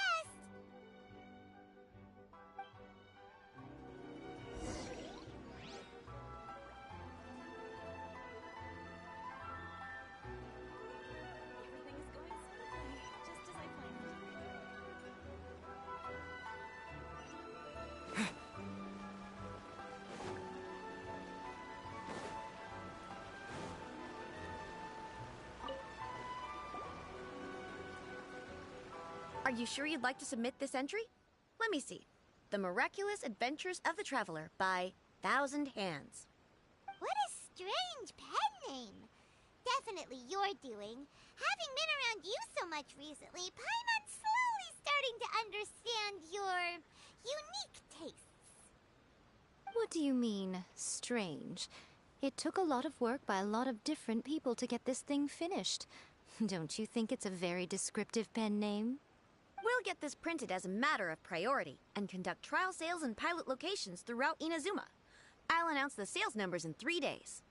Uh-oh. Paimon's getting a little nervous now. Do you really think this is gonna work? That's right. Be confident in your work. That's exactly how a light novelist should be. Okay, then I'll sign you up. Please come back in 3 days for the results. Thank you all for your submission. I wish you the very best of luck.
Ah, you've all finally made it. Good news, everyone. I just received word that your light novel is flying off the shelves. Multiple sales locations are asking when we'll be printing more copies. Woohoo! That's great! This level of success is an amazing accomplishment for a new work. Most new books don't sell 30% of what you've sold. I have free copies for each of you here. Please take them. The payment will follow shortly, and I'll notify you to come and collect it when the time comes. Oh yeah! The whole reason why we made this light novel was to combat the influence of a first-hand guide to summoning spirits. We sold a lot of copies. Doesn't feel like we accomplished our goal. How do we know whether it worked? Oh, don't worry. The change is already underway. Shh. Listen to what the people around us are talking about. The conversation has already moved on, hasn't it? Hey guys, have you heard about this latest Kaidan thing doing the rounds? You just need to recite the incantation from A First-Hand Guide to Summoning Spirits at Midnight, and your wish will come true! Oh, that? That's a throwback. That's old news, man. No one's talking about that anymore. The Secret Spells of Lady Kitsune is the new hit thing. I've already memorized all the incantations. The Secret Spells of Lady Kitsune? What's that? You haven't read it yet? Okay, so supposedly, if you recite the spell in there on a moonless night, you'll receive protection of the Kitsune and all the other powerful yokai. They can make any of your wishes come true. I heard that the incantations in a first-hand guide to summoning spirits have weird side effects. This one guy wished for a load of Mora and got it, but then one night it all turned to leaves and he developed a high fever. They actually had to use one of the secret spells of Lady Kitsune to get rid of the discomfort. That proves that the incantations in this book are more potent than the ones everyone was trying before. Pretty much everyone I know is desperate to try it out. Just waiting for a moonless night. Really? Well, I better go and prepare too. Well, feeling less worried now? Wow, you're right! Everyone's shifting focus! But what's this moonless night that they're talking about? Paimon doesn't remember that detail from the brainstorming session. This is something that will become very important to us further down the line. All right, it's time to move on to the next phase of the plan. There's a phase 2? Of course. Behind every book that hits the market lies an author, right? Oh yeah, if we leave him to his own devices, he might just write another guide to summoning spirits. Also, we still need to figure out what his motive for writing it was. Exactly. That's what we need to take care of next. Fortunately, I've already managed to identify the author. He's a failed light novelist named Tomoyuki. But when we went to ask him about it, he had no recollection whatsoever of having written the book.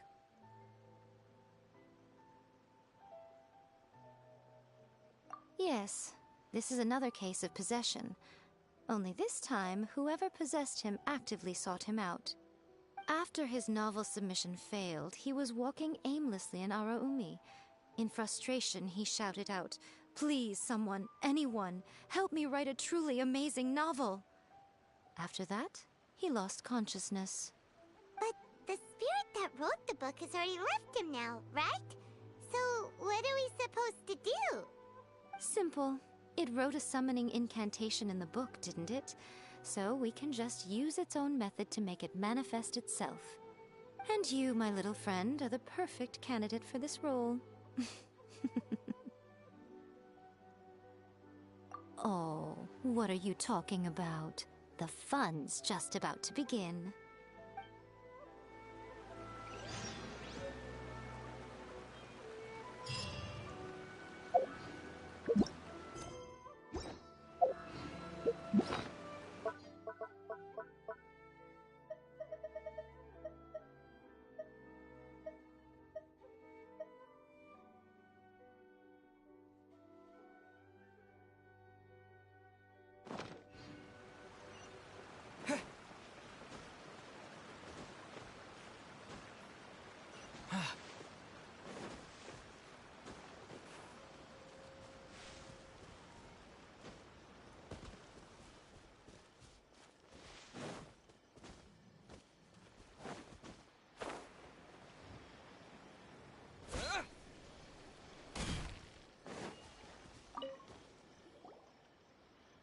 Nico, what is this place?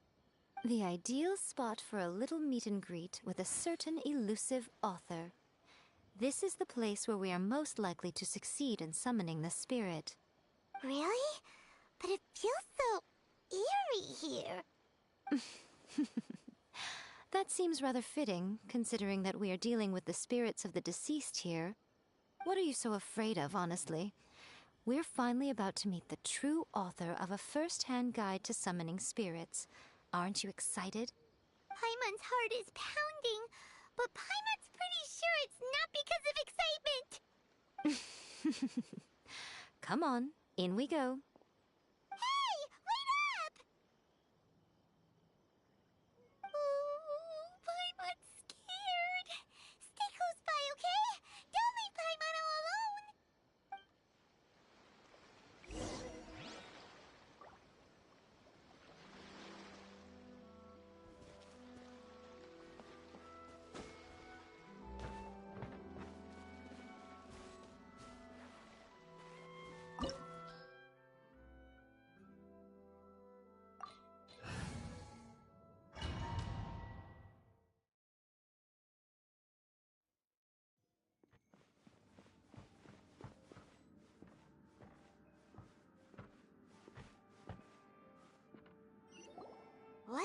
weird painting. Miko, do you know what it's supposed to show? Probably a scene from ancient Inazuma. It's a good piece of artwork and all, but it's also kinda eerie. So it's a bit scary. Looks like the artist signed their name. Rakusai? It's not very clear. Let's go inside and take a look.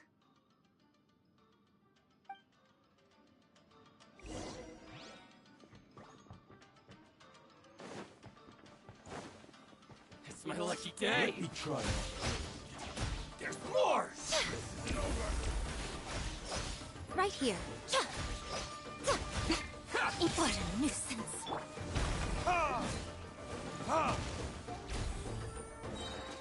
Perfect retribution!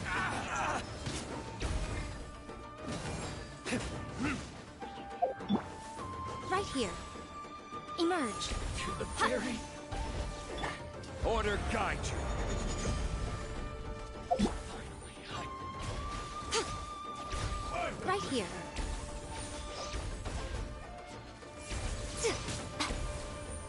Right now.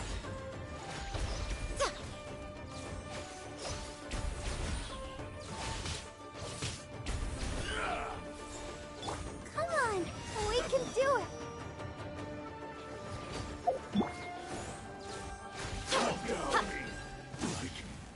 This.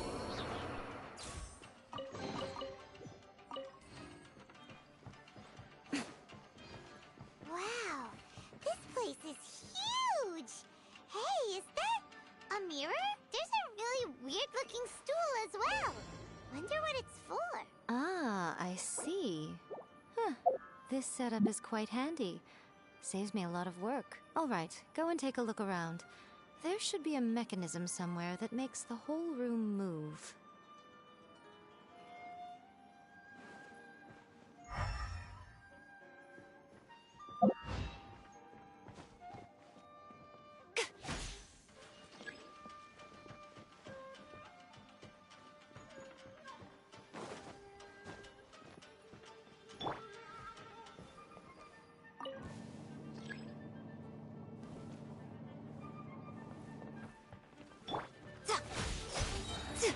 A sight to behold. Right here. You're open. You're open.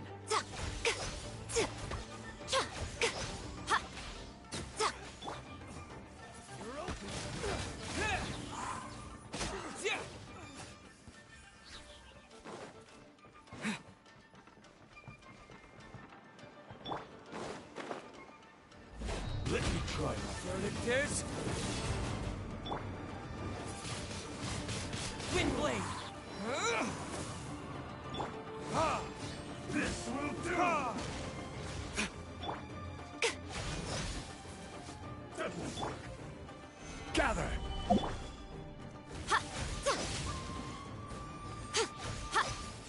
One strength. Emerge. This is order.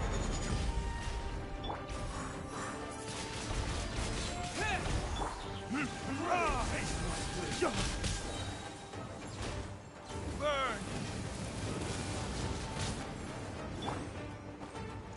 Chief. Disappear! You pay for that. Hey, let's dance.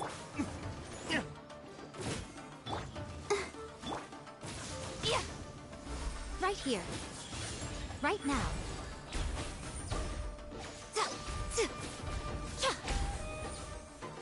One strength.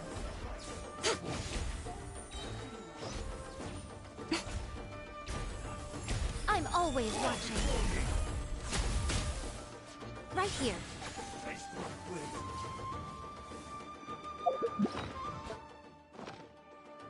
Let the show begin.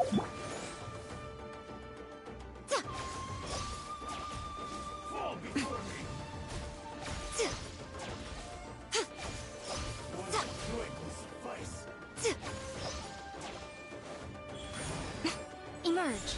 Right here.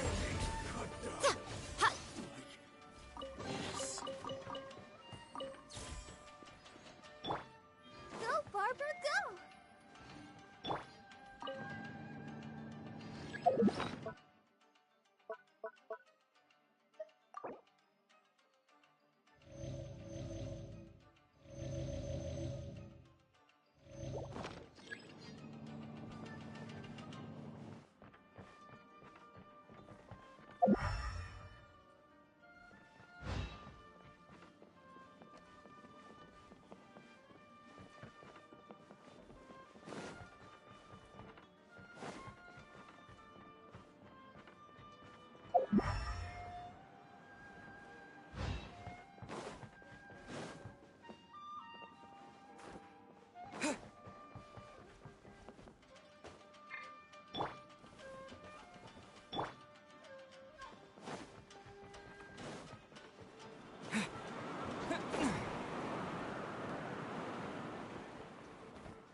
It's my lucky day!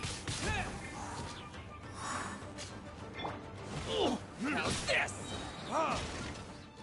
Time for retribution!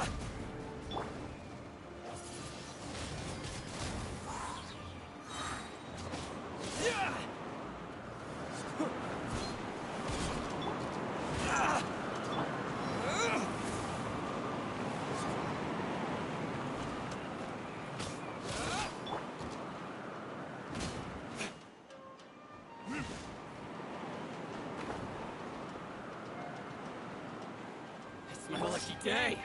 I will have order! Windblade! Yes!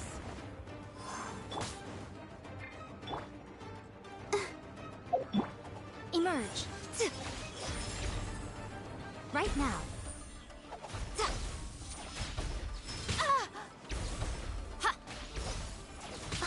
Is that all? How's this? Nothing lasts forever.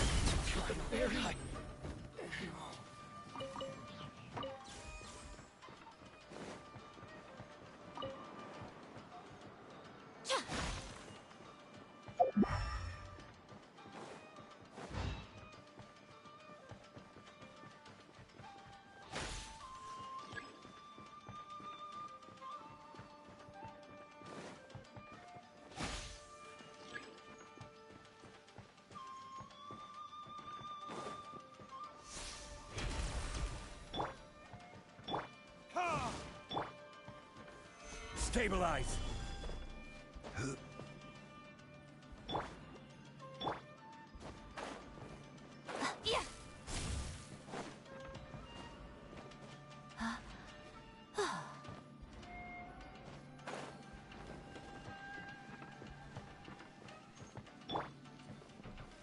Solidify!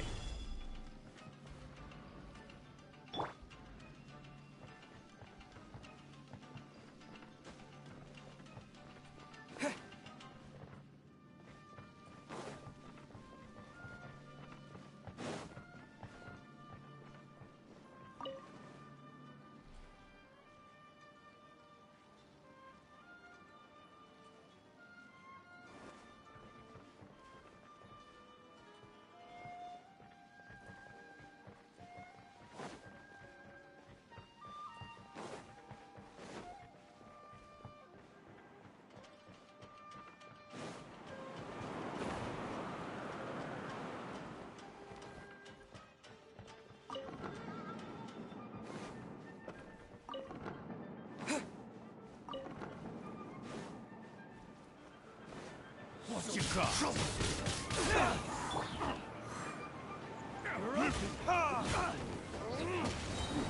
You're open! Burn! disappear!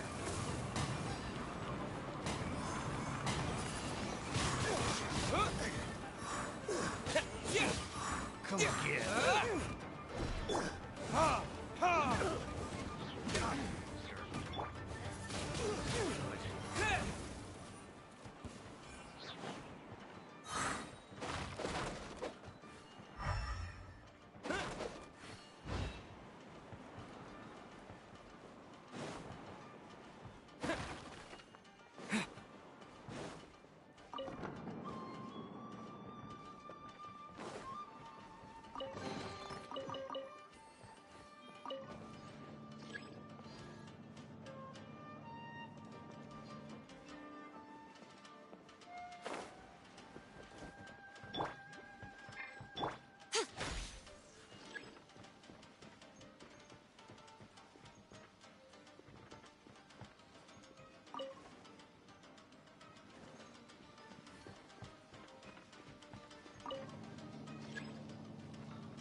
Whoa.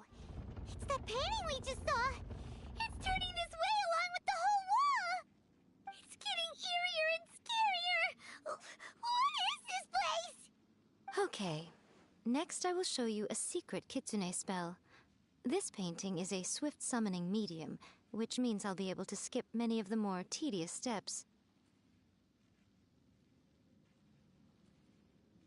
The murky mirror reflects the view of Inazuma in a bygone age. Spirits stirred by the sight of the past will be easily drawn to it.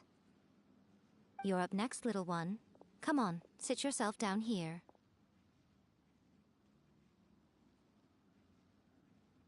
Yes. The whole point of a summoning ritual is for a dead person's spirit to possess a living person's body. You saw what happened to that Oni samurai spirit.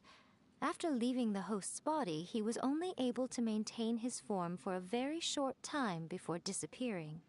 Are we positive that summoning a spirit to possess the traveler isn't gonna have any lasting negative consequences? Oh, you really care about the little one quite a lot, don't you? I'm a little jealous. I wish my friends were caring like that. Anyway, are you scared, little friend? Don't you worry now, it'll be over soon. Just think of it like having a dream. Sit on the chair, stare at the painting, and relax your body and mind. Try and be natural. There's really no need to be nervous.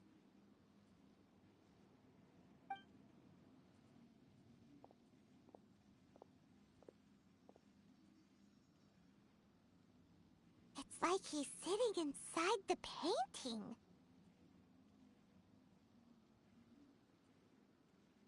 Huh? Is Paimon seeing things? Did the painting just move? Recite the incantation in your heart, little one. Also, you'll need to have some intense thoughts going through your head. A wish, for example. Now, what kind of wish do we think it would take to summon forth the author of A First-Hand Guide to Summoning Spirits? Anyone?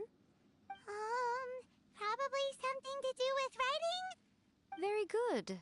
The wish needs to be heartfelt, though, so let me help add a little realism to the equation. The book is selling exceptionally well, Traveler, but we're going to need an outline for Chapter 4 as soon as humanly possible. When is the earliest that you can turn it in by?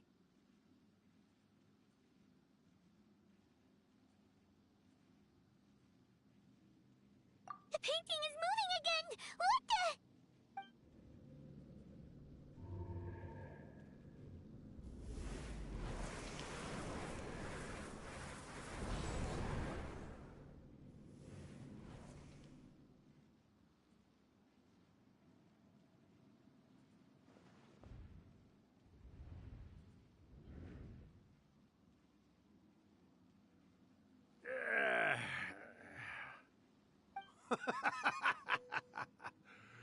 I never thought the day would come when I'd be summoned using my own ritual. Getting a taste of my own medicine. What have we here? Another budding writer? What's come over you all? Why is everyone wishing for help with their writing? Are novels so popular in this day and age? We got you! So you are the one who wrote a first-hand guide to summoning spirits! What are you trying to do, Why'd you put that summoning incantation in the book, huh? What's your game here? Huh? What's this? Oh, I see. No wonder this felt so familiar. I've walked right into your trap, haven't I? You ask me what my game is here? Well, of course. It was to use this incantation as a means for all the souls of the departed yokai to make their glorious return to the world and plunge all of Inazuma into a brutal, bloody war! What? Paimon knew it! You had an evil plan all along! Oh, did you now? Then how naive of you to let me possess this body so easily. I sense, yes, great power within him. Good. Good! With this power, no one shall be able to stand in my way! Wake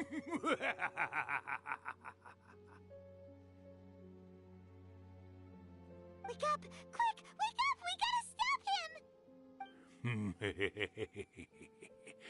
It is futile. You shall never wake him again. This body now belongs to me! Hey! Come on, wake up! Don't let him take your mind! Miko, think of something! Miko! Miko!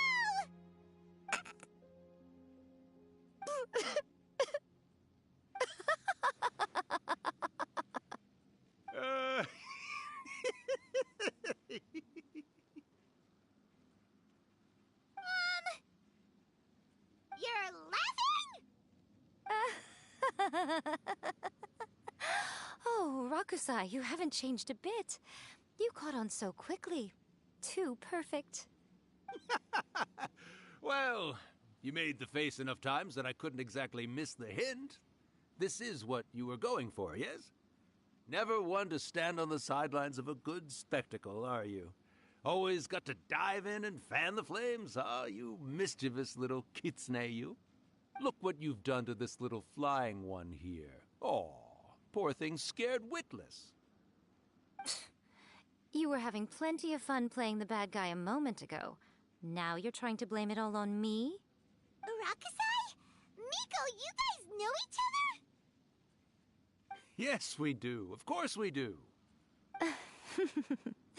Allow me to formally introduce the author of A First-Hand Guide to Summoning Spirits, Urakusai. No, wait. To be more accurate, it's Urakusai's memory. Memory? But isn't he a spirit? Ah, spirits, memories. They're just different words to describe the same thing. Something that comes from the ley lines. Do you remember that recent incident when the Rift Hounds were gnawing at the sacred Sakura's roots? You witnessed human memories leaking from the ley lines, didn't you? Well, since there are human memories, of course there are going to be yokai memories too. In life, yokai possess supernatural powers, and even when they are a shadow of their former selves from a bygone era, they still have the ability to control whether they are visible or not. Typically, yokai memories survive longer in the world than those of humans. Indeed, indeed. I was wandering around the sacred Sakura's roots when I suddenly heard someone yelling, "Please, someone, anyone, help me write a truly amazing novel." It piqued my curiosity, so I popped inside his body and wrote a novel for him. So that's how it happened. But why did you include a summoning incantation in the novel? Oh, little one. Not to toot my own horn here, but when I was alive, I wasn't just another kitsune, no. I was a mighty and powerful Daioko. The memories of other yokai can't possess human bodies at will like I can. But with this incantation, they can go one last little joyride in the world for a couple of days. Anything they're still itching to do, they can go and get it done. But... She's trying to say that all the commotion this causes is likely to be a great disturbance to the humans. Disturbance? I guess you mean that we might leave them with some broken dreams after we leave, hmm? Oh, yes. And they might have a fever or whatever. But you know, I actually think that the most admirable thing about human beings is the way that they go out and shape their fate with their own two hands, given that they're not born blessed with the same powers that we enjoy. As for those who would rather draw on external power than seek to improve themselves, it's quite right that they learn their lesson eventually. So when you think about it, we're actually doing the humans a big favor. Miko, you agree, don't you? Yes, that's what I thought too. All right then. You finally convinced Paimon. You guys were right. What are you scared of, little one? Don't be deceived by her day-to-day antics. Miko is actually one of the most powerful yokai out there. Not only that, Irakusai, but my latest work has beaten that book you wrote, A First-Hand Guide to Summoning Spirits, to become the most popular in Inazuma. Of course. You were never one to make extra work for yourself where you can help it. And yet you went to all these lengths to find my painting room, and even took the trouble to summon me. I knew you must have some ulterior motive. You were always the one to pick a quarrel with me when we all used to gather around and share stories. All right. You win, I lose. Happy now? Ha! I finally get to hear you say it centuries later. Ooh, I must say it feels good. I remember when you were just a little girl, always hanging off my shoulders.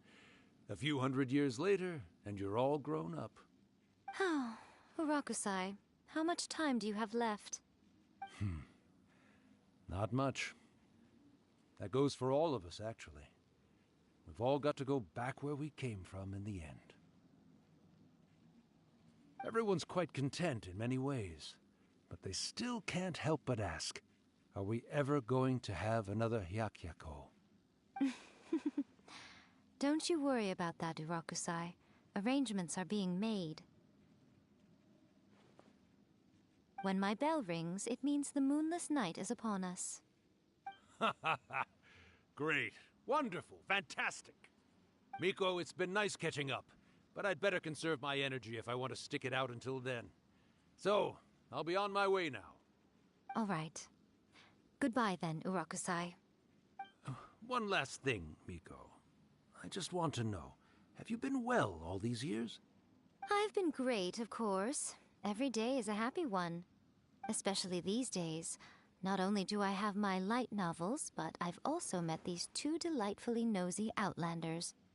And even A is finally starting to come to her senses. Quite a miracle, given how pig-headed she can be. Oh, well, great. That's fantastic. Urakusai, you'd be right at home in this era. A great storyteller and artist like yourself would be the Yae Publishing House's ace in the hole. And I would personally be hounding you over your next installment. He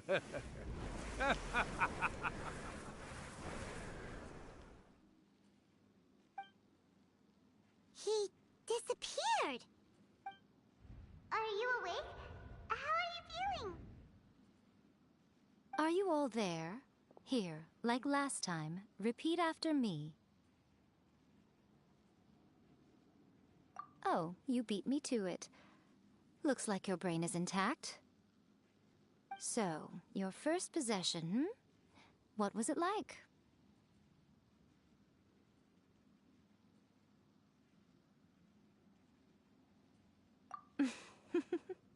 Good. Saves me from having to explain everything again. Hearing Rakusai admit defeat has put me in the most wonderful mood. In return, it's only fair that we make sure to deliver on what they're all hoping for. Yes, though they only represent a tiny proportion of the memories in the ley lines, it will still be quite a sight to behold when the time comes. Since you've come this far, why don't you do one last thing for me, I'll need your help with the ritual. You cannot be serious, Miko! After all that, you still have more errands for us? You guys teamed up to scare Paimon just now. If you think Paimon's gonna do anything you ask for, think again! Aw, come on. I'm really only asking you to finish what you started. Besides, your paychecks are still in my hands. Paimon's paycheck? Well, there's no way out now. We're in too deep.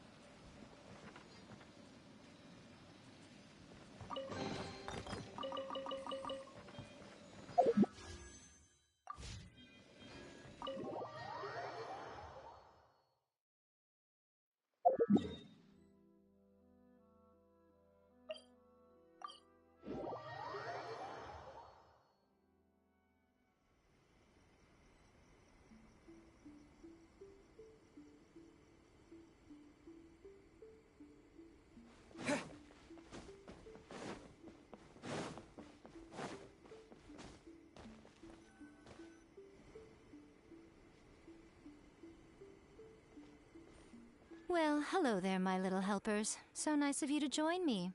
You're right on time, too. As if we had a choice. We just want our paychecks. So, Nico, what exactly do we have to do to make this Hyakuyaku happen? Also, to be clear, we actually have no idea what it even means. It might sound ominous, but to put it simply, the Hyakuyaku is just a gathering of the yokai. Back in the day at yokai gatherings, once everyone had had plenty to drink, one by one they'd start soaring into the sky with their yokai powers. There were so many of them that their silhouettes would block out the moon. But now, the yokai memories that leak from the ley lines are weak. They are no longer able to fly. So I will be performing a convocation ritual for them, gathering all the wandering memories together in one place. When the time comes, they will gather in the sky above the Grand Narukami Shrine. Once their energy is spent, they will be satisfied and return to where they belong.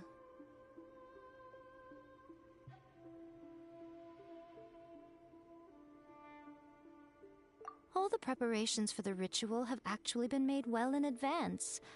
Remember the incantation and the mention of moonless night that I added to our novel?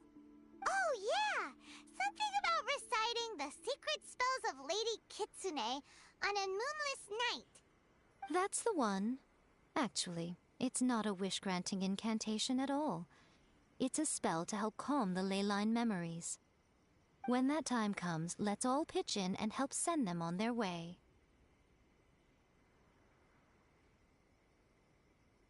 I will start the ritual preparations shortly, and at that time I need you to do two things. First, tell the Shrine Maidens to leave the mountain. During the Hyakuyaku, a whole swarm of yokai memories will be hanging around in the air above the Grand Narukami Shrine. Having the Shrine Maidens leave avoids the bothersome issue of someone potentially getting possessed. After that, I will commence the ritual, and the memories will begin to congregate. This will take some time.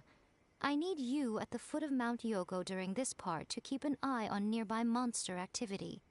The memories are normally dispersed and don't pose a threat, but when their energy is concentrated, it is likely to disturb the monsters.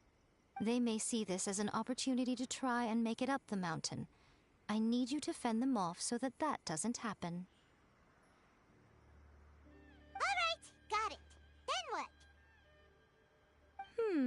Well, if at that point you felt like coming to the shrine and getting a close-up view of the yokai, I wouldn't say no. Okay, let's get going.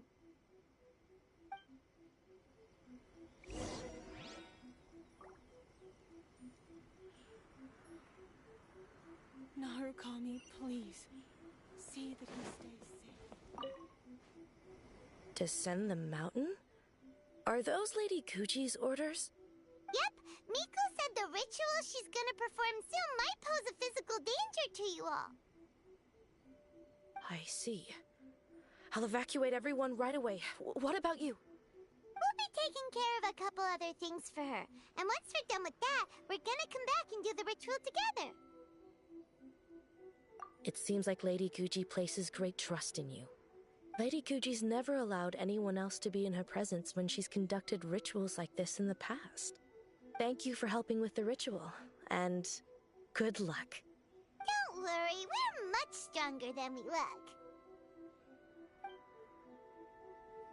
Nico's about to start the ritual. Come on, let's go deal with the monsters down the mountain.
The insolent shall be punished. These monsters look really riled up. Yep. Let's get rid of them as fast as we can. Then we can get back in time to see the yokai. All right, here they come.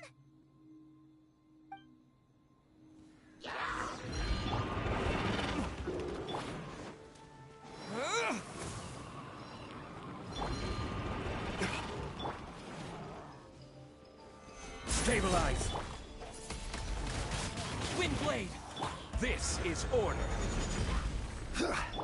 Time for retribution!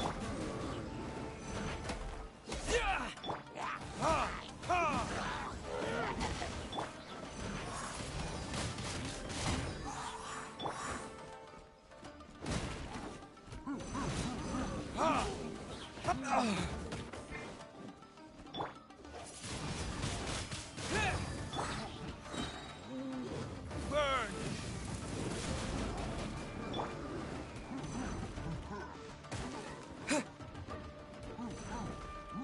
Disappear!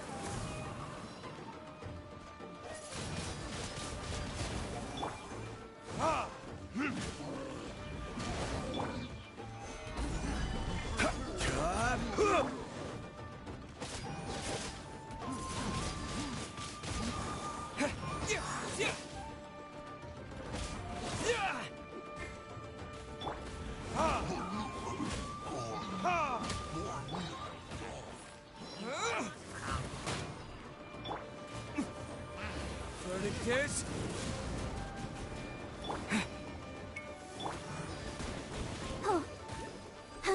I will have order. Windblade!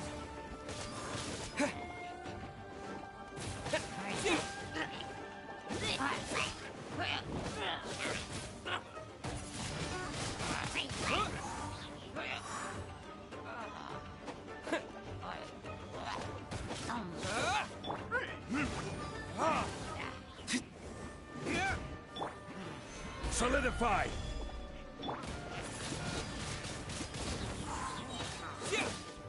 With the wind!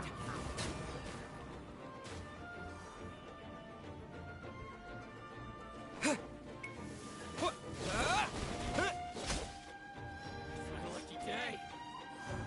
The perfect distance. Boom! Time for retribution! Blade!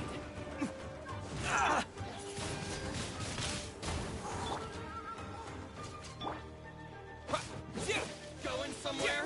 How's this?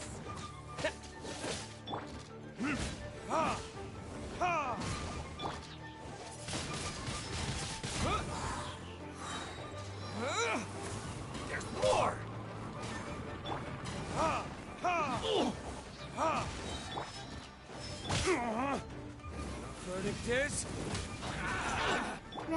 Steady, go!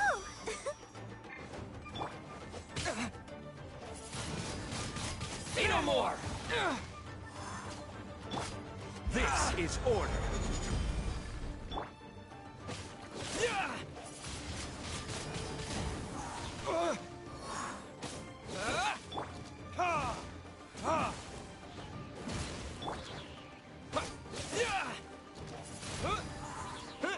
There's so many of them!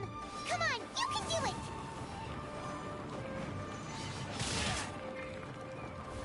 I dare you! Gather!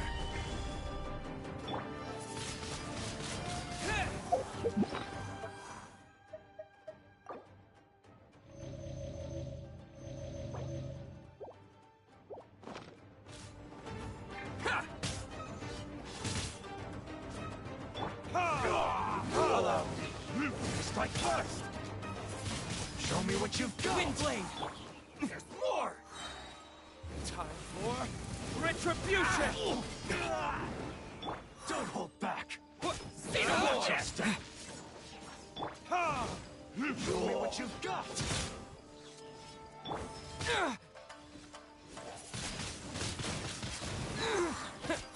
I dare you. With the wind.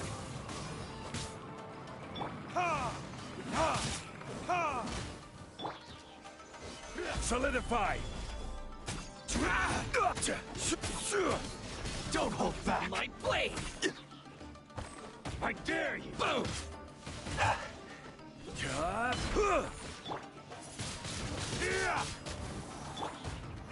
See no more! Burn! Don't hold back! Order guide you!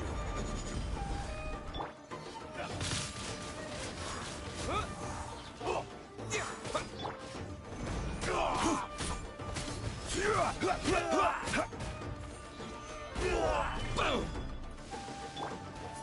Watch your step! Show me what you've got!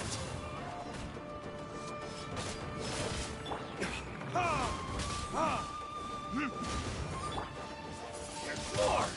I dare you!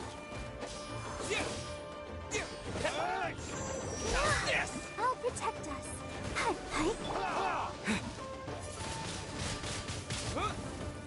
Don't hold back, Harry! Allow me. Strike. I will have order. Verdict is what you've got. Wind blade. Stabilize.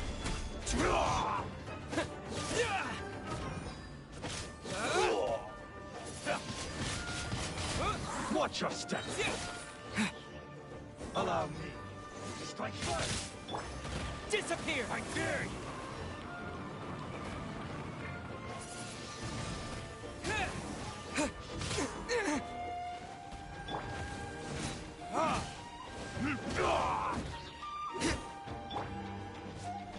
Gather! Clear! Cut!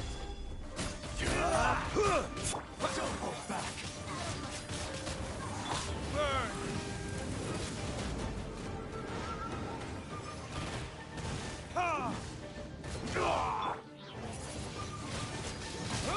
Watch your step! Allow me to strike first! With the wind! Show me what you've got! Train harder!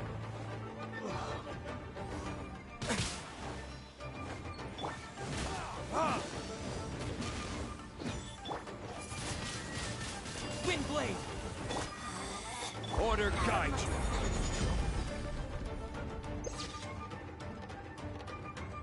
Hoota! What you got? This is Her Majesty's gift! Retribution! Alright, that's the last of the monsters. How far along do you think the ritual is? Let's head back to the...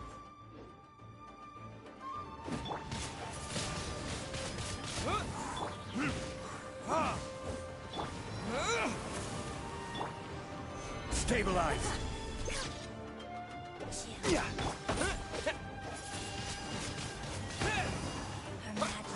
Burn!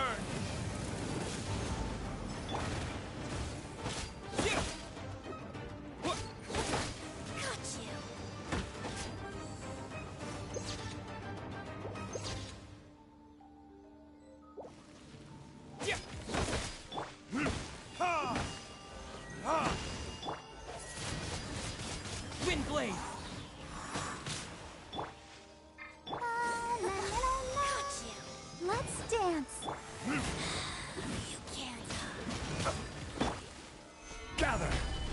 Disappear!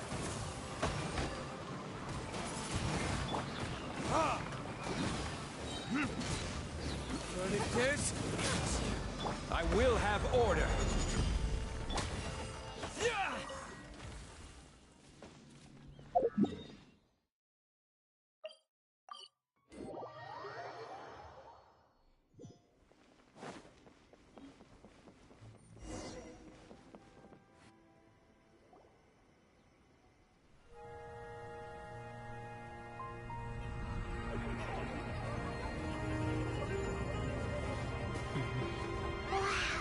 So many! They're everywhere! Huh? Yes, the memories of the yokai. They haven't been able to relax and soar through the air like this for a long time. Come with me.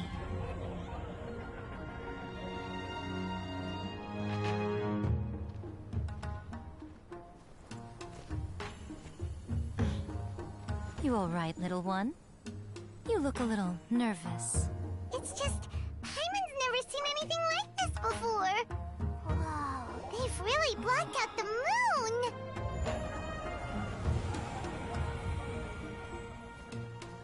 It does look a little intimidating, doesn't it? But I know them. They may be loud and brash at times, but they are good and brave souls. Even after losing their lives in a brutal war, they have never given in to grief or despair. Alas, their time is short.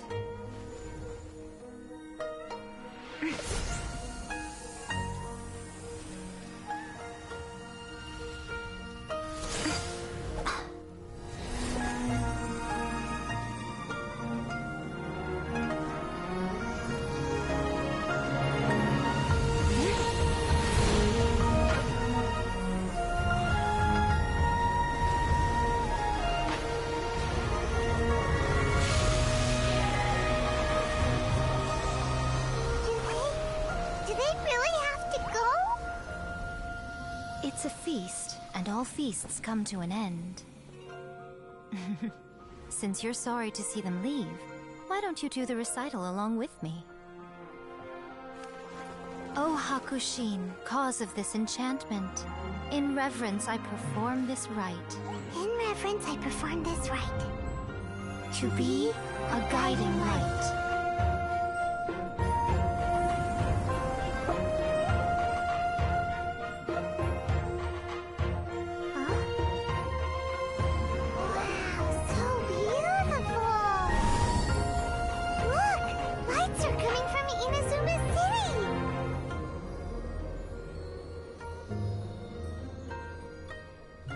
The book says, recite the secret spells of Lady Kitsune tonight, and our wishes will come true.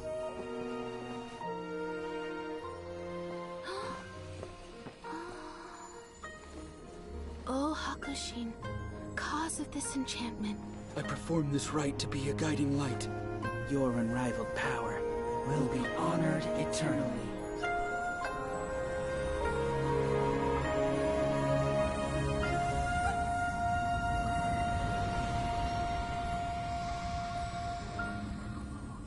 Murakusai, you asked if I was doing well. Really, every day is a happy day for me. But watching you all leave now, I can't help but feel a little lonely. Just a little, of course.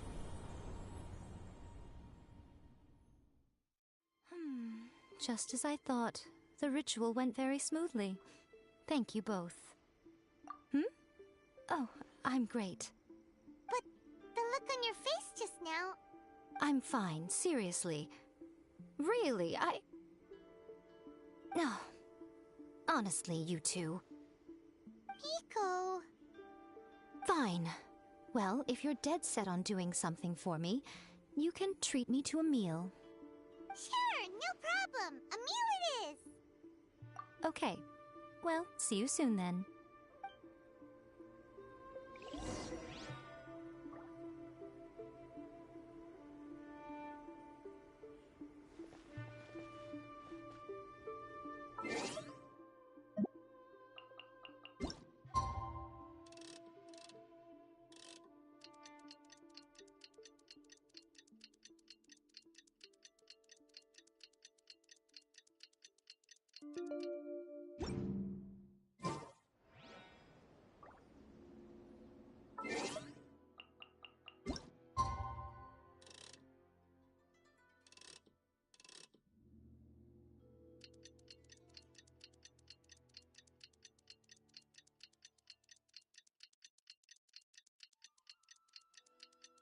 Today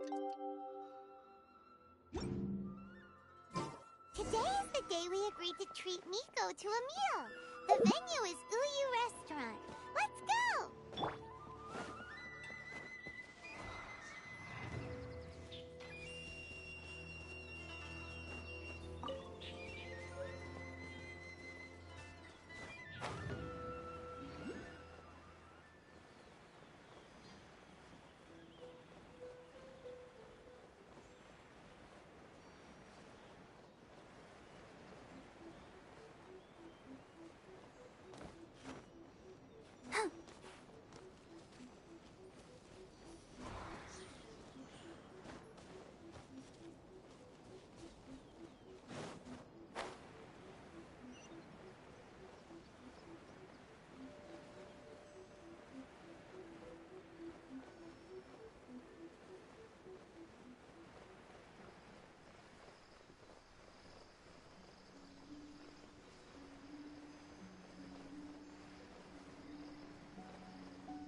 Wait is unbearable.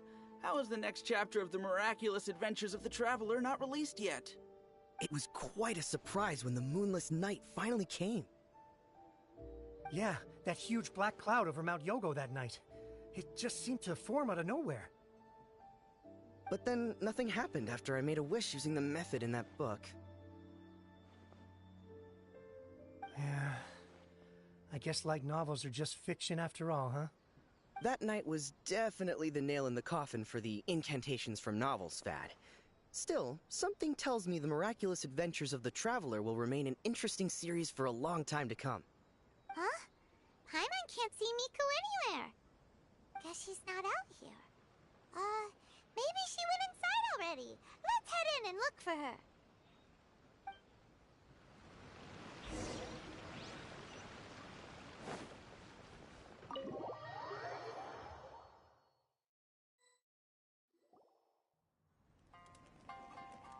Ah, my little friends. There you are.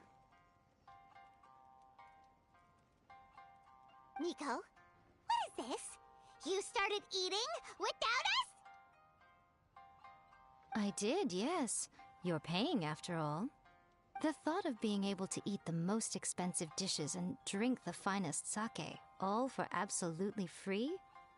Oh, I just couldn't wait any longer. Ah, boss, see these two faces here? Remember them. They're the ones picking up the bill later. Alrighty. What's gotten into you? Come on, sit yourselves down. You have to try this fish. It's found exclusively in the waters around Seirai Island. They shipped it to Inazuma overnight, and it was still alive right up until I ordered it. Or maybe you'd rather try this? I know. I normally can't bring myself to drink sake this expensive either. If you don't drink alcohol, that's fine too. There are all kinds of fruit juices covering the whole price spectrum. Miko! You are outrageous! Last time we were here working on the novel, all you ordered for us was the plainest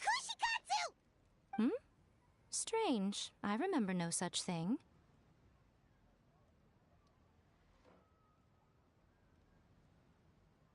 Oh, so what? You did offer to treat me to a meal, didn't you? Anyway, I am something of a VIP, you know. Wouldn't you find it embarrassing to treat me anything short of lavishly? Miko, this meal is going to be super expensive! Aren't you afraid we won't be able to afford it? Oh, don't you worry about that. You can most definitely afford it. They're still printing your light novel by the batch, you know. You have quite the generous payment due. What? Aw, darn it! She tricked us into this! Miko was after our Mora from the very beginning! Oh, the looks on your faces right now. Too perfect. Oh, by the way, since nobody's wishes came true on the moonless night, novels with incantations are no longer in vogue. So you'll have to come up with something new for the next chapter of The Miraculous Adventures of the Traveler. The deadline is looming. I'm counting on you.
Are you here?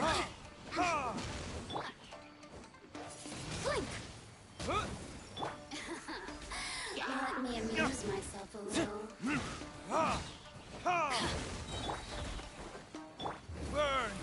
The more, the merrier. Windblade!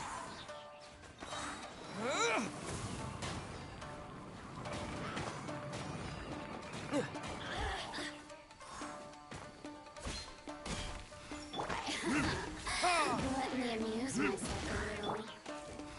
The more, the merrier. You really know how to get me going.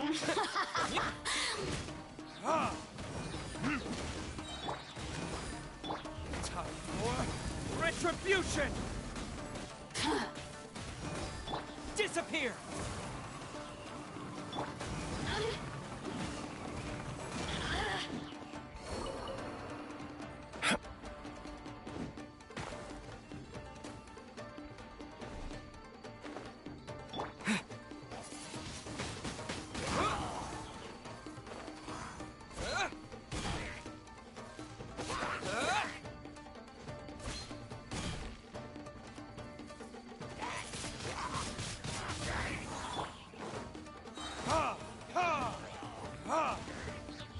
Verdict is...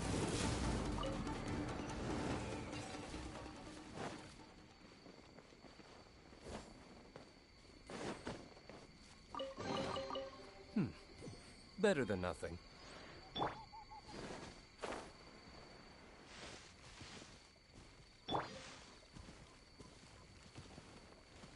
This is order.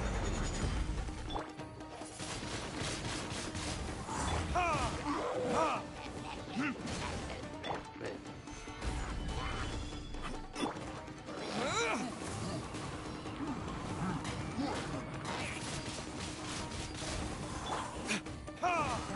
Time for retribution!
Windblade!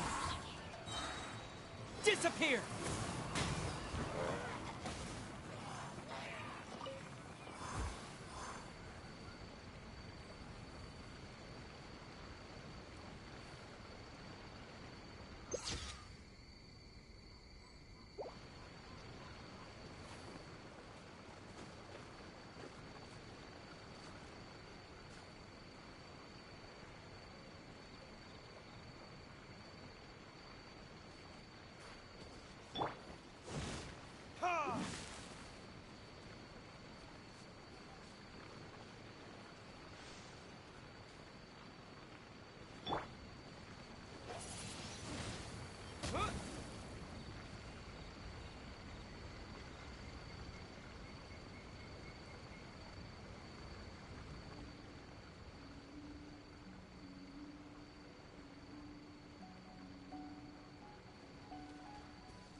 What's one more opponent? Ha! Ha! Solidify! Ha!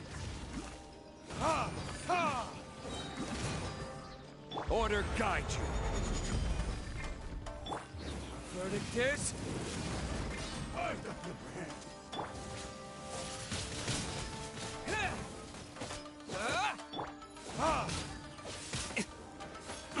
Ready, steady, go! That won't work. Take this.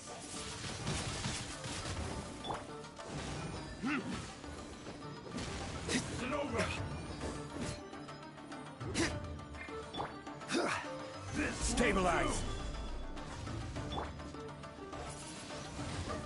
Windblade!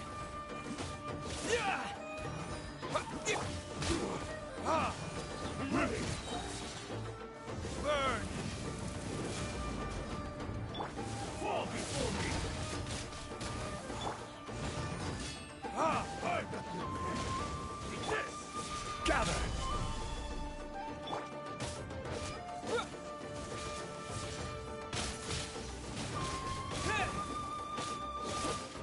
Ha!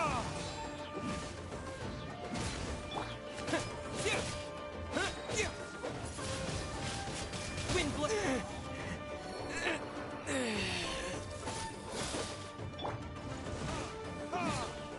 Ha! This isn't over. Verdict is... Let the show begin.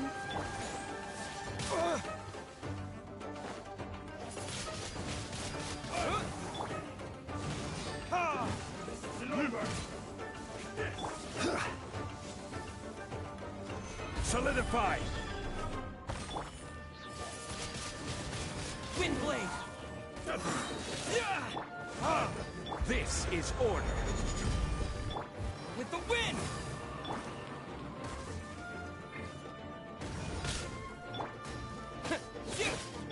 Ha!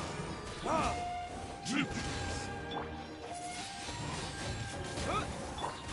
I'm ready. Burn! Stabilize!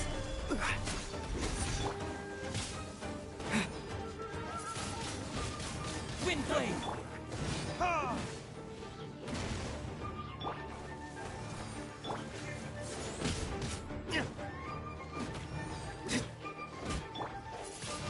Isn't over. Chief! Ha!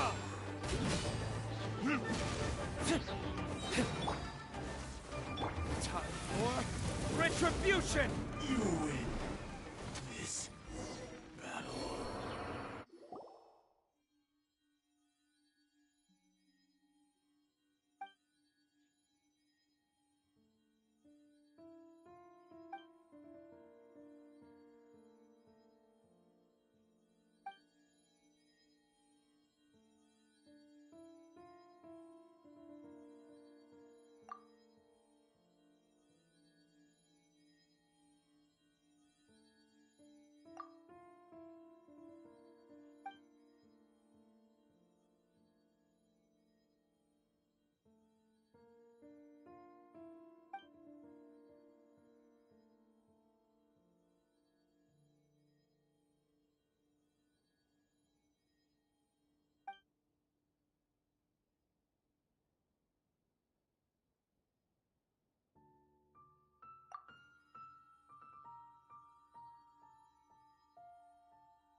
You appear to have found a partner.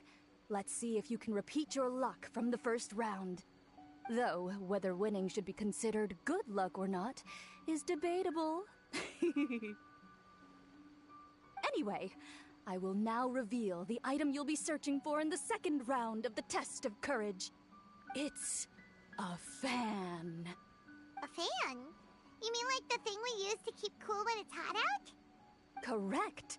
The fan was personally selected by the Yashiro Commissioner himself and has been placed somewhere in the Chinju Forest.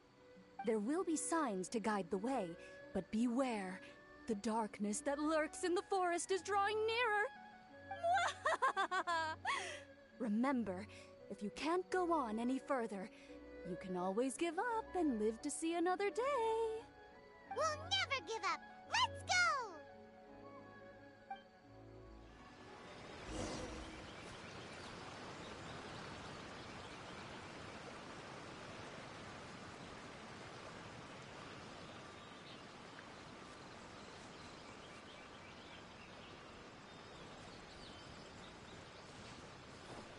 You want to explore somewhere else?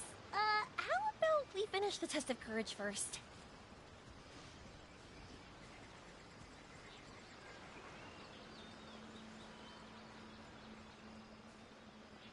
Something just fell from above! Keep it away from Paimon! Really? Let me see. Oh, it's an Oni Kabuto! And pretty strong ones from the looks of it. I'll hold on to them. They'll come in real handy for the next Oni Kabuto tournament.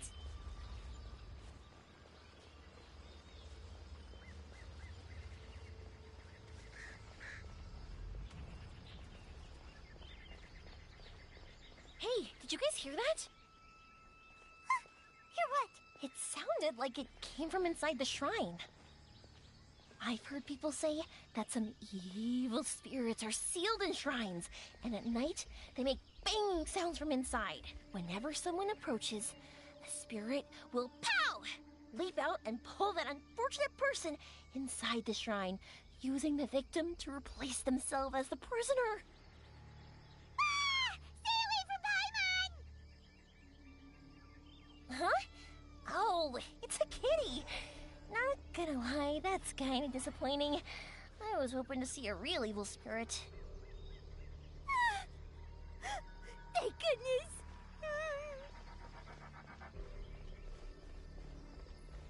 This doesn't seem to be the right way. Let's try another path.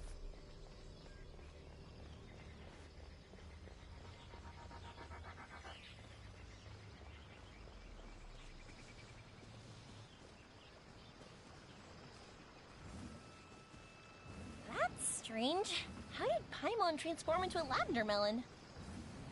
Hey! Paimon's over here! That doesn't even look like Paimon! Hmm? So what in the world is this? Hey, it's flying away! Don't go! Let me have a look at ya!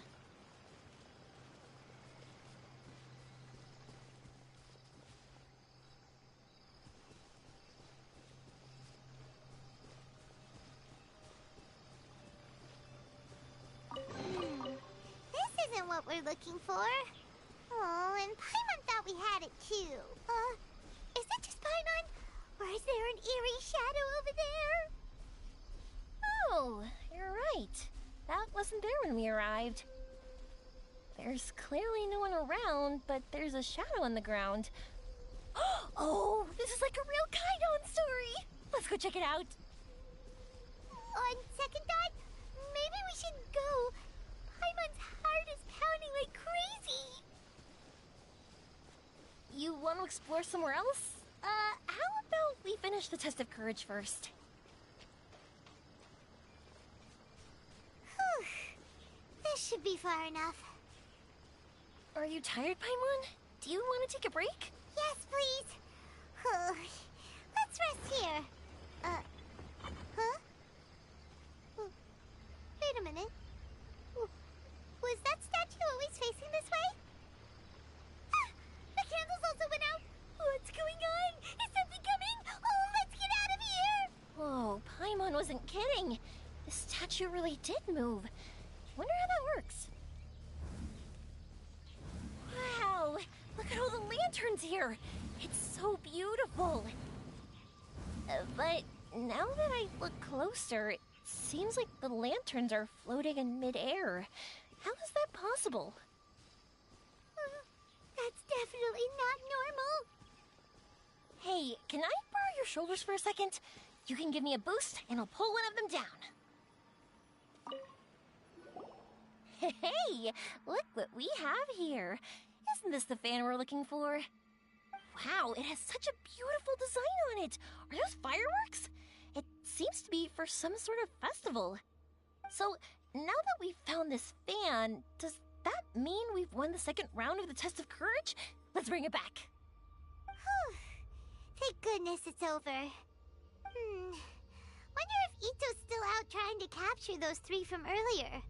Paimon's a little worried about him. Why don't we have a look around? Is there something else you need to take care of? How about I take the fan back then? Thank you. That would help. No need to thank me. It's been a blast doing the test of courage with you guys. I'd love to do it again. I've got you now! Ah! Just run! Don't worry about me! Ha! Wow, Ito, you really captured them! Seriously, why didn't you run when I told you? What are you saying? We couldn't abandon you? Yeah, that's right. So just get on with it. If you're gonna eat us, then you'll have to deal with all three of us. We won't back down, even if we're already in your stomach. Who said we were going to eat you?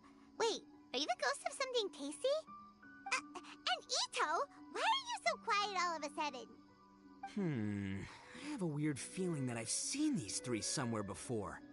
I know! These are all creatures from the Ultimate Yokai Field Guide that Granny used to show me.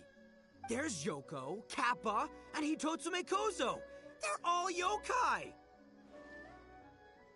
It sure took you long enough to notice. Well, we recognized you right away. You're an Oni, aren't you? According to legends, Oni are grouchy, extremely strong, and crush other yokai into balls to eat them up. Oh, that's the most ridiculous thing I've ever heard! Who came up with that?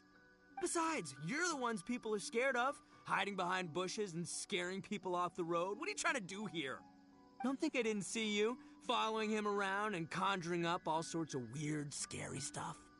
Aha! So it was you three! No, we weren't trying to scare anyone. We were just trying to,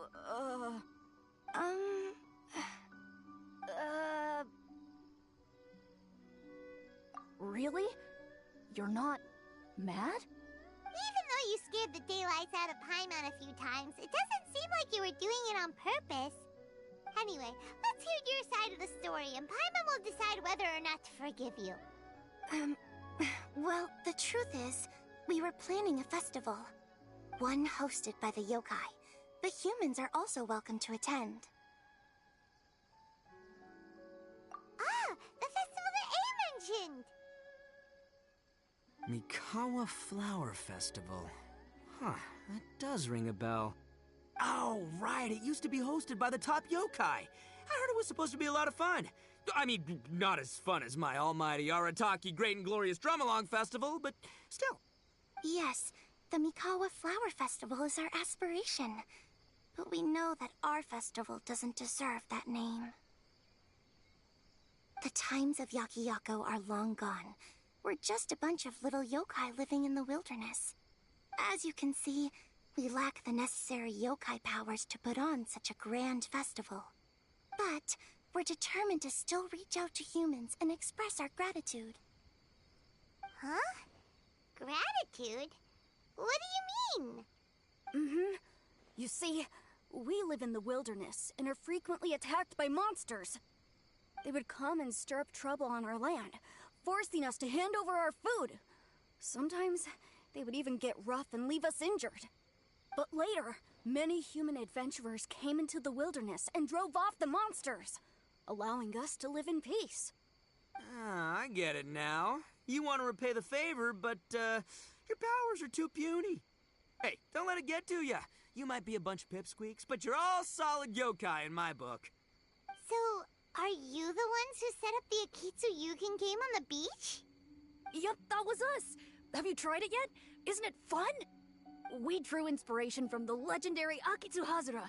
It took a lot of yokai power to set it up. After that, we didn't have much yokai power left, so we set up some stalls in the forest to add to the festival atmosphere. We were just following you to see your reactions. Is the Akitsu Yugen really that important? Why did you spend all of your yokai power to build it? Paimon would have taken the Traveler for a big meal if you had set up more food stalls. Really? To be honest, we've never met a human before, so we had no idea what you would like. We focused on building the Akitsu Yugen because of a legend we heard. Ah, I know the one. It's the story of yokai meeting a human during a festival hundreds of years ago. It's said that long ago, a human samurai once stumbled across the Mikawa Flower Festival. Huh? What's a human doing here? We erected the barrier, didn't we? What a pain. The yokai at the festival began discussing how to drive away the human. When suddenly, they heard a voice. This is our festival, and the point is to have fun. What difference does it make if a human joins us yokai? The speaker appeared to be a prominent figure among the yokai, and when he spoke, the other yokai fell silent. You there, young man. Do you drink sake? Yes, I do. Ha! Then join us. We can enjoy tonight's festivities together. And so, the yokai and samurai celebrated together. The two competed in the highlight of the festival, the Akitsu Hazara. Their spectacular game ended in a draw, and a new friendship was forged. I can't believe a human could keep up with me. Witnessing the dynamic powers of the yokai will certainly help hone my swordsmanship. You're a swordsman? Oh, yes. I'm currently traveling the world in search of formidable opponents. Then let's make a deal. We meet for a duel every 10 years. What do you say? I look forward to it. The Mikawa Flower Festival is meant to bring happiness to all who attend, and Akitsu Hazara is a symbol of friendship.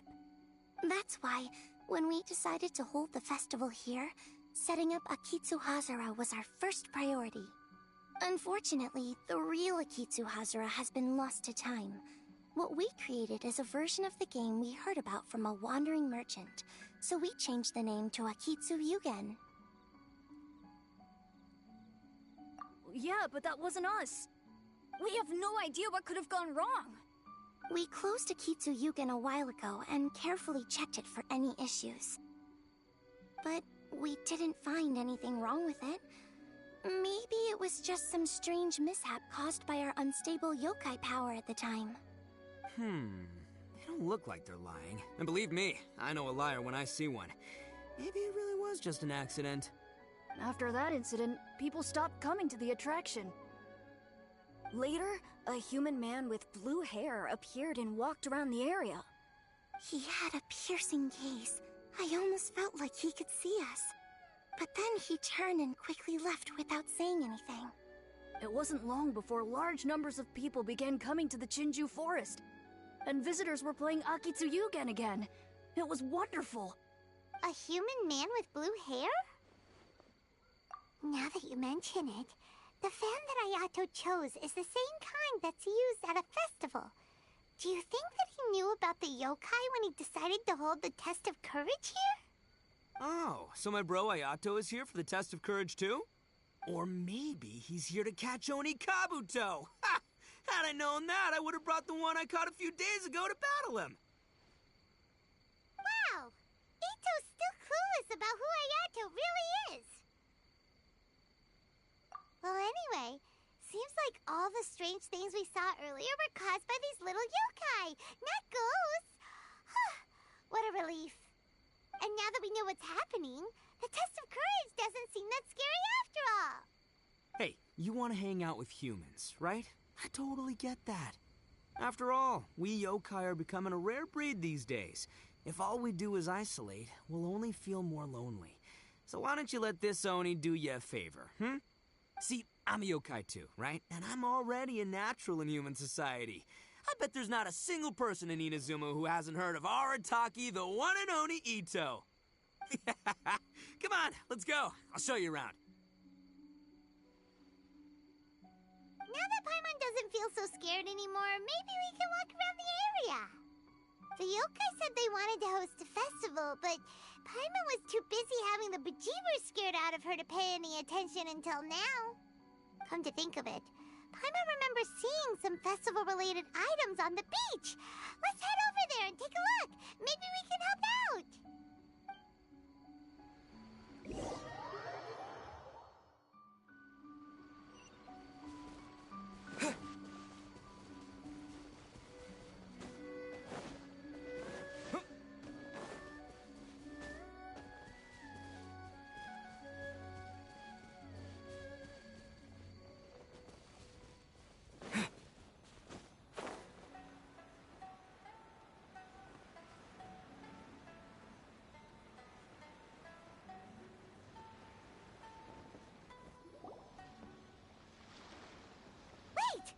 You're the strange lady we met before!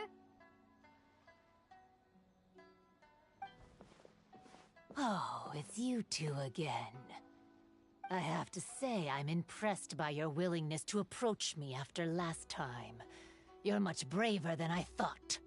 But I'm not going to let you off the hook so easily this time. If you don't leave, I'll... Nice try, but you don't scare us anymore. We just met your fellow yokai, and they told us everything. Huh? Fellow yokai?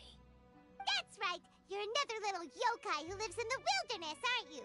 We just met Yoko, Kappa, and Hitotsume Kozo. So which type of yokai are you, Oh, let Paimon guess. Actually, Paimon has no idea what you are. Anyway, it doesn't matter. We're on our way to play Akitsu Yugen. Care to join us? Akitsu Yugen? Again, that game. How could this be happening now? All I needed was a little more time, and I could...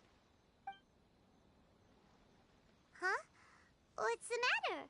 Are you not feeling well? Oh, maybe you're hungry. Or maybe you didn't sleep well. You look pretty exhausted. Don't worry. Ito has already taken your fellow yokai to meet some new friends. Everyone will get along just fine. Yeah, so there's no need to worry. Come on, let's go play Akitsu Yugen. We'll see who can finish the game the quickest. The loser will have to grant the winner a wish. Oh, it's starting! Get ready.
little cube so quickly! Paimon thinks we got this in the bag! Alright, it's your turn! Okay. Watch and learn.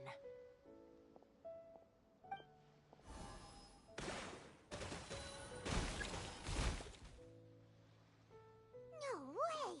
She hit every cube in one shot and finished even faster than you, Traveler! Paimon's head is spinning after watching that! Did you see how she did it? Even if the rules have changed a little, I would never lose to amateurs like you. Oh, right! You're a yokai! You're the ones who created Akitsu Yugen! No wonder you're so good. Anyway, we'll keep our word. You can make a wish now. But before you say anything, we won't do anything that's clearly impossible or harmful to others. A wish, huh? Then I wish that we never cross paths again. Wait, what? But didn't we just have a great time together? That's precisely why. Don't ever come near me or speak to me again. Surely that's a wish you can fulfill, right? This is my final word of warning. If I ever see your faces again, I will... I'll steal your souls! Scared now? Good! Then don't come here again! Paimon doesn't get it. Did we do something wrong? Fair enough. But Paimon had a lot of fun playing Akitsu Yugen with her. It would be great if we could see her again. Anyway, let's go see how Ito's doing.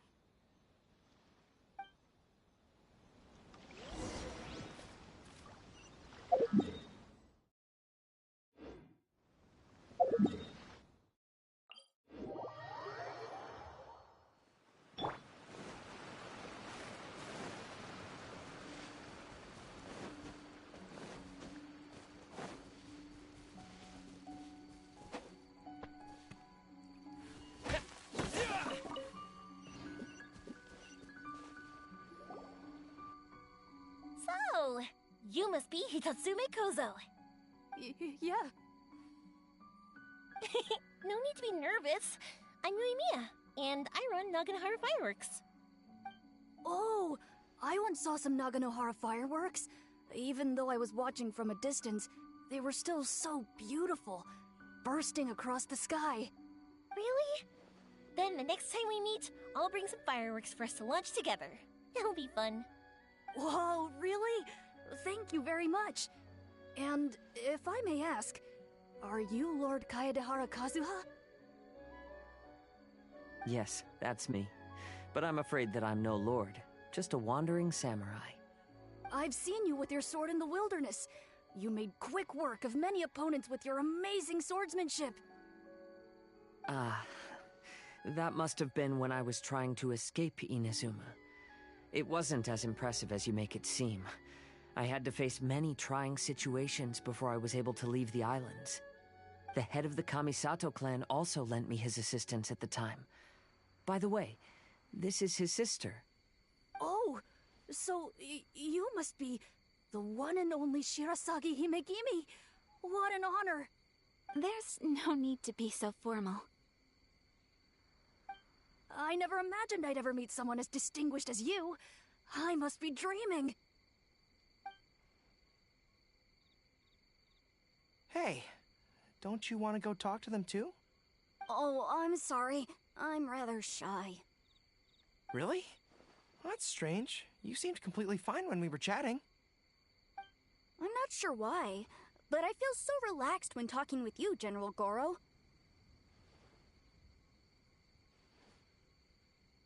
Actually, I'm the most timid of the three of us. I hid for days the last time someone tossed a stone into the river. Sorry for rambling on. It's odd. I'm not normally like this.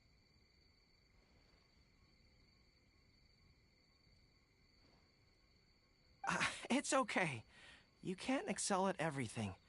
The important thing is to have the courage to change. Hey there. Chatting away, I see. Mind if I join you? I've never seen a Kappa before. Hello there. Thank you for bringing so many amazing people to meet us, Ito. Ah, it's nothing. Being the one and only means being the best, you know? Oh, I should mention that I even have my own gang, and every member has a special title. Classic Ito! There you go, bragging about yourself again. Don't confuse them. Everyone's here for the test of courage, not because you brought them here. Half the people here don't even know who you are. Hey, this is my moment, Paimon. Don't ruin it for me. Ito really isn't as cool as he claims to be. When it comes to having connections in Inazuma, nobody can beat Paimon and the Traveler. Oh, yeah? All right. Well, then let's have a little contest and see who knows the most people. Sure, bring it on, Bull Checker Beetle Boy. Please don't fight. Actually, I think you're both really amazing. And you also have a great friendship, just like Lord Kamai and the Samurai. Well, of course. Boss! Oh, it's the boys! Ah, darn it. I was so caught up with the yokai that I forgot I was supposed to scare the daylights out of the gang. Boss! Hey, fellas. Look, I can explain. Boss, we're sorry! Wait, what now? We shouldn't have ever doubted you, boss! You were right! Yeah, the test of courage is terrifying! There are definitely ghosts here! I still get shivers just thinking about it. But the thrill is kind of fun. Oh, well, I told you it would be an exhilarating experience, but no, none of you believed me.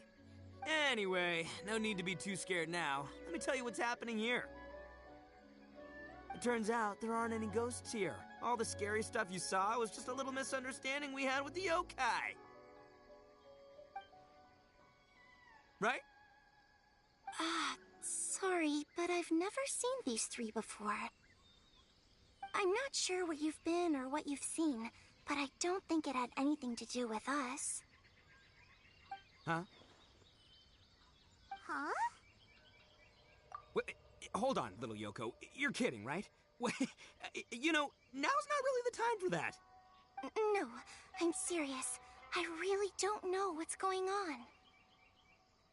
But if it wasn't you guys, does that mean there are real ghosts out here? Oh, that's right. Paimon assumed she was a yokai too. And we even played a Kitsuyukin with her.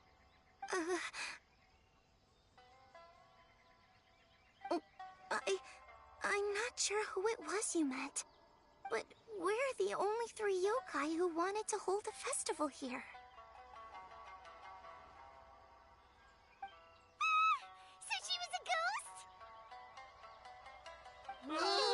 Boss, save us! Calm down. Everyone just calm down now. What's all the noise about? Oh, you're the Tenryou Commission's... Hazel! There's nothing to fear. Even if there really is a ghost, only your noise would drive it away. Ito, you and your gang should go and inform the other contestants about the situation. Traveler, Paimon, please, come with me. Oh, okay.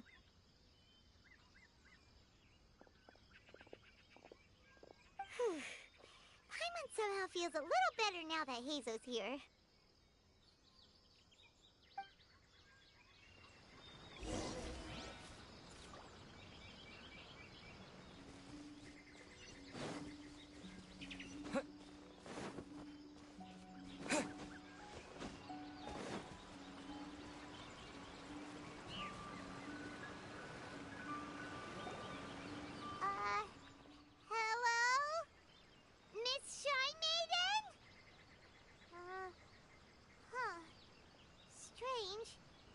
isn't here. Ah! What's this? Look, there's something written in red on the bulletin board. Round 3, item, Hagoita. Does this mean that the item we have to find in the 3rd round is a Hagoita? The Shrine Maiden appears to be urging us to finish the 3rd round of the Test of Courage. But where did she go? Has she been taken away by a ghost? Will Paimon be next? Oh, Paimon will never leave your side now. The words are scribbled hastily, but there's no evidence of a struggle. However, aren't there too many words written here? I believe that the 3 items chosen for this 3-round contest were each selected by the 3 organizing parties. The doggo milk was chosen by the merchant who funded the event, and the fan was chosen by the Yashiro Commission, which provided the staff. So, does the Hagoita, which should have been chosen by the Grand Narukami Shrine, have any unique significance? Let's worry about that later. The bigger question is, are we really going to join the 3rd round of the Test of Courage? Paimon would love to win the grand prize, but our safety comes first. How about we make a tactical retreat? I still have my commission to complete, so I'll stay. Fear arises from mystery, and it's a detective's job to unearth the truth from the mystery. Paimon somehow feels a little better after hearing you say that. Okay then, let's wait for a while. Maybe the Shrine Maiden had something to take care of and we'll be back soon.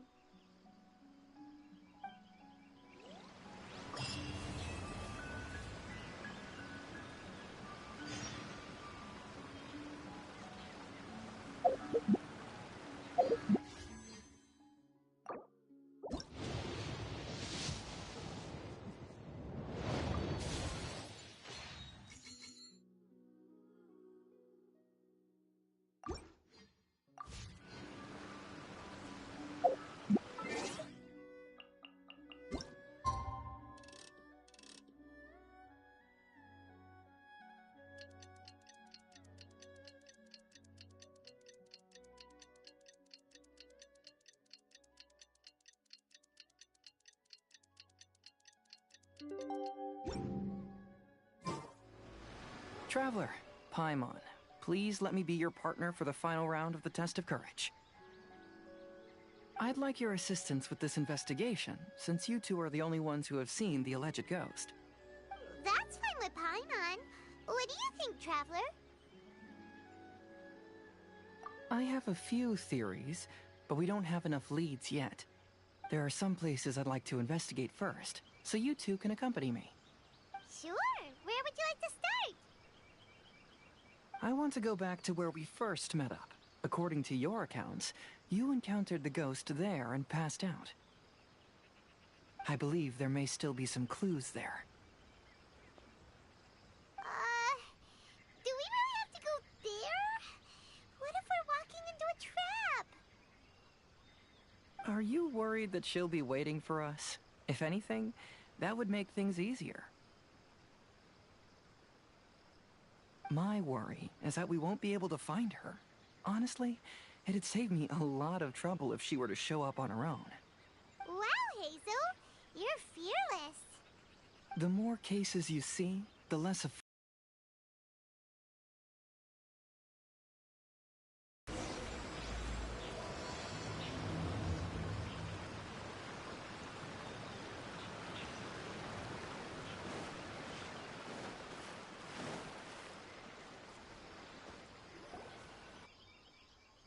This should be approximately where you first encountered the ghost.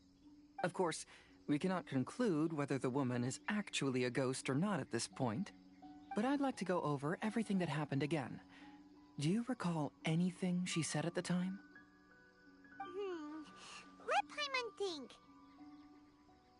She warned us not to go near her, and she said if we didn't leave, our souls would become trapped here.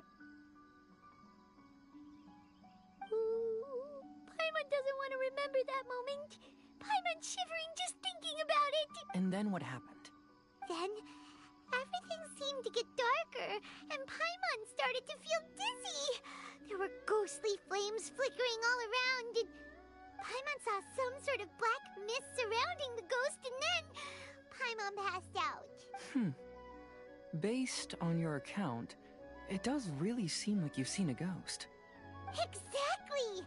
So are you convinced it was a ghost now? It's possible, but I'm more interested in what she's actually trying to achieve than what she is. Even if she is a ghost, as long as she possesses some sense of reason, then there must be some purpose behind her actions. Wasn't she after our souls? She said that herself. I think she was just trying to scare you. Oh, you think so? Think about it. If I had the ability to take your souls, then why go to the trouble of warning you over and over again? Besides, a ghost wouldn't have allowed you to walk away knowing about the secret of its powers. That does make sense. Huh. Why didn't Paimon think of that?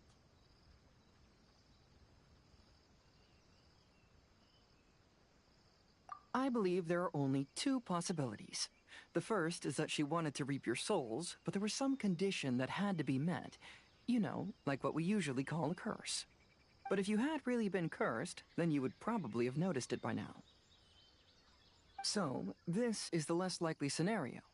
I believe she was just trying to scare you away. But why would she want to scare us away?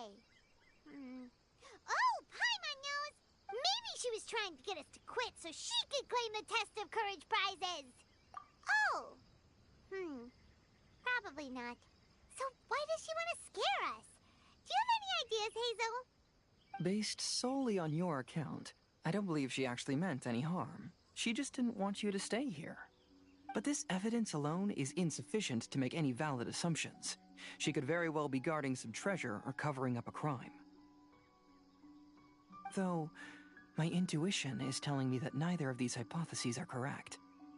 Let's continue investigating the surrounding area.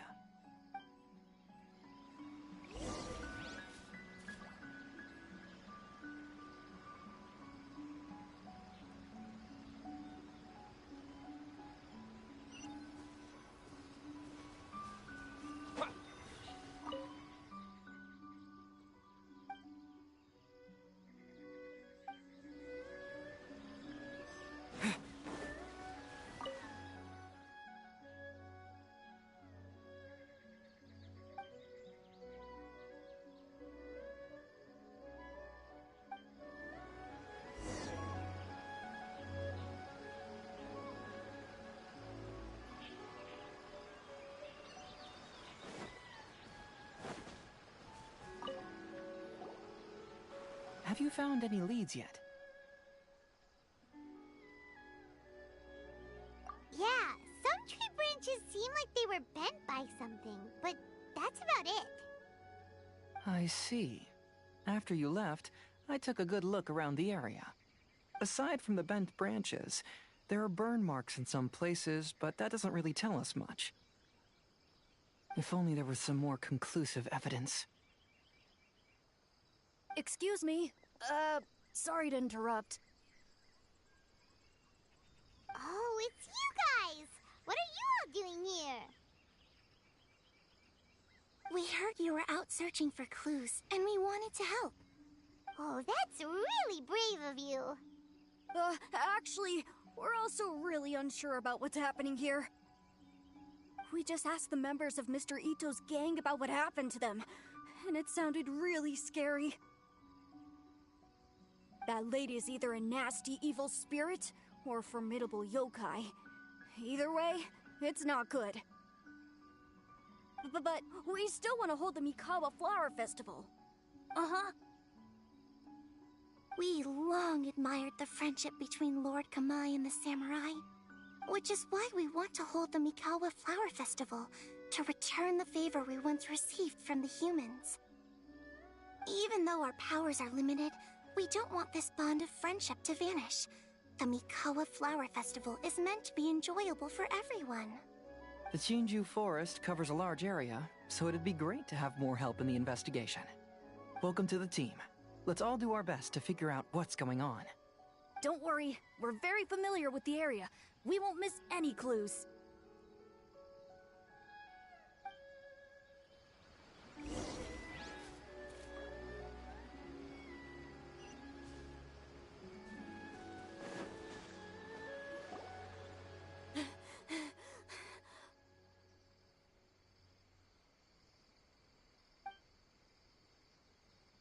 Look what I found down by the river! Huh? What is it? Is it a scrap of black cloth? I've never seen fabric like this before. This is a piece of shade cloth. Shade cloth? Yeah, it can effectively block out light and is used in a variety of settings, including stage performances. There's a rough tear in the cloth, probably caused by a sharp stone, or maybe some branches. Branches? Suppose that a large shade cloth was originally hung from a tree, bending the branches. When the shade cloth was removed from the tree, perhaps one of the corners caught and the branches ripped it, causing a small piece of black cloth to fall into the river. Either she didn't care, or she was in too great a hurry. Perhaps she had other things to handle at the time. But why would she hang shade cloth in the trees? I'm only speculating, but maybe she used it to create the atmosphere you experienced. Let's not worry about that for now. There's still many variables I haven't deduced yet. Next, I'd like to investigate the place where the Arataki gang encountered her. Do you know how to get there? Oh, I know the way. I asked the gang members where their encounter with the ghost happened when we were chatting earlier. I'll take you there. Good. Please lead the way. Let's go find out what's going on.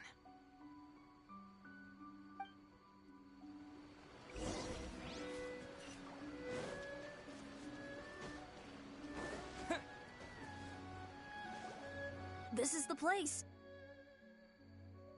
They claim that as they passed through here, the area suddenly grew dark, and some ghostly flames appeared out of nowhere. Huh. What a coincidence. We saw the very same thing. Let's start by taking a look around the area, just as we did before.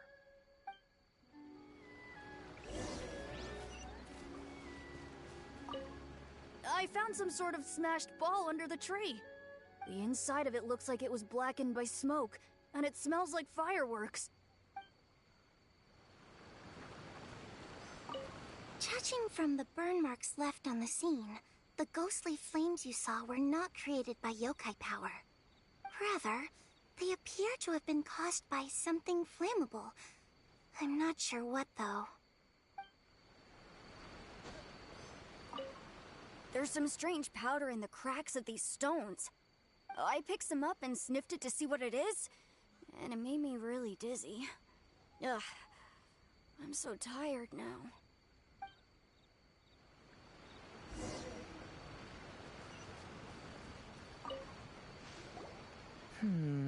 Similar scare tactics.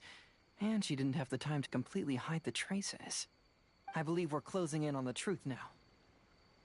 I'm almost certain that the woman you encountered was not a ghost. She possesses no extraordinary powers. She was merely scaring people with some small props she had set up ahead of time. Some small props?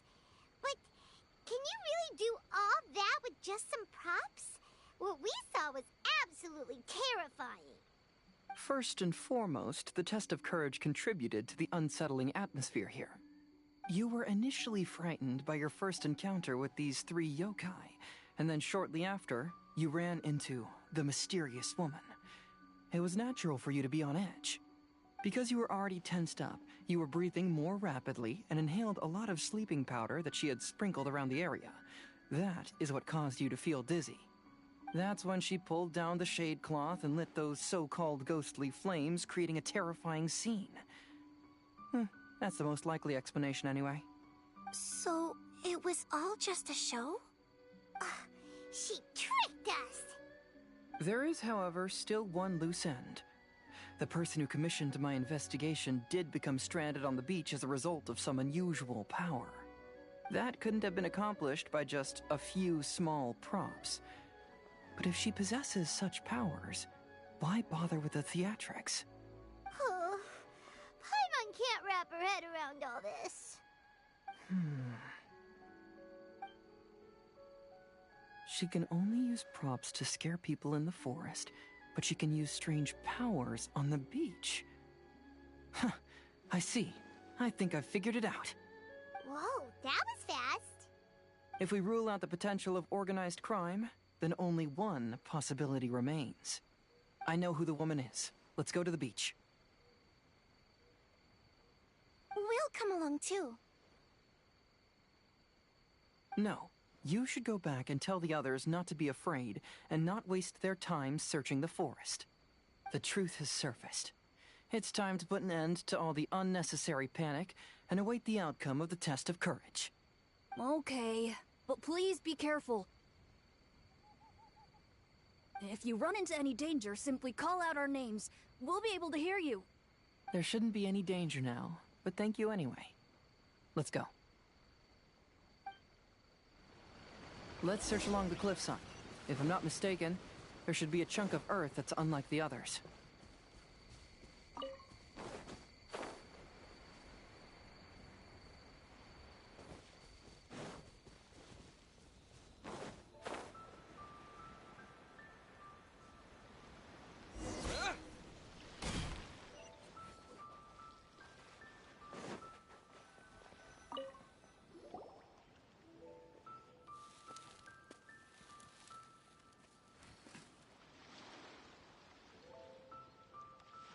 I knew it. I knew that you would come find me here. There she is. Paimon thought you were a yokai like the others, but they said they never seen you before. So, who are you? And why did you try to scare us? I have already warned you never to speak to me. If you don't leave now, then... She's terrifying! Hazel, it sure doesn't seem like she's using any props this time! Don't move. Just trust me. Your yokai power won't scare us. It will only hasten your demise. Yokai power? Huh? How did you know? You're a yokai that emerged from an object and assumed a human form outside of your own body. When this type of yokai is close to its own body, it can use some yokai power, but that ability weakens as it moves further away. And if the original body is destroyed, then the yokai that originated from it will likewise perish. Should I refer to you as a Hagoita spirit or Tsukumo Gami? Don't bother. You may call me Hanyuda Chizuru. That is the name I go by now. Chizuru? Why do you want us to leave? If you're a yokai, you should understand why the other yokai want to interact with humans. Besides, we had a great time playing a Kitsuyugen together, didn't we? Just like the story of Kamai and the samurai. Yes, that's why. That's why I don't want you to be sad too. Sad? What do you mean? I'm sure the yokai have already told you of the story about Kamai befriending the samurai. But they don't actually know the entire story.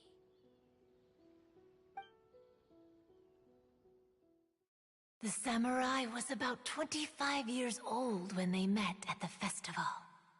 They met again 10 years later and remained friends. They spent time together drinking, traveling, and sparring. When they had first met, they merely respected each other, but 10 years later, they became best friends. After another decade, the samurai had reached the pinnacle of his swordsmanship and won their duel by a narrow margin. Kamai was so astonished by his defeat, he gave up drinking and began training to become stronger for their next duel. However, another 10 years later, Kamai did not meet the samurai. As it turned out, war had broken out in the south, and the samurai had gone to defend the border. Kamai was unconcerned, because 10 years was nothing in a yokai's lifetime. But when they met once again, Kamai discovered that the samurai was already 65 years old. He couldn't believe his eyes when he saw the samurai's gray hair and scars covering his body. Hey, old friend. Can you still wield the sword? I'm getting too old to fight. This time, I've come to say goodbye. I see. Then, how about one last game of Akitsu Hazara? All right. The samurai gave his best effort during the game, but had to quit halfway through because he was too weak. After putting down his Agoita, Kamai remained silent for a long time before letting out a long sigh. What a shame. Their friendship started as something they looked forward to, and in just a few decades it turned into regret. Lord Kamai's appearance hadn't changed, but his dear friend in front of him had grown old. The joys of friendship gradually gave way to the pain of regret. People often say that those outside the situation can see things more clearly, and I learned a harsh truth after witnessing all of it. Everything that people come to regret is inevitably set in motion from the beginning. We yokai are different from humans. We have longer lifespans and different natures, but we share the same world. We interact with one another. We are drawn to one another, and will eventually part ways. When the dream ends, all that is left are sorrowful memories and lingering pain. Even a wise and seasoned yokai like Kamai felt sadness when it was time to say goodbye. Imagine what a pure and kind little yokai would feel. Oh. So, you mean... I was hiding on this beach, waiting for the last of my days. But those 3 yokai came and set up the Akitsu Yugen here, which woke me from my slumber. I didn't want them to approach humans with unbridled optimism and enthusiasm just because they'd heard the legend of Kamai and the samurai. That would simply be repeating the same mistake. Is that why you pretended to be a ghost? To scare all the people away from here? Oh, so you must be the one who trapped that guy on the beach. That was a little bit harsh, don't you think? My power has become pretty weak now, and most of the time I just use some props I've collected to scare people. I can't show myself when there are a lot of people around. But that jerk was greedy. He wanted to steal the decorations from Akitsu Yugen and sell them for a profit. That's why I used my yokai power, to teach him a lesson. Ah, so that's what happened. You have a strong sense of justice. By the way, how did you know the rest of the story about Kamai and the samurai? It's okay if you don't want to tell us. I've already figured it out. Your true form is this pair of Hagoita, isn't it? Hagoita? Oh, wait! So that means she's... The pair of Hagoita used by Kamai and the human samurai to play Akitsu Hazura hundreds of years ago. You gradually developed sentience after being influenced by great yokai power. You were the closest to witness their story. Even with the yokai power's blessing, the Hagoita have started to rot away after hundreds of years. You can't sustain yourself, so you were forced to rely on props to scare people. And if my theory is correct, this pair of Hagoita is also the item we need to find for the third round of the test of courage. Excellent work. You figured it all out. Congratulations, little ones. You've passed the third round of the test of courage. Miko?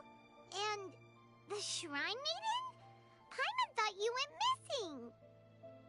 I apologize for causing you concern. It was actually Lady Yai's idea. Well, what did you think? Were you scared? Because fear is induced by uncertainty, the more chaotic the situation, the better. Having the event staff also mysteriously vanish only added to the uncertainty. I must say, I think this test of courage truly lived up to its name. So you're the one responsible for all the scary stuff. Hitomi, go tell the others that the test of courage has ended and that we have a winner.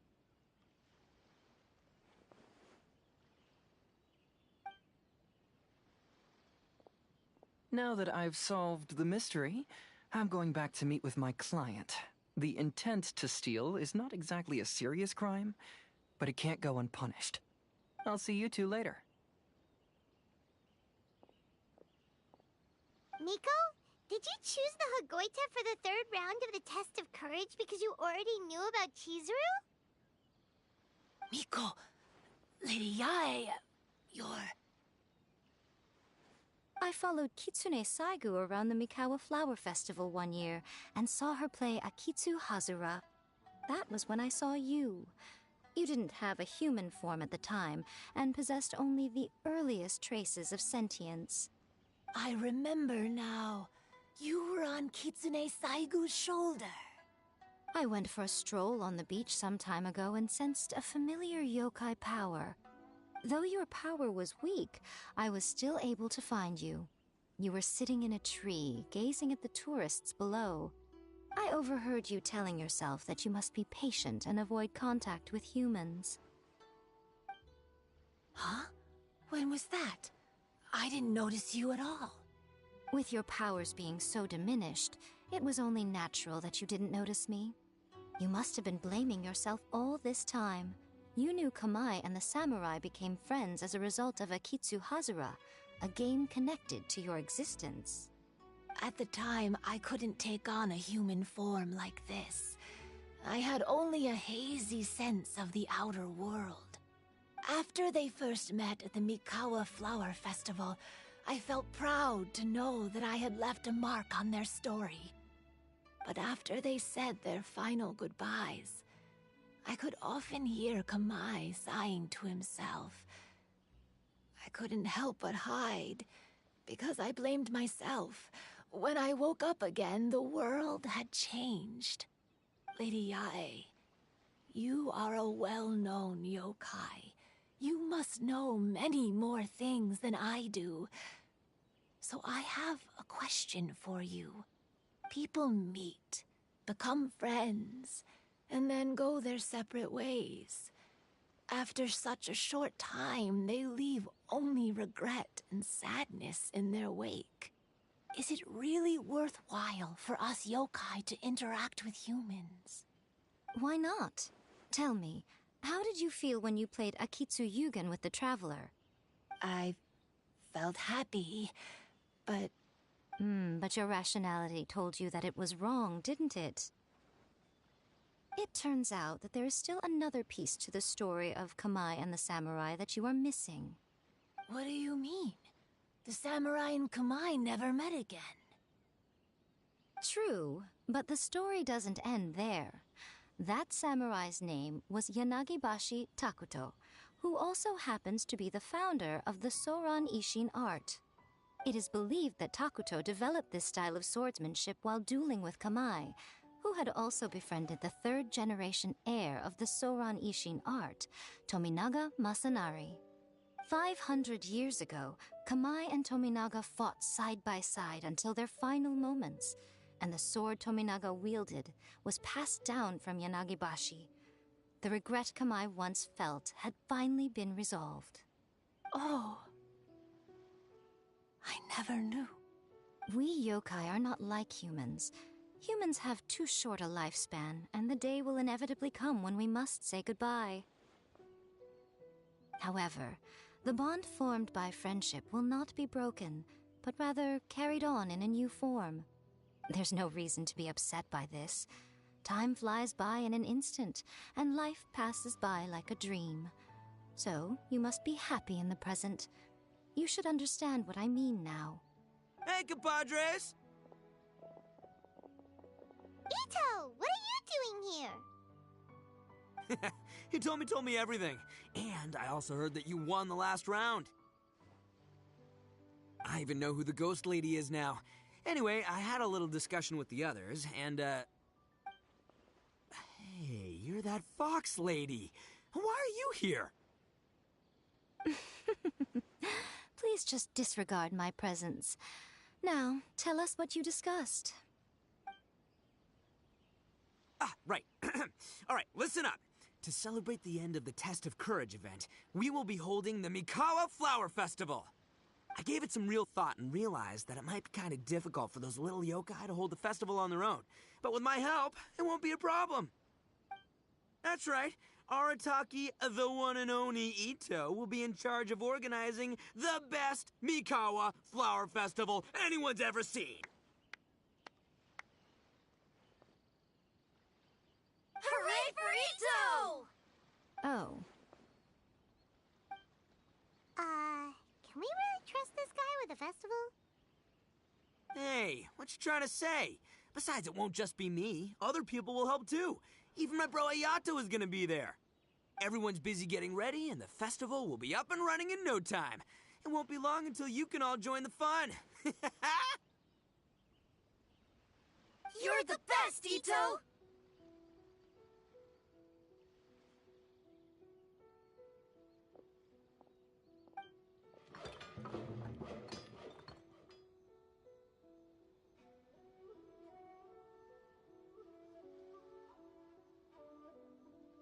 And what would a festival be without me?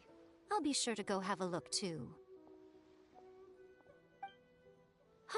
It has been some time since I've attended a festival. Fortunately, I brought sake with me. Paimon's gotta admit, Ito does have his moments. A festival, delicious food, count Paimon in!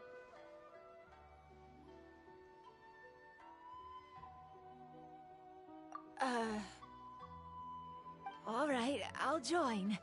If you don't mind, that is. Looks like the festival has started! Let's go check it out!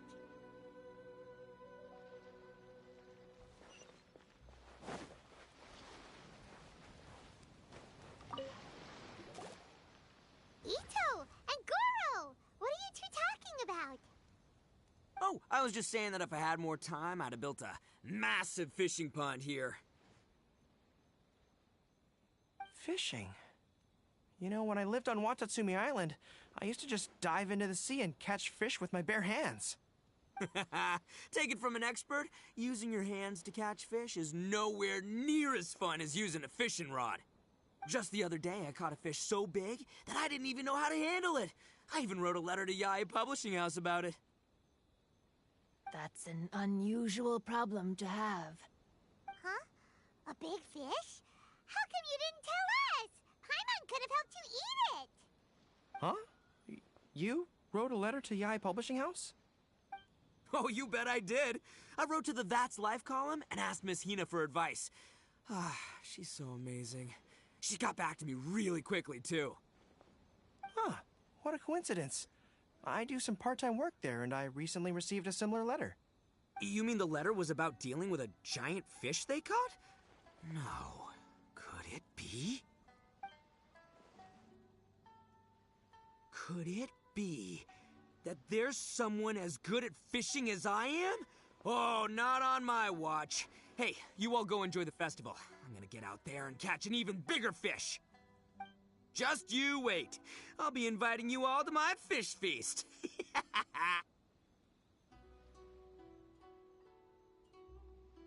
Aw, the string snapped. I was so close. Yoimiya, this is more difficult than it looks.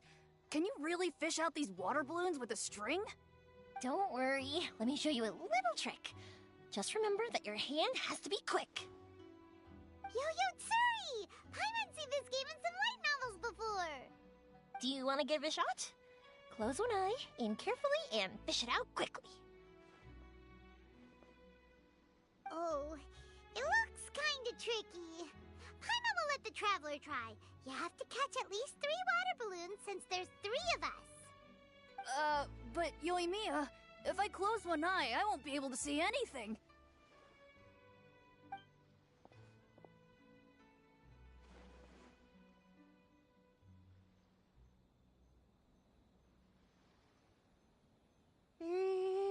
This ramen is so good. Yes, it feels like it's been ages since the last time I had some. You mean you don't get to eat ramen very often, Ayaka? But it's so delicious! Oh, it's you. We'll need 2 more bowls of ramen, please. Food like ramen and hot pot tend to have a lot of oil and salt, so I don't get to eat them very often. Oh, that's unfortunate. Yeah, now Paimon totally gets why Ayaka would put cake into hot pot. Huh? Oh, please, no need to bring that up again. Phew, I'm stuffed and feeling a little sleepy.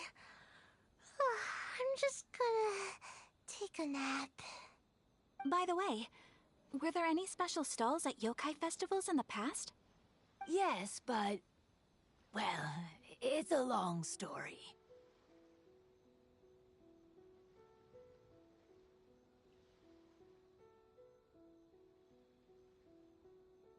Paimon can't believe you couldn't get a single water balloon. You've gotten rusty. Chizuru managed to finally get one and gave it to Hitotsume Kozo. He looked like he really wanted it. But Paimon wanted one too. All right, then I'll catch one for you next time. Yay!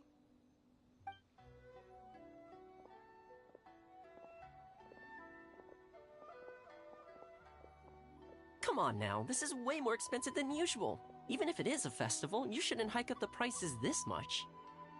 Hey now, it costs money to run a stall. I need to raise my prices to help cover the expenses, you know? Fair enough. How about 5 masks for 30% off? Final offer. All right, all right.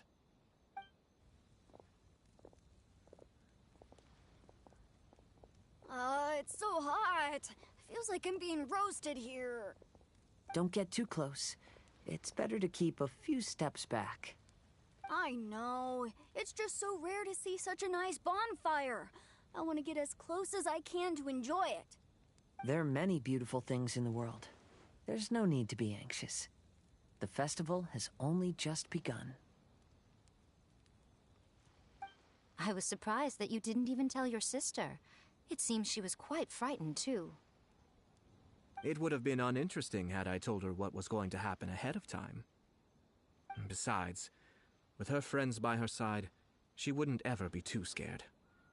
Having a little fright is good to release any tension she might have accumulated lately. Everything went according to plan. People started to panic as soon as they sensed that they had no idea what was happening. How amusing. Yes, well done. Hey, you two, stop laughing! It was scary! Have you finished exploring the festival? Well then, are you having a good time? Yeah, it's great! The original Mikawa Flower Festival was much more lively, but even if you could attend the original, you probably wouldn't be as happy as you are now. Because it's always more fun to enjoy a festival with friends, isn't it? Yes. Thank you. Well then, I'm guessing you have something you want to say to him alone? We'll leave you in peace. What did you want to say to us? Ah, you saw through me again. I can't help but feel you somehow know everything. It's not that I know everything. It's just that I've been in your position before. Traveler, do you have a moment? I'd like to talk to you. Alone on the beach.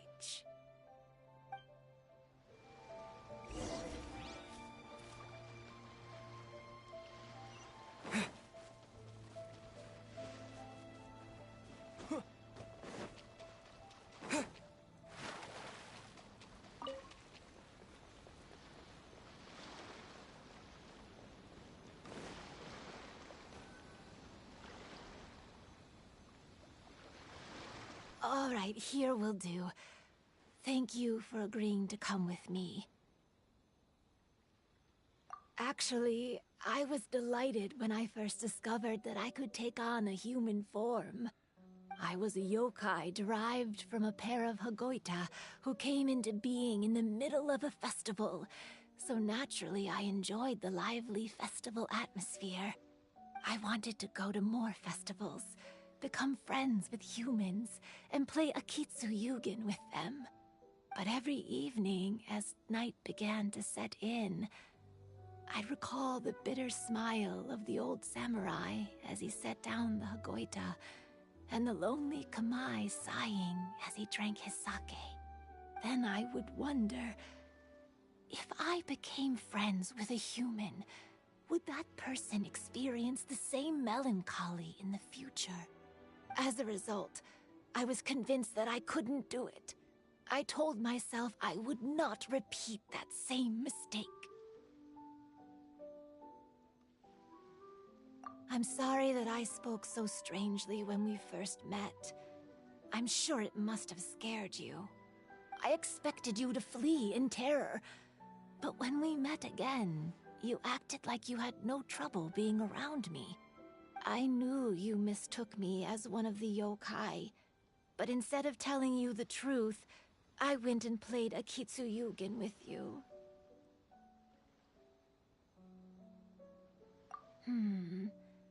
I'm not completely sure myself. Perhaps it's because I've always wanted to be like Kamai and play Akitsu Yugen with humans. Or perhaps it was because I knew I didn't have much time left, and I didn't want to be alone. Anyway, thank you for taking the time to play with me. When we played Akitsu Yugen, Paimon said the loser would have to grant the winner a wish. At the time, I wished for us to never cross paths again. However, you still came and found me. Meaning, you never granted my wish. So, let me think. I wish for you to remember me. No. I only have one wish, so I better make it count. Okay. Listen carefully. My wish is... I wish that every day of your journey ahead will be filled with joy, like a festival.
It's nice to see you again! Oh, hey there, Traveler in Paimon. Are you here for some shopping too? That's right. Although there were a few hiccups here and there, the Sub-Zerus Festival turned out to be a grand success. And so, the theater wants to host a celebration event. Do you two want to come? It'll be a really fun time. It's something like a tradition of ours. Whenever we wrap an important performance, we'll get together and unwind. Rehearsals are exhausting. If you keep your nose to the grindstone, you're going to wipe yourself out sooner or later.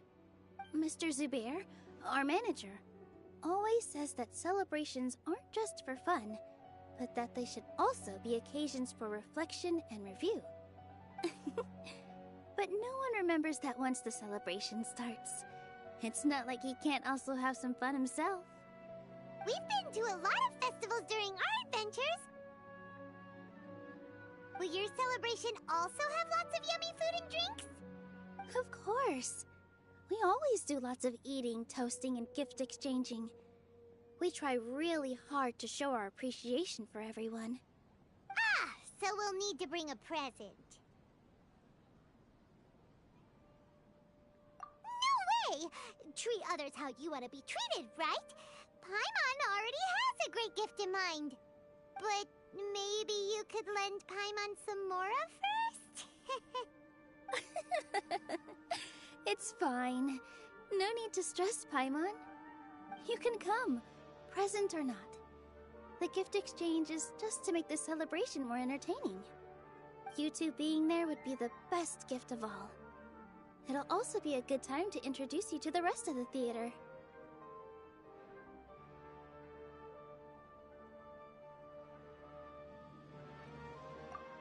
Is something up? Yeah, but for now, it's more important for her to rest and recover. I tried to visit her, but I got turned away at the door. The people there wouldn't listen to a single word I said. All I could do was to leave a letter encouraging her to get some rest and keep her spirits up. She'll be better soon. And then we can celebrate together at the theater. It's all thanks to you and Nilu that we managed to save Dunyarzad. You're way too modest. Just now, I actually felt really self-conscious when Paimon talked about us in the same breath. Compared to you, I really didn't do much at all. Anyway, all that aside, are you thinking about coming to our event? Paimon thinks it'll be a great time! What do you think, Traveler? Alright, then let's head to the theater. Wait, I completely forgot about this pile of stuff! Whoa! Did you buy all of this, Nilu? Just one box. The rest were given to me. I really don't know how it came to this much. That's way too many freebies! Many vendors give out samples for free, but Paimon's never seen this much! All I know is that whenever I start chatting with people, my hands would get more and more full until I can't hold everything anymore. This seems to happen every time. I was planning on making a few trips to bring everything back before continuing on with my shopping, but I don't think I'll have the time. So this isn't even all of it? Are you sure? Of course! Carrying stuff is a piece of cake for him, right, Traveler? I'm so sorry to trouble you like this. I meant to invite you to our celebration, but now you're helping me instead. Well, let's hurry up and grab the last few things, so we can get back to the theater.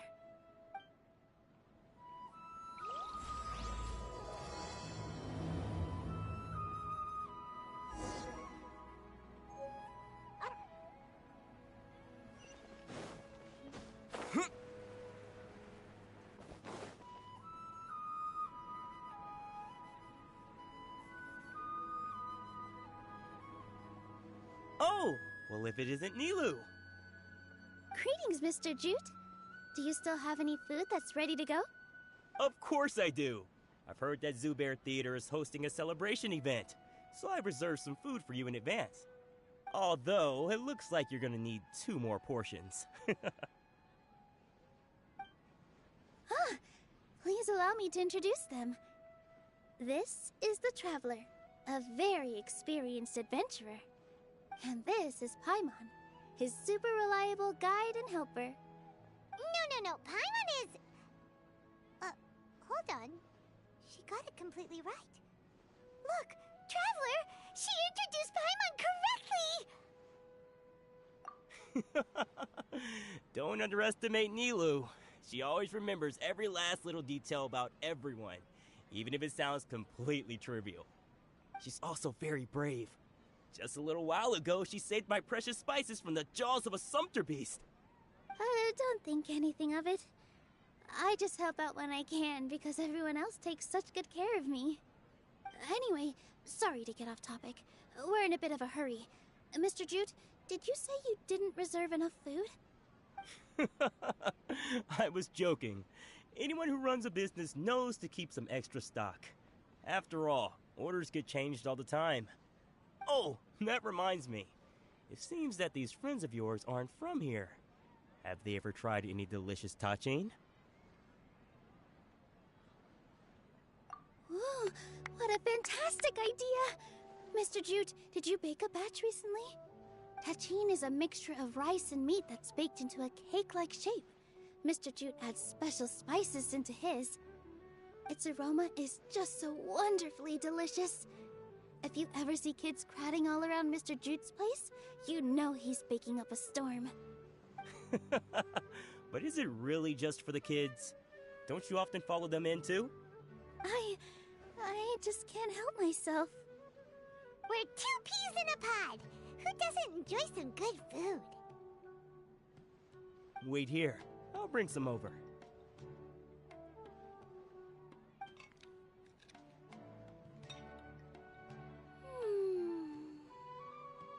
Whoa, what a dish!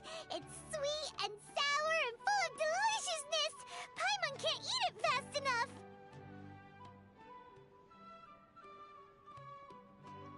No matter how many times I eat it, it's still so delicious.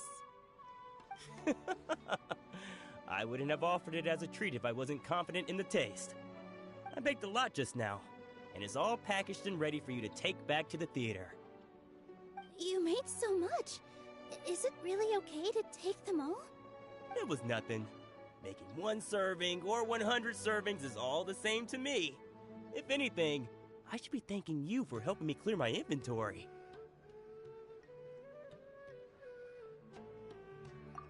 Don't worry about it. What kind of person would I be if I made you pay for a treat? Make sure you got everything.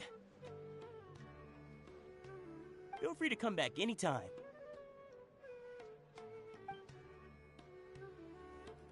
I'm starting to understand how you got so many things. Nilu, good timing. I have the textiles you ordered. If you took any longer, the Sumpter beasts might have gobbled them up. You and your jokes.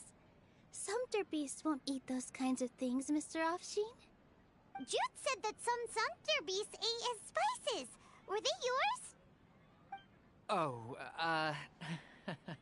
yeah, really sorry about that. Nilu, if it weren't for you, I would have lost half of my profits that month. Trying to pull anything out of a Sumpter beast's mouth is like playing a game of tug-of-war. So they really do eat anything, huh?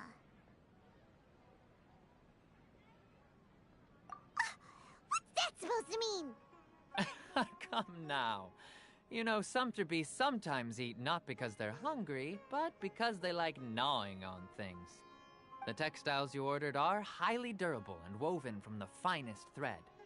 So even if a Sumpter beast got snacky, it'd still have to chomp on it for a full day. You've tested this before? But of course! How else could I be so trustworthy? Well, that one time was an accident. I wouldn't dare experiment with such a precious product. True. It does sound like some good fabric. Ho ho! Have I piqued your interest? If you want to buy some, now's a good time. Buy 2 bolts and get 20% off. Ooh, that's a pretty good discount. What do you think, Traveler? No thanks, Mr. Offsheen. You can't use that kind of tactic on her. Look, you've already sucked her in. Tactic? So you mean everything he just said to Paimon was a lie? I wouldn't go that far. It's just that Mr. Offsheen is really good at spinning stories. A word from him, and you'll find yourself buying things you don't actually need. Mr. Zubair gave me a huge lecture the last time I bought too many things. Come on, don't look at me like that. All she got was a talking to from Zubair, while I was nearly fed headfirst to the Sumpter beasts. My philosophy is that stories give value to merchandise. That's why my business started with such a boom. Our Nilu here is an extraordinarily good listener. Back then, she believed anything I said. After a while, I began to feel guilty selling things to her because of how happy she looked. Though she enjoyed the stories and I the Mora, I knew she didn't need to buy that much. Anyway, since then, I've come to realize two things. One, that stories should just be a means instead of an end. And two, that there's more to business than just selling goods. It's okay. We're all friends now. There's no need to dig up the past. That reminds me. Some of the goods from my latest shipment aren't in the best condition. They're fine for general use, but my customers have high standards, and I don't have the time or resources to find new buyers right now. Nilu, why don't you take them? Huh? No, I can't do that. Just think of it as a favor for me, alright? The theater can use them for props and whatnot. It costs me Mora to store or ship, so I'm just losing money every day continuing to hold on to them. Even so, let me buy them at market value. Nah, these goods are hard movers. Besides, if I let you pay, wouldn't it mean that I'm just using stories to sell my goods again? Just take them. If you really feel that bad about it, give me some theater tickets later. Oh, yeah, you should also take some while you're at it. Adventurers are always in need of materials, right? Wow, even we get a share of this? Hurry and take it. Just looking at it all is giving me a headache. Thanks for the huge favor. There's still one more store. Are you all right? About time, Nilu. Farhad here was snooping around your props. Please, I was only looking at them to get a better idea of what your new show may be about. Wouldn't spoiling yourself just ruin all the fun? Yeah, please wait for our official performance. These two look familiar. I think I've seen them before. Ah, weren't they at the Sub-Zerus festival? Yeah, and they're coming to today's celebration too. Oh, the more folks the merrier. I was actually just talking to Farhad about also stopping by tonight. Oh yes, please do. I'm sure Miss Raykar and Miss Nadja would also love to have a chat with the two of you. We even prepared a small gift. Let me show it to you. Ta-da! It's a flower wreath. I really think we should wear some of these to give the event a more celebratory feel. Wow, it's beautiful. Did you make it? Farhad did most of the work. What a surprise, huh? He actually knows a lot about crafts. That is pretty surprising. Hey, why can't I have a little side hobby? I worked really hard on that. I know. I watched you make it. I wasn't making fun of you. All right. Why don't you also try some on? We've got some wreaths in your size.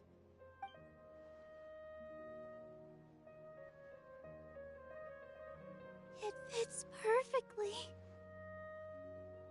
They're so pretty! Is there one that Paimon can wear? Unfortunately, we already gave out all the child-sized ones.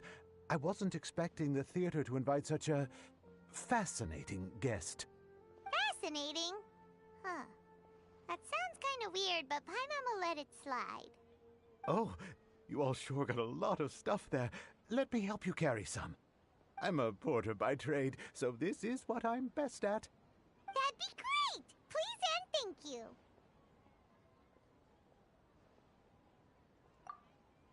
But we have a pro now. Thanks for the help, Mr. Farhad. But let me make one thing clear first. Don't try to ask about what's in the new show. Otherwise, I may not be able to hold back Mr. Zubair this time. You're so obvious that even Nilu saw right through you. Shut it. Fine. It's not like I want to get on his bad side either. Including Hushang's things, though. We'll each need to carry a box if we want to move everything in one trip. Even my strength has its limits. Paimon looks like she doesn't want to, so I'll carry a little extra. Although I may not appear super strong at first glance, I actually do a lot of strength training on the regular. Strength and balance are both really important for a dancer. No, let Paimon. Paimon will help carry things. The Traveler's right. Paimon shouldn't freeload.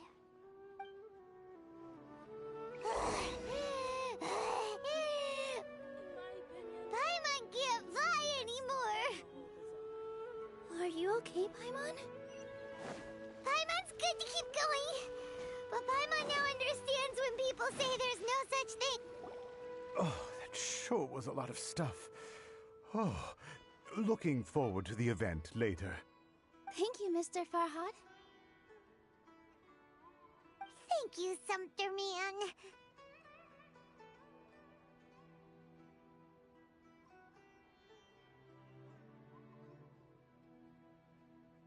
Whew. Paimon's definitely going to eat it all back later. All right, I'll leave you all to it.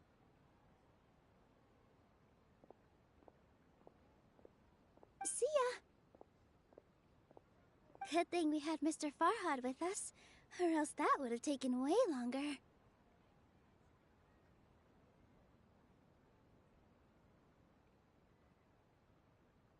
Of course! Because everyone's working here together. We're all like neighbors, so we're always helping each other out. It's easy to forget that everyone's running a business. With this many freebies being thrown at you, you probably don't need to work. I felt so guilty at first, like I always owed someone something. I was always thinking of ways to repay others. Later on, I realized that it's actually like what Mr. Afshin said. By taking the freebies, I was helping everyone out and saving them money. When you order the wrong item, or make too much of something, sometimes the best way to maximize the value of those goods is to give them away. That's why there's no need to stress over the freebies. All of us repay others by helping them when they need it. Oh, that actually makes a lot of sense. This has become our norm, and no one keeps track of the back and forth anymore. So really, don't worry about it. Alright, I have to bring all this to Mr. Zubair and do a little bit of prep. Feel free to hang out here for a bit. It'd be nice if you could also get to— Nope. Mr. Zubair's really on top of everything. You two are our guests, so please, just relax and look forward to the celebration. Wow, the atmosphere here is so nice. Let's take a break and immerse ourselves in this warmth. Hello. What? Who are you? You can't just go on the stage as you please. Ah, I see. Sorry for my overreaction. I'm just, making a prop. No time for chit-chat. Is that embroidery? No. Well, yes, but not really. It's a prop. It's just, some fabric. An ordinary piece of fabric that we use in a show. Sorry. I really do need to focus and start working on it.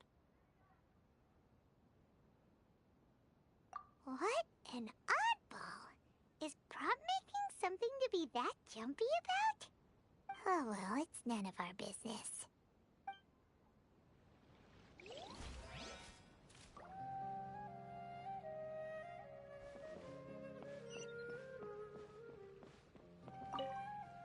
Hey there, I saw you two helping Nilu move some stuff. Are you two also here for the celebration event? You got it! My name is Raykar. Nadia and I are this theater's prop engineers. I also help out with some other tasks like housekeeping. The little ones causing a ruckus are my children, Soreen and Abi. I hope they aren't bothering you. They always get really excited every time we hold celebration events. Yes, they are. Everyone here takes great care of them. There's good work here, the pay's always on time, and Nilu and the others will often volunteer to play with the kids. I'm quite content with this current way of life. Do you You mean your life wasn't nearly as good before? It's all right. It's all water under the bridge now. My husband and I were both adventurers, but he passed away from an accident. Material struggles can always be overcome, but ever since then, I haven't been able to spend much of my energy on anything else. But I still consider myself lucky. Mr. Zubair has helped me a lot, and the atmosphere here is tolerant and kind. Sorry for bringing up such sad memories. Oh, it's all right. I don't mind. Once the event starts, you'll be able to see for yourself the kind of atmosphere I was talking about.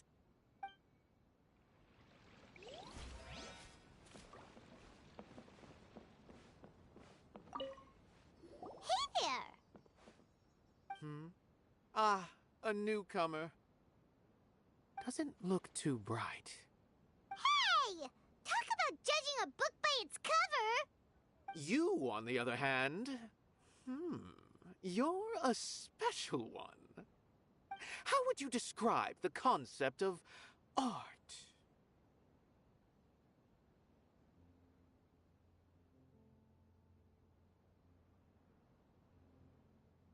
Mere curiosity is all. It makes no difference whether you answer or not. So that's what you think, Unremarkable. Better than an average person's thoughts, but nothing exceptional.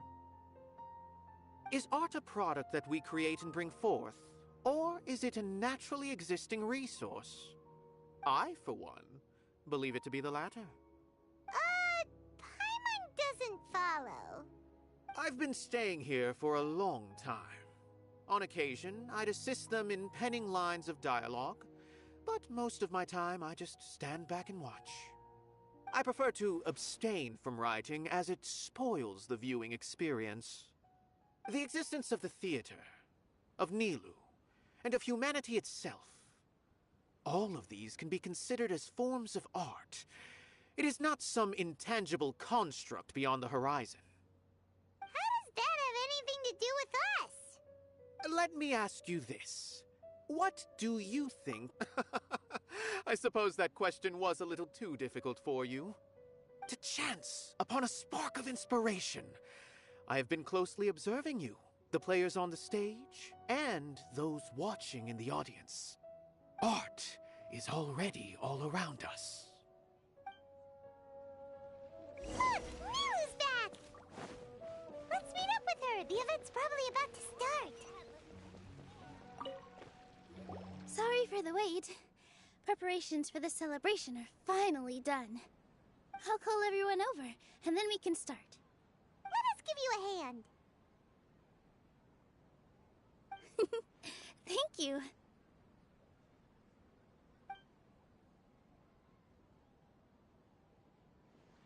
Maybe we really should have prepared a gift. Then we could also be a part of the exchange. As it is, all we can do is wait and watch. Maybe we shouldn't do this after all. I didn't do that great of a job, and who would even like it? Oh, don't think like that. Remember our promise? We're going to give everyone a pleasant surprise. And besides, you've never attended a celebration event before, so this will be a great opportunity. Everyone will love you. I'm still not really sure about this. There's nothing to be worried about. Just take a step forward and give yourself a chance. There aren't any scary people here, right? Right. Huh. Alright. Maybe this will help. Everyone, over here! Inaya has something great to tell you all! Wait! I've already said that I'm not ready yet! What should I say? Take it easy and relax. Deep breath, in and out. Once you've taken a long exhale, calmly tell everyone what you want to say. If you don't say anything, then all the hard work we put into embroidery practice would have gone to waste. Using it as a gift, though? It really isn't that good. So when Inaya was talking about making a prop, she was actually preparing a present. Yeah, it feels like she still doesn't really see herself as part of this community. But it looks like Nilu's trying to ease her through. Actually, Inaya had prepared a special present for everyone before the celebration kicked off.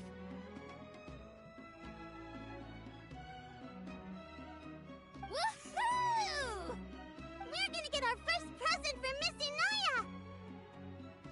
Pipe down! The louder you all are, the more nervous she'll become. You've worked on it for so long, so have some confidence. Don't be afraid. You've got this. Is Mr. Zubair here? Sheikh Zubair, this is an urgent notice from the Academia. This celebration, or whatever it is, must stop at once. What a condescending guy. What's his deal? Since Zubair Theater has long violated the Academia's policies and orders, we have decided to demolish it. As its manager, you must halt all operations and dismiss all staff members within 30 days, after which you will report to the Academia for further punishment. Why? Why force us to do this all of a sudden? Little girl, this is not the first time you've been issued a warning. I didn't hear anything about demolition the last time I asked, and now I suddenly only have 30 days? We have more shows planned, but it's impossible to do anything in just 30 days. How am I supposed to explain this to my customers and staff? That issue is of no concern to me, Mr. Zubair. You seem to understand the situation quite clearly. Perhaps you can reflect on the reasons why you have failed to prepare for the scenario in advance. Demolition? Why do they want to demolish this place? The Academia has never liked us, and they've never respected our work. To them, what we do is all a waste of time. This isn't the first time they've come by. They had asked us several times in the past to improve the quality of our performances by only putting on shows they consider to be sufficiently intellectual. But our audience isn't the Academia. It's the people of the Grand Bazaar. If our shows are too difficult to understand or too removed from everyday life, nobody would watch them anymore. Changing our content would not only mean turning our backs on our vision, it would also directly lead to the loss of our livelihoods.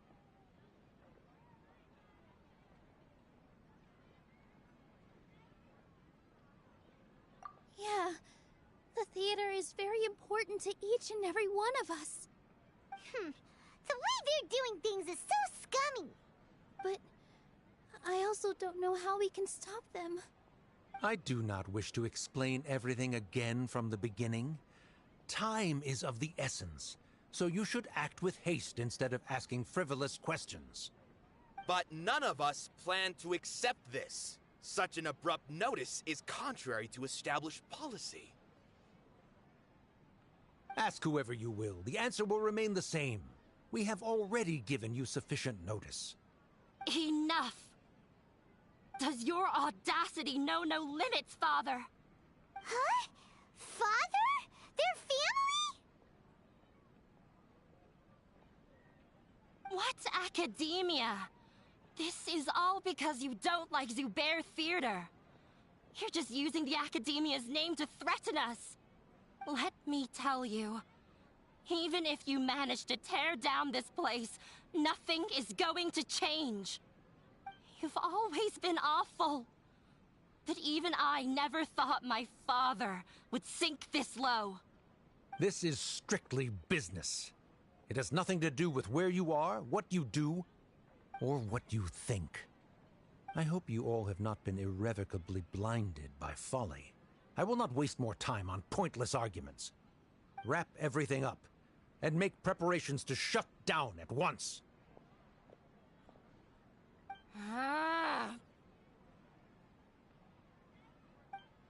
Why is he always like that? This is quite the misfortune, but there's nothing we can do. That's it for today, everyone. Let's clean up. I'll go talk to them again tomorrow. The storms that come out of the blue are always the hardest to deal with.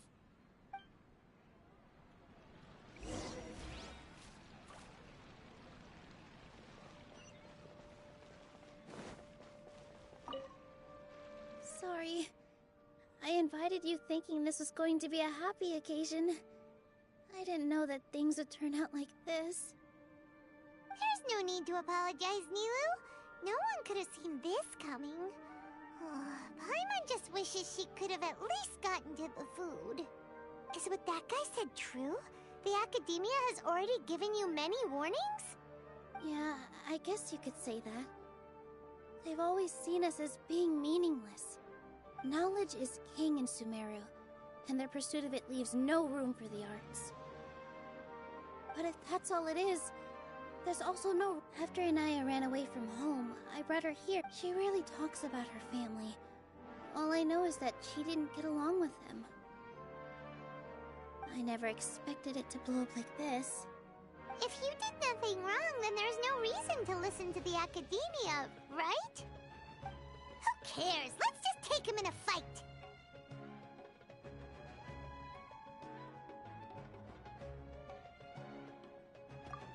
That's true. I'll try to think of something. We can't just let everyone suffer in a perpetual state of fear and uncertainty. What to do? What to do? Can you pretend to shut down, but secretly continue to hold your shows somewhere else? Or we could go through a list of customers and try to see if anyone in there might be willing to help out. That also doesn't... A debate? Huh. Well, scholars do love to use them to solve their problems, but how would that work in this case? Oh! If we can prove to Inaya's father that the Academia's position doesn't hold water, then they won't have a reason to demolish the theater! I see. Defeating him in a debate. It's a good idea, but which one of us could hope to win against a researcher?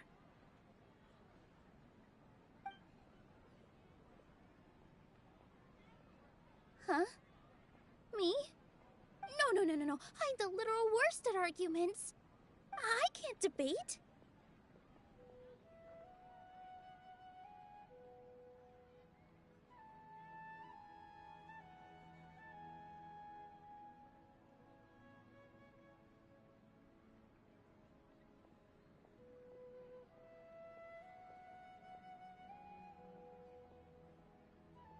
Nilu, you are only so stressed out right now because you care so much about protecting the theater.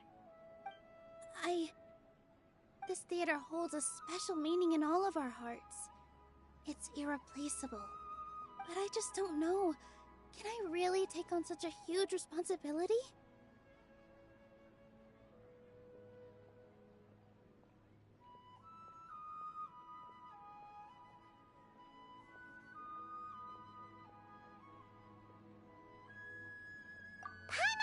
Too. You'll feel a lot more confident after doing some prep work.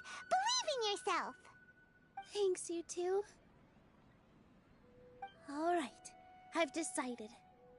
Even though I may fail, I'll do my very best for everyone's sake. That's our Nilu! We're rooting for you! Okay, let's head back and tell everyone what we came up with.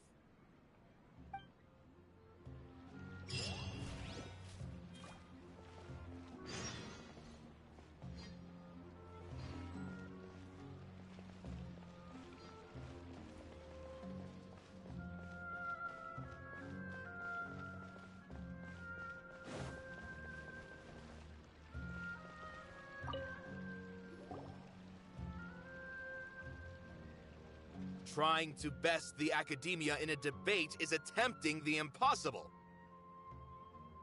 If you really want to try, I won't stop you. It's not like our situation can get any worse. I don't think it's entirely hopeless. To Sharif, Nilu's approach will come off as naive, but that kind of frankness is exactly what they lack the most. Things might turn out differently from what you expect. I am in favor of such a romantic feat. No playwright will turn down a compelling underdog story.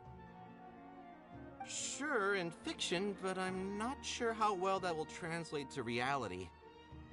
I'm not saying that I don't support you, Nilu. If you need my help, just say the word. Anything is better than just standing aside and watching the theater get demolished. I'm also pitching in. Let's show the Academia that we have some fight in us. Thank you, everyone. I feel a lot less nervous with your support. Not to rain on your parade, but my father is a real hard guy to deal with. He's erudite, meticulous, demanding, and exceedingly familiar with rigorous logic. It'll be extremely difficult to beat him in a debate. You all already knew that. But you just didn't want to hurt Nilu's feelings. But when all's said and done, aren't you hurting her just the same? That's enough, Inaya!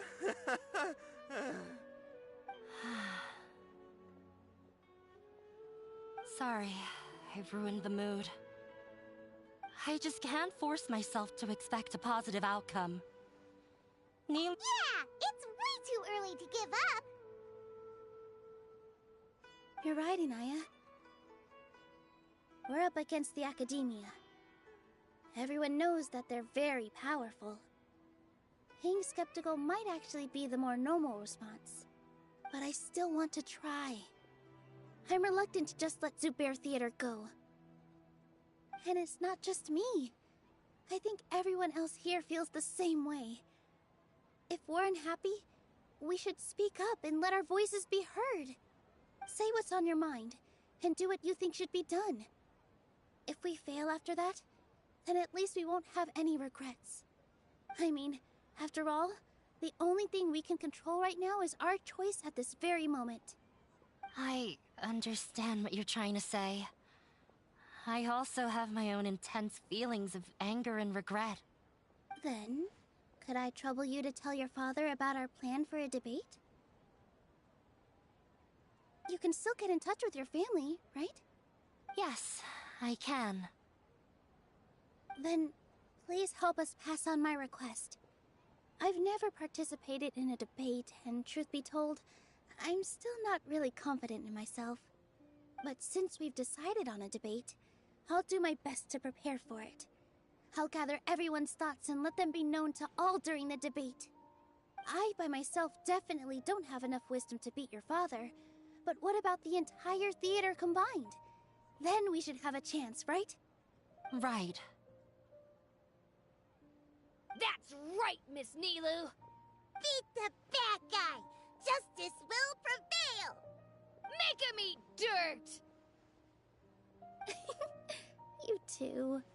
We aren't getting into a fight. But thank you for your encouraging words. I'll do my best.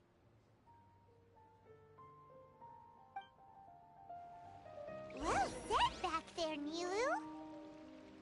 I felt that I might have said a bit too much. Anyway, we better start. When the day comes, I'll get my... If anything goes wrong, I'll have them scream and shout and drown out whatever Sharif says. I can't do that? Fine, I'll think of something else.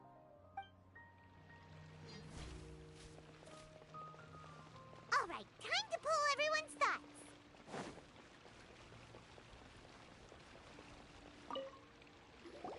Mr. Zubair, we're trying to put together a list of arguments that might be useful.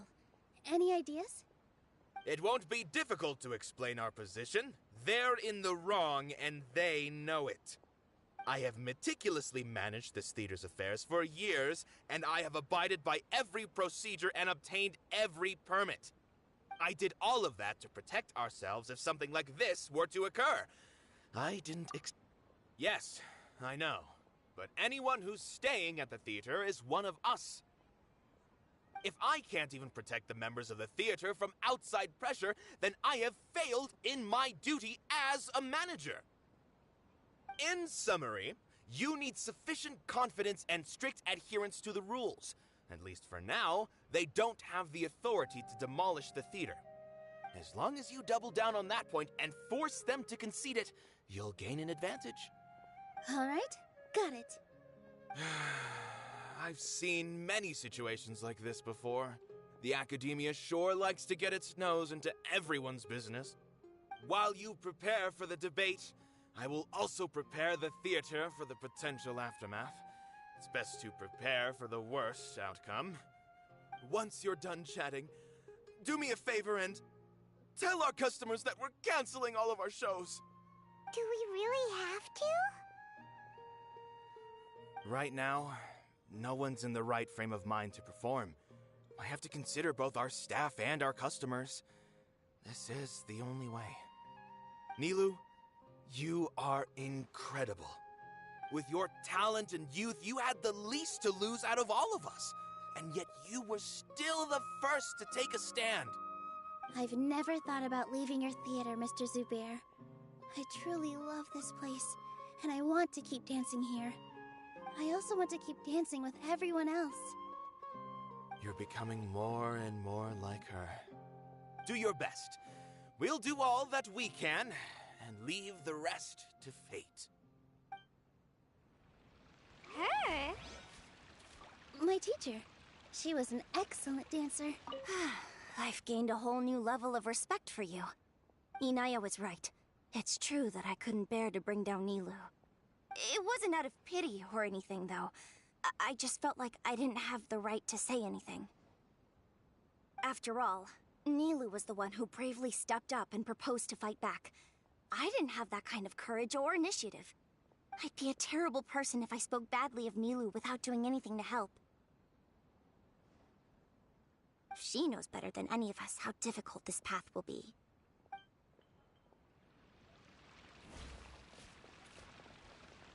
If we have time later, I'd be happy to tell you more about her. No one is allowed to bull. Watch out, Mr. Bad Guy! Pow! Bam! Just notify the customers when you have time. There's no rush.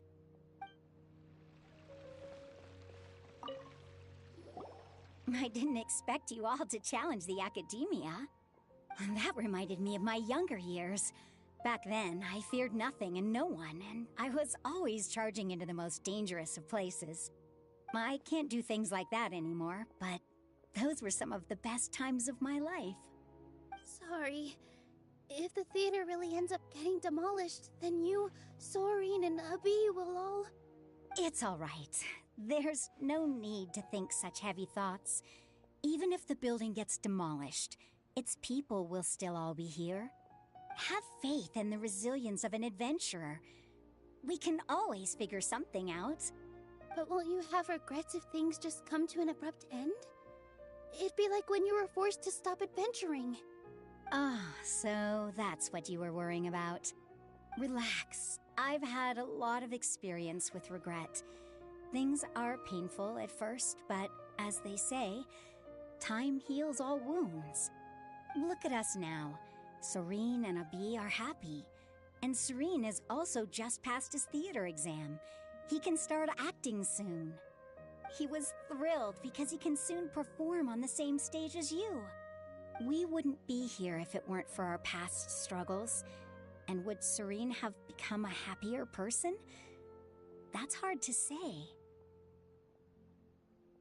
Are you trying to make us feel better? Yes, but I truly do mean what I say. Being here at the theater has taught me an important lesson. The most important thing about an experience is how you choose to interpret it. I can choose to believe that my life ended with my husband's death. Or I can choose to believe that it was a blessing in disguise for Serene and Abi. Similarly, even if this theater disappears, a new beginning might just be around the corner. Good and bad are all human-made concepts. It all depends on how we choose to see things. You have a point. Nilou, I know how important Zubair Theater is to you. But you don't have to be so nervous. We're all here with you. The theater won't go down so easily. Thank you, Miss Raykar.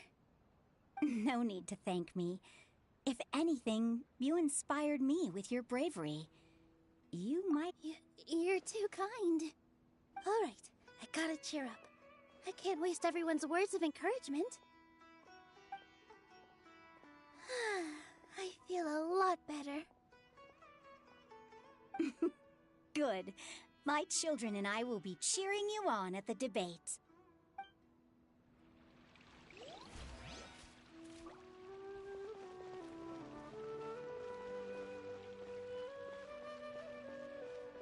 When the day comes, I'll get my friends, and if anything goes wrong, I'll have to... I can't do that?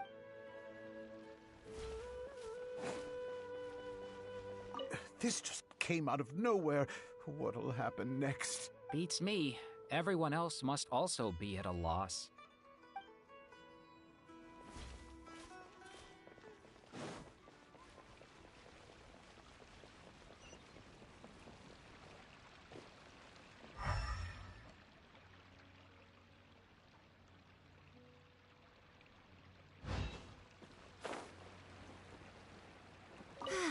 I've gained. Inaya was right. It wasn't out of pity, or after all. Nilou, I'd be a terrible person if she knows better than any of us how. Paimon doesn't really want to talk to him. So, you've already developed some prejudices against me. And to think, I was just about to put forward a suggestion. Oh, Paimon will listen to that. Although, I know not if you have a new answer to my previous question. Now seems like an appropriate time to revisit it.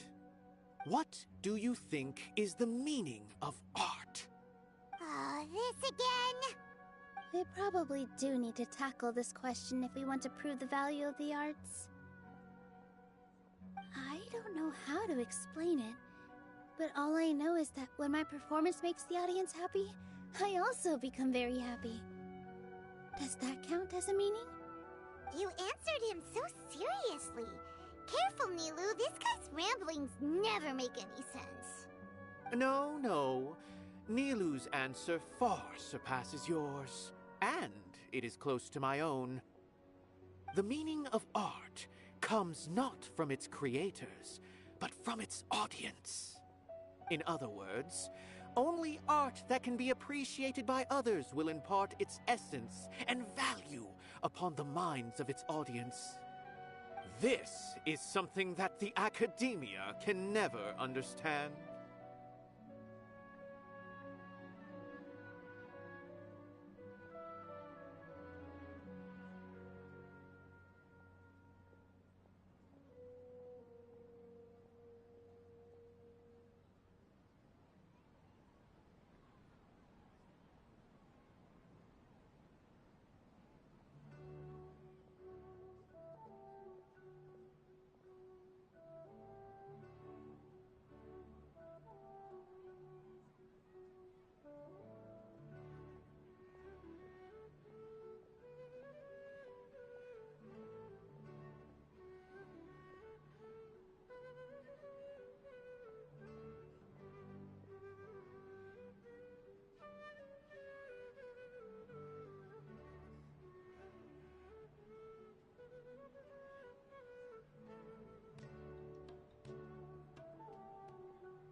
I once pursued the mastery of art, much like how a researcher would chase wisdom and knowledge. However, the more of a connoisseur I became, the less I felt I understood. I began to question what it truly meant for art to be understood at all. I found that I could comprehend even the most complex and sophisticated of works, and yet somehow that provided me with little solace. I remained even perplexed about this conundrum until I visited this theater and watched one of Nilou's performances. It was that life-changing? Everyone here had a joyous part in the overall experience. The actors upon the stage basked in the love of their audience, while those in the house immersed themselves in the wondrous ambiance. In all honesty, from a purely critical point of view, the performances here are exceedingly average. Hey, don't say something like that.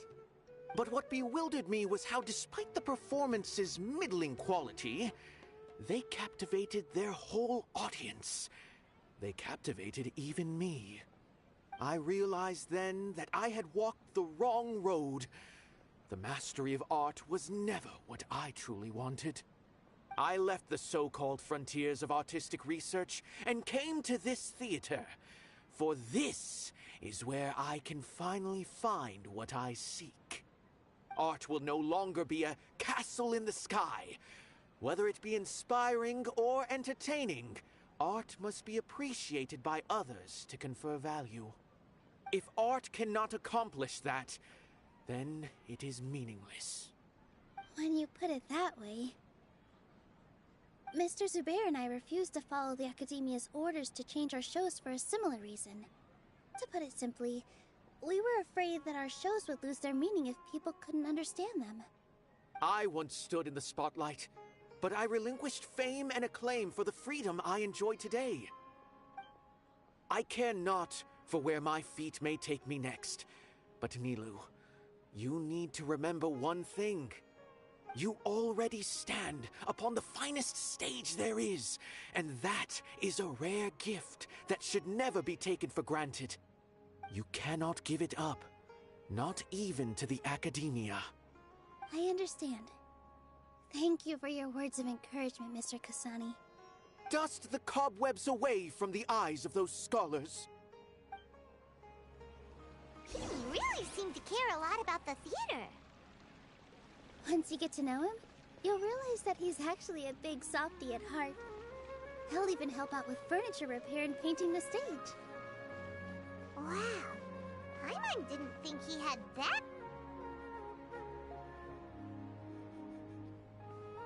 You're here. Is the theater actually closing? He's been worried sick for a while now. He wouldn't stop talking the whole way back. Hey, you two. What exactly happened?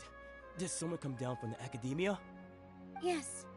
He told us that we have to shut down the theater within 30 days, and that it's going to be demolished. What the heck?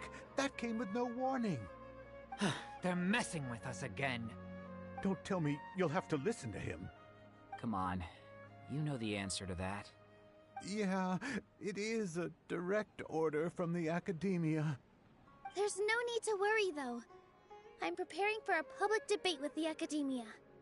If I win, we might be able to overturn things and change their minds. Really? That's terrific. You have my full support, no doubt about that. Mine too. So what was their excuse anyway? They still not a fan of the theater's programs? Yeah, something like that. Good thing they have the power to make rash decisions about things they don't even understand, huh? Yeah, they need to touch more grass, not books. Exactly. They want to look down on us? Ha! We'll look down on them first. Don't worry. Everyone here has your back. The Academia's recklessness won't get them any praise. Right. They might think that some forms of knowledge are more valuable than others, but everyone can equally appreciate art. If they don't believe that, send them my way. I got them beat on this subject. Maybe you can prepare some questions on the details of dance performance to make things harder for them at the debate. Sounds like a good idea. Maybe that's something I should do. Ignore him. He's joking. Just do things your way. No matter what, we will always support you. Thank you all so much. Your understanding and support make me feel a lot better. There are always more solutions than problems. If you need help during the debate, just shout and the entire Grand Bazaar will be at your beck and call. Gotta show them who has the people's support.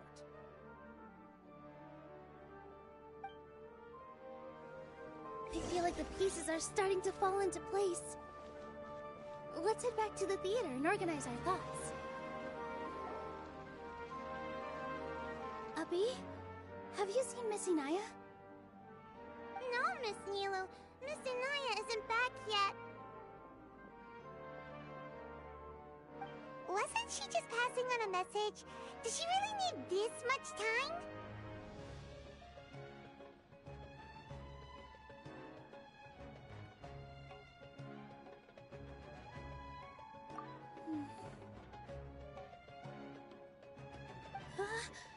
Oh no. Traveler, Paimon, I think I've messed up big time. What if Inaya never planned to come back? What? It's just a gut feeling, but knowing her, she probably feels like she's completely responsible for what happened. She probably thinks that all of this happened because she was staying here. Oh, right. As soon as her father showed up, she said that her father was targeting her. So she's felt like that this whole time. She has a long-standing conflict with her father. That's why she ran away from home. She doesn't think that we can win the debate, and she doesn't want to implicate us, so she thought leaving was the best thing to do. Mm-hmm. And then she just quietly left afterward.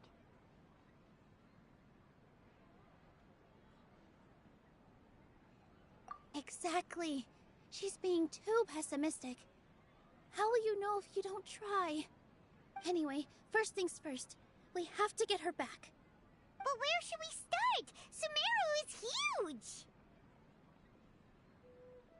I think I might know. Let's start by looking outside the city. Before I brought her to Zubair Theater, she was staying at a remote campsite. She got a fever from drinking unclean water, so I carried her back. If she has nowhere else to go after leaving the theater, she might go back and strike out on her own again. Then let's go take a look. Yes, let's hurry.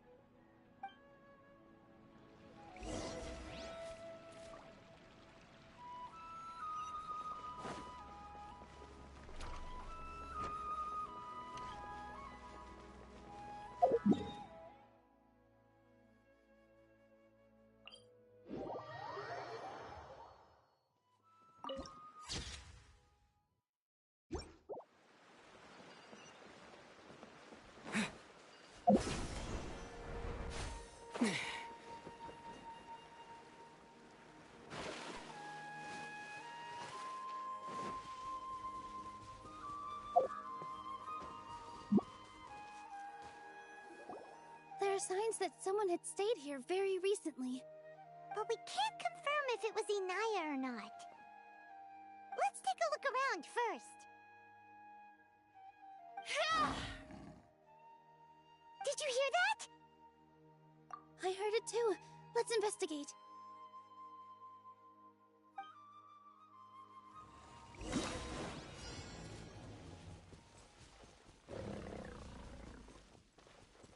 It sounds like we're getting closer. The voice is coming from over there.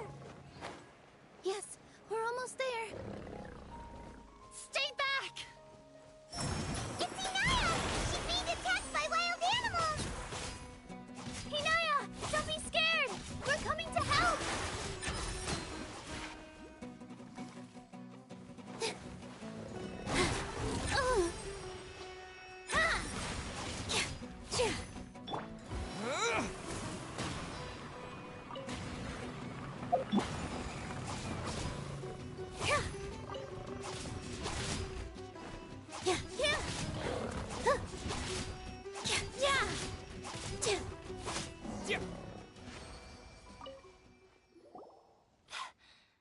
Thank you. There weren't so many big animals in this area before. They chased after me for a long time. Sorry. I'm causing trouble for you again. Why did you leave by yourself? You really don't think we have a chance at winning the debate? No. I just thought it would take too much effort. Everything happened because of me. If I'm gone, then the situation will resolve itself. towards a happier ending. No one should be singled out for blame. It's all right if it's me. As long as the theater won't get demolished. You guys are the kindest people I've ever met. You shouldn't suffer so much because of me. Listen to me, Inaya. Even if you were the reason that all of this happened, no one would blame you. Mr. Zubair said that you're one of us, so that means we will protect you. No matter what happens, we'll stand as one. Nilu, there will always be a victim. Whether it's me or the theater. You can't eat your cake and have it too. You can't win a debate against the academia. Especially since your opponent will be my father. My father is an extremely demanding man. He's always wanted me to become an exceptional researcher and his academic successor. I tried my best to meet his expectations and did everything I could. But he still wasn't satisfied. Or rather, he had just never been satisfied with me.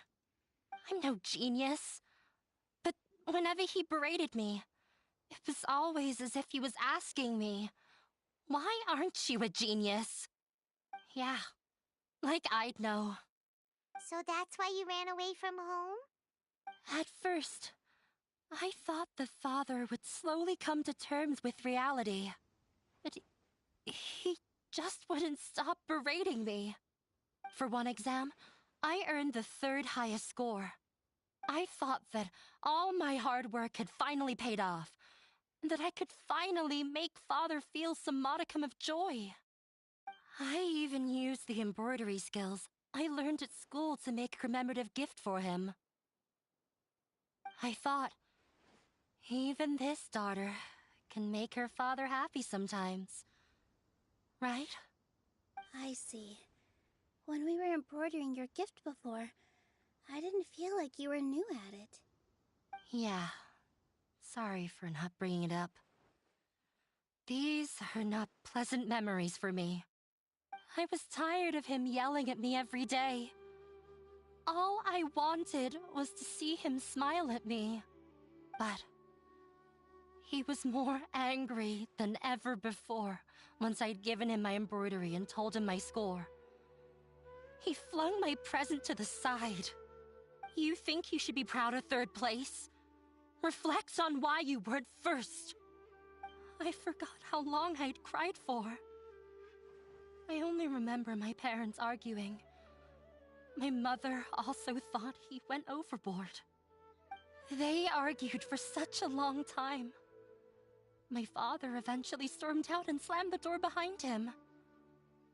I didn't get a single sentence of apology or any words of comfort. I've completely given up. We're destined to never understand each other. How horrible! I don't think you can beat him in a debate. Because he doesn't even understand what kind of place a theater is.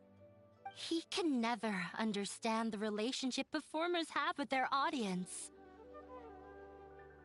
His life is devoid of camaraderie or friendship.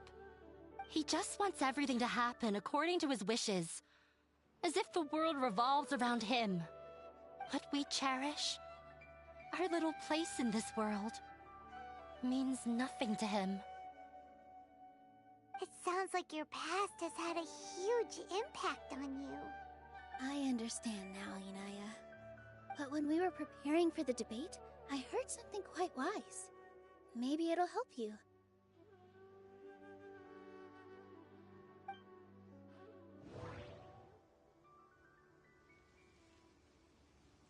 The most important thing about an experience is how you choose to interpret it.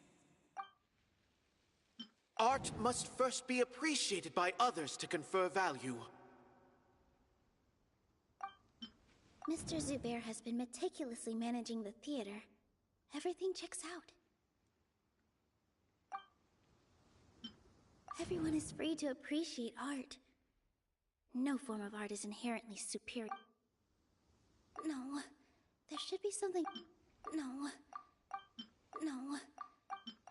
Miss Raykar has gone through a lot in her life, but she told us that she's very happy to live at the theater now. Although she ran into misfortune, it led her down a new path in life. She sees that as a blessing. She told me that the most important thing about an experience is how you choose to interpret it. Interpret it? I can sympathize with your unhappiness at home, but after you ran away, you ended up at the theater and became one of us. Those unhappy experiences allowed you to really cherish your bonds with everyone, and also gave you the opportunity to become friends with us. Don't let your past suffering keep you from the new life that you've worked so hard to find. Oh. Let the past stay in the past. When I ran away from home, I swore that I would leave my family conflicts behind. But you're right. All I'm doing now is falling right back into it. Maybe you'll disappoint him, but that doesn't matter. You have a new future waiting for you. Don't let go of the answer you've worked so hard to find. That's right. If we put our heads together, there's bound to be a way. You're right. There's nothing to be afraid of. I'm not trying to meet his expectations. So why should I give up because of him? I can't afford to lose anything more. We have to win. The debate will not only protect Zubair Theater, but also allow me to settle things with Father. That's the spirit! Let's go. I'll tell my father about the debate. I know him very well.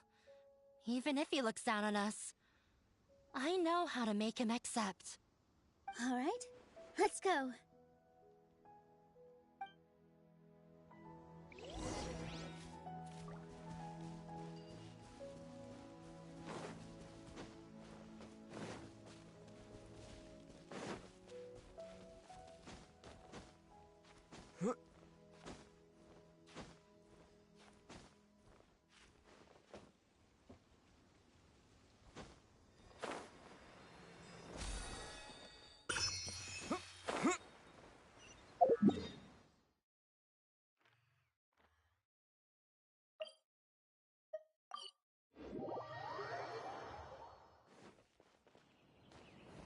Well, I'm off to meet with him.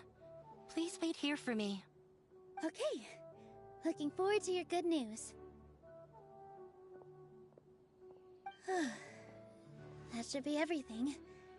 The only thing left to do now is to wait until the debate. I'm not sure why, but I'm getting nervous again. You were great, Nilou! Your words won over Inaya! Talk like that during the debate, and you'll get an easy win! Thanks for that, Paimon. But I still feel like it'll be an uphill battle. I need to be calmer, cooler, and more collected. Yeah. I'm acting as everyone's representative, so I'll need to act brave, even if I won't feel like it. Huh? What's left?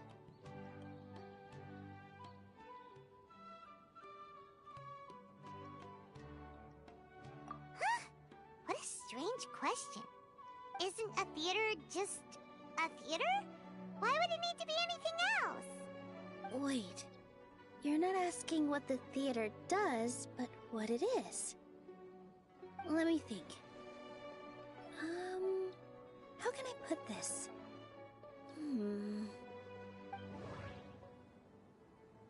The most important thing about an experience is how you choose to interpret it.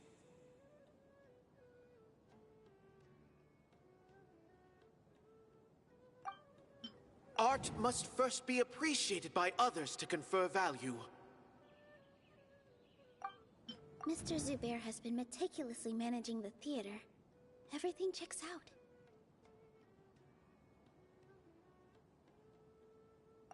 Everyone is free to appreciate art. Inaya really wants to win. at it. When we were trying to find a way to save the theater, we heard many stories not of the theater, but of the people whose lives have been touched by it. Zubair Theater is our reason for coming together. It connects us all in unique ways. In other words, it's like a bond. A bond? The theater provides money for Miss Raykar and her children, inspiration for Mr. Kasani, and enjoyment for the people of the Great Bazaar. It also gives Inaya shelter from her family. It has brought us together after taking care of every single one of us. And its story won't end here. In the future, many more people will come to the theater and receive its blessing. And we'll all be there for them. Our warm, welcoming community will show them the same kindness we were shown in the past. Aside from the delivery of performances, isn't this another reason for Zubair Theater's continued existence? Yeah, that makes sense. We definitely felt that warmth during the preparations for the event. But Paimon doesn't see how this will help in the debate. Oh, gotcha! No matter how strong an opponent is, they'll have to go on the defensive if pressed on a weak point. I feel like that's another prong in our attack. Thank you so much. Paimon also feels a lot more relieved. Let's show him what we got! Sorry for the wait. I'm back. Things went a lot more smoothly than I expected. It didn't take long for him to accept the debate. It is set for 2 days from now. Why are you all smiling so much? Did something good happen? We realized that your dad might not be as scary as we had thought. We just finished our prep. Rest easy. It will all turn out well. We have to win. No, we will win, Inaya. Fingers crossed.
In the blink of an eye, it's already debate time! We did a lot of preparations with Nilu. Hopefully they were helpful.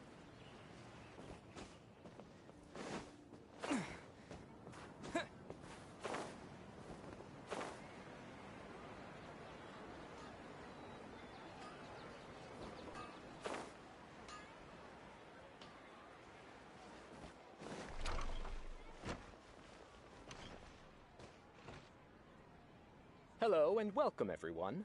I am Safwan, a scholar from the Academia, and I will serve as this debate's adjudicator. I swear to judge both parties with the utmost wisdom and impartiality. I will neither interfere with the proceedings nor demonstrate bias. I ask for both parties to stand.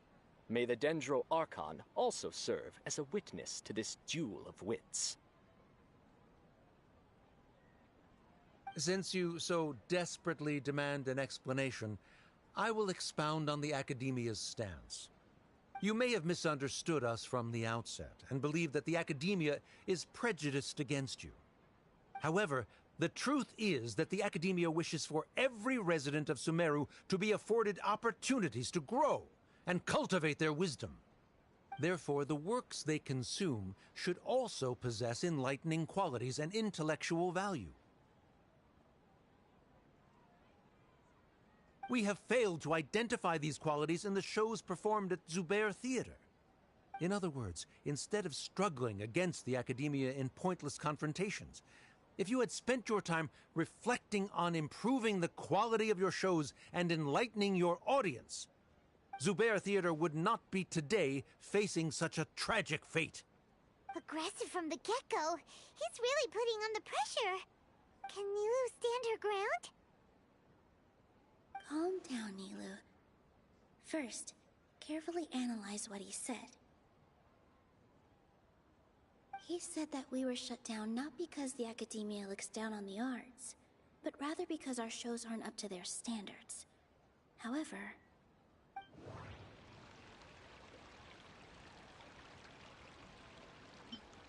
art must first be appreciated. Don't think that would make for a good rebuttal. The most important thing about an experience is how... Don't think that would make for... Mr. Zubair has been meticulous. Don't think that would make... Everyone is free to... In your eyes, our shows can't meet the academia's expectations. Shouldn't it be the audience who decides if a show is intellectual or enlightening? Why is someone from the academia judging that? Also, I believe that there is no such thing as a wiser or more enlightening performance. Art doesn't discriminate, and it appeals to all. Everyone has the right to appreciate art. Appreciation is but a primitive form of satisfaction.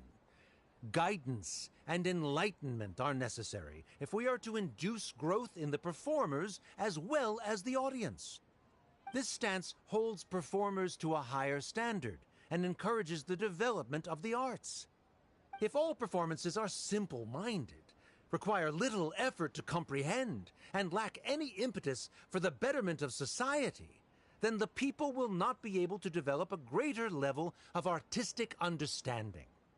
Nurturing the populace's understanding requires a long and arduous process, and guiding this process is the academia's true goal. He changed the topic without batting an eye. Good thing I'm prepared. If I remember correctly, what I should say here is...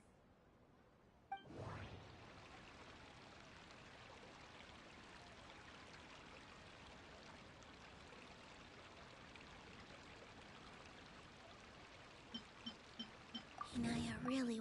No. The theater can... No. Everyone is free to appreciate... No. Mr. Zu... No. Art must first... Someone at our theater has tried that before. He was a famed artist, but he recognized that very few people could connect with his works. I agree that art should be enlightening, but we can't pursue that goal by creating complicated works. If a work can't tap into an audience's personal experiences or feelings, then its contents may as well be a castle in the sky. What's the point of performing a show that its audience can't even follow? That would only be forcing people to watch something they don't like. You can only reach that conclusion from a place of ignorance. In that case, before passing judgment, you should first become a better dancer than me. You tell them, Nilu. Looks like he's backed himself into a corner. As the party holding the burden of proof, Sharif has failed to provide sufficient support for his judgment of the quality of Zubair Theater's programs. Likewise, the definition that Nilu put forth is but her personal opinion. Neither party is the victor for this particular point of contention. Additionally, I must request that both parties exercise greater control on their emotions. Keep it up, Nilu! You're doing great! In that case, I shall speak of more concrete matters. The essence of this issue is that you have violated the law, so you must now pay the price for your transgression. This course of action is also completely procedurally sound. We have already contacted Zubair Theater multiple times regarding the theater's repertoire. However, you have consciously ignored our warnings, or perhaps your compliance was purely superficial. Regardless, that failure has indirectly led to the present day's proceedings. That is indeed so, according to the laws decreed by the Academia. He started talking about procedural stuff, so I need to focus on... The most important thing about I need to rethink... Mr. Zubair. Mr. Zubair has already provided signed copies of all documentation related to our operations. Everything is perfectly filled out and valid. Although the theater's performances don't align with the Academia's requests, the law doesn't say that Zubair Theater can be demolished only because of that reason. Demolition notices need to be provided in writing and made available to the public. Otherwise, the theater can continue to operate as long as its license is valid. Failing to follow these rules makes your stance procedurally unsound. Yeah! That's right! There are different ways to apply the rules. There is precedent for this. So long as this matter is discussed within the Academia, this course of action will come to pass. Looking at the past 27 cases of similar nature, 90% of them support Sharif's claim and position. However, the demolition process in those cases was only started after discussion at the Academia. In other words, premature notice of demolition is indeed a rash act. That's more than enough. We've proven that the order is unreasonable as it currently stands. Cease your futile resistance. Nilu's definitely won this point, right? You're right. Stay focused, Nilu. Even if permission for demolition has yet to be obtained, it is a fact that your performances violated the Academia's policies on numerous occasions. Based on that fact, we can permanently revoke your right to perform in Sumeru. Under the current system, it is indeed possible to immediately revoke Zubair Theater's performing rights. That's a thing? Rather than protecting Zubair Theater, I surmise that your true intention is to maintain your hold over your audience and their patronage as your source of income. Without them, Zubair Theater is nothing more than an empty building. And without its performances, the theater has nothing else of value. What you said isn't true at all. Keep it cool,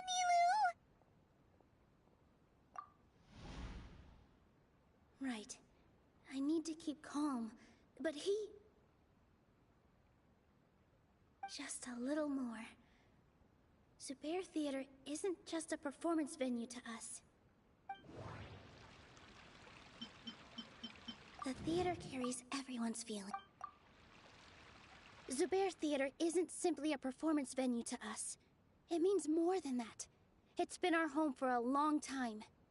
Miss Raykar can't go on adventures anymore, but she has found a stable career and a new life at the theater. Her son, Sorin, has already passed his theater exam, and he'll soon be our newest member. Mr. Kasani found a new way to look at art. He decided to stay at the theater to watch us grow. Mr. Farhad and Mr. Hushang visit even when there isn't a show going on, and they always tell us lots of entertaining stories. Even Inaya wants to stay with us, and she's starting to look forward to a new future. Zubair Theater exists for them, for every single one of us. Perhaps Zubair Theater has provided you with a multitude of positive emotions and experiences. However, you have misconstrued something, young miss. The interpersonal relationships you speak of were established upon normal theater operations. Sheikh Zubair operates the theater for his livelihood. His employees work for their wages, and the audience comes to enjoy performances. Relationships are merely a byproduct in this exchange of interests. They may be pleasant and captivating, but they can only ever be secondary. When scholars collaborate to solve difficult problems, we freely share our knowledge and resources with one another as if we were all kin. However, this collaboration ends after the results of our work are published. The reason is simple. We are scholars, and there are new projects that await our attention. He really doesn't think much of relationships. Paimon also thinks he did a lot of prep. He's been solid as a rock. Sharif's argument is currently the more persuasive of the two for this point of contention. The continuance of the interpersonal relationships Nilu spoke of remains hypothetical before the theater's demolition. whereas the situation that Sharif described has been well documented at the Academia. The Academia has made significant academic contributions, in no small part due to its researchers' efficiency and ability to compartmentalize. Oh no! What should we do? Things are going in the opposite direction! A setup? So Nilu's got him? Good. He said what he said. The next argument could decide this debate. But is this really the best thing to do? It might be too cruel to Inaya. Inaya really wants... She already agreed to this. She wants to win, no matter what. Me too. Mr. Sharif believes that interpersonal relationships are a byproduct of working towards a goal. Once that goal is achieved or abandoned, those relationships would have no more reason to continue. Then, if someone has failed to live up to his expectations... If someone has failed to live up to your expectations and ran away from home, then she shouldn't be your daughter anymore. Right? Inaya... Sorry, Nilu. As expected, I should be the one to say it. You don't need to shoulder this responsibility for me. If in your eyes, the purpose of my existence is to become your academic successor, then that goal has ended in complete failure. By your logic, that means there is no more reason to sustain our relationship as father and daughter. Members of the audience who do not belong to either debate party, please speak with caution. Let her speak. What she does not say, Nilu will. No matter how many disagreements we've had, the truth is that you are still my father. You're so immersed in your own world, you can't understand why we come together for the sake of relationships. Yeah, don't look down on us. You can watch a dance anywhere, but there's only one Zubair Theater. I'm almost starting to feel sorry for this guy, what with the idiotic things he said. Order! Order! Members of the audience, do not interrupt debate proceedings. I confess that this is the final argument we had prepared. Disown me, and you will win the debate. But before that, Father, I have some final words to say. I've been doing some soul-searching. Not about whether I should have run away from home, but whether there was any point to my personal rebellion against you. I kept trying to earn your approval, but I only disappointed you over and over. The truth is, I ran away from home as a means to vent my recurring frustrations. That is to say, I was exerting pressure on you, and hoping you'd give up on your lofty expectations. But by doing that, wasn't I just doing the same thing as you?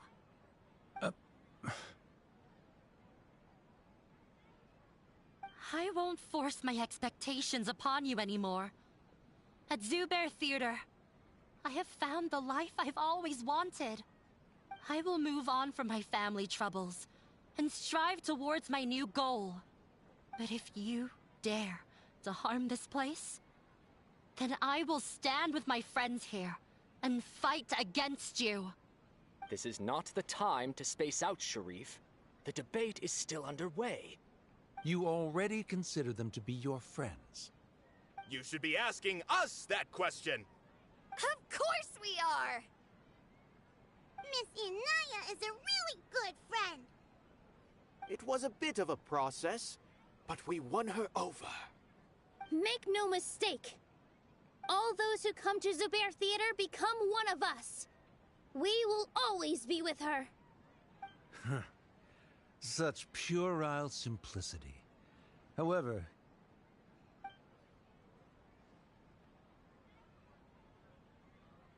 it is surprisingly a relief. Wait, what are you... never mind. They left? Does that mean we've won?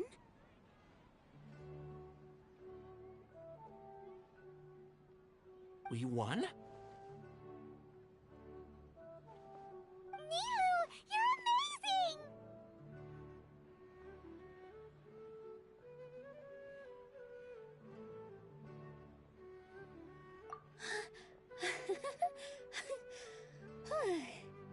I relaxed for a moment and I feel a little faint. It looks like he still has a place for her in his heart. Terrific work, Nilu and Anaya. They likely won't cause any more trouble for us. Didn't know you could get so fierce. I have a lot of newfound respect for you two. This really took a lot out of me, though. I don't ever want to do this again.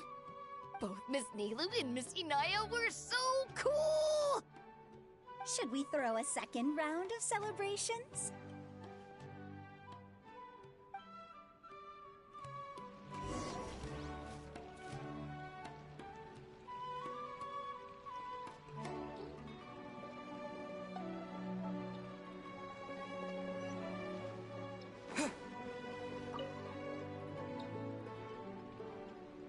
Oh, it's you. Yes, I feel a lot better.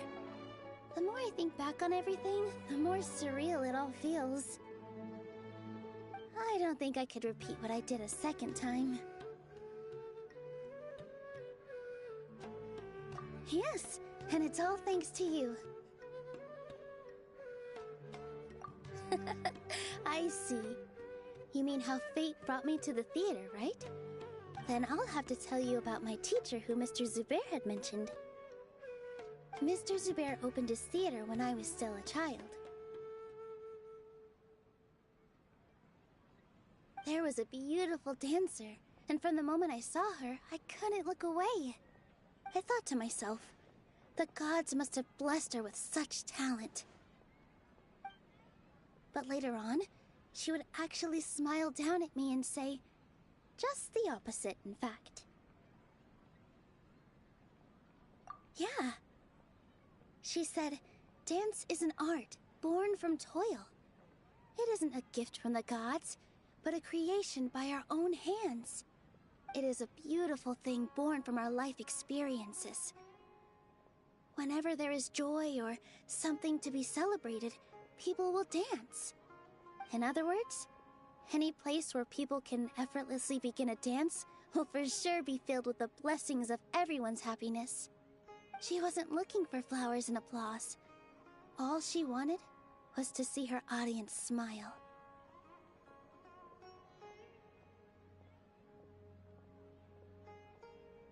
Right. The same as what Mr. Kasani believes. I was completely moved by what she had said, so I started taking dance lessons from her. And later on, I began to dance here in her stead. Before she retired, she told me, for as long as you live, never forget what dance means to others. This is why Mr. Zubair and I never intended to listen to the academia. Even though it ended up causing everyone a whole lot of trouble, thankfully, everything... Although, I do have a small regret. Yeah, even though she has already decided to stop fighting with her father, they never managed to have a real conversation with each other. Before he left, Mr. Sharif looked like he had a lot on his mind.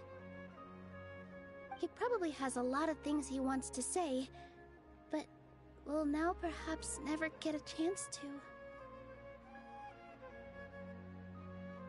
Yeah, but I still hope that things can change. It never hurts to have hope. You and Paimon are more than welcome to keep attending our shows.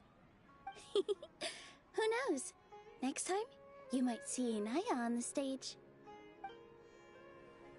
Are you still worried about Inaya?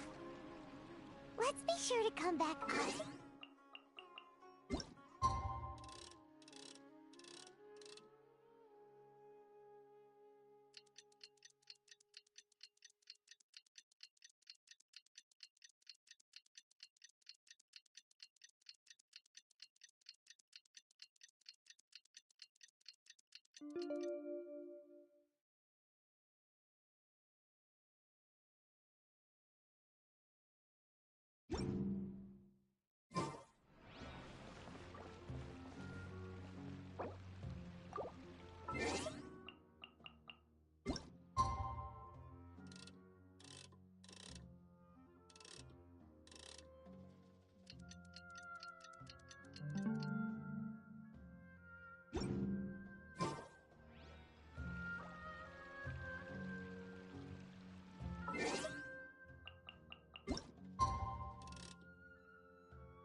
Everyone, I'd like to introduce you to our newest member, Hinaya.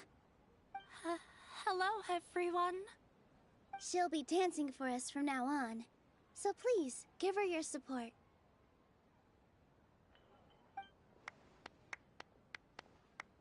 Hinaya's taken her place on the stage! Oh, Paimon wonders how she'll look when she starts dancing. When you stop and think about it, happy endings like this sure aren't easy to come by. Nilou's efforts, everyone's wisdom, Inaya's determination.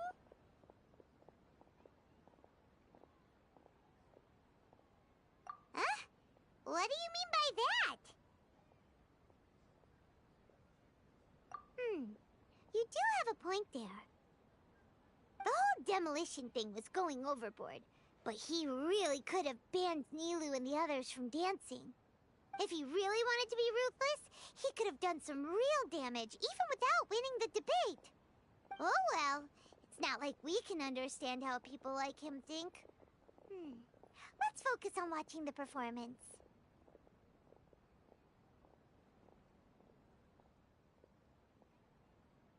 Huh?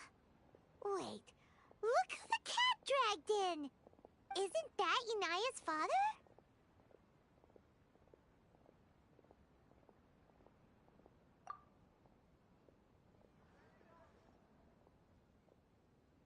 Oh, it's you two. I don't have much to do today, so I just came to look around this place. Are you looking for Inaya? No, I am simply here to watch a performance. There is no need to trouble her.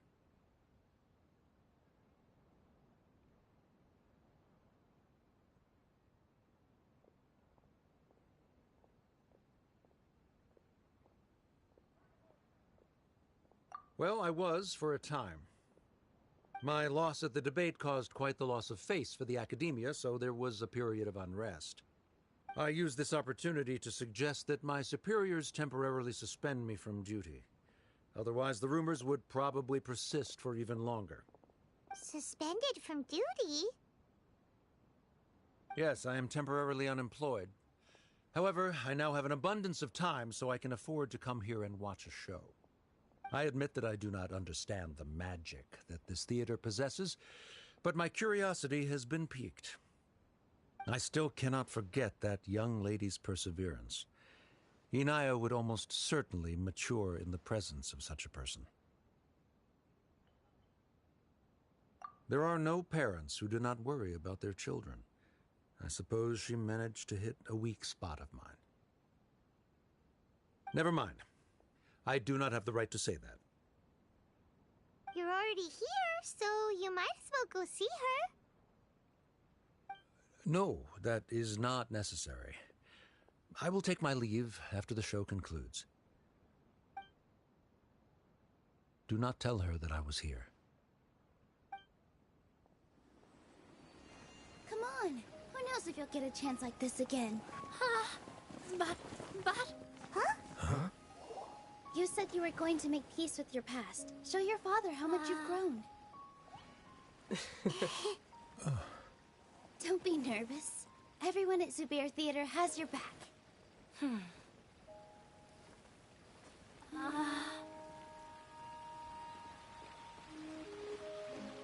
Hey, let's go somewhere else. We should give them some space. You sure they'll be okay? I don't know, but I think we should have faith in them.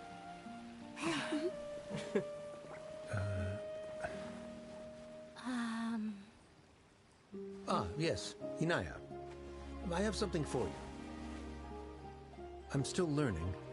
It's hardly a masterpiece, but it's yours, if you'll take it. Huh? You don't have to take it. It's fine. Never mind.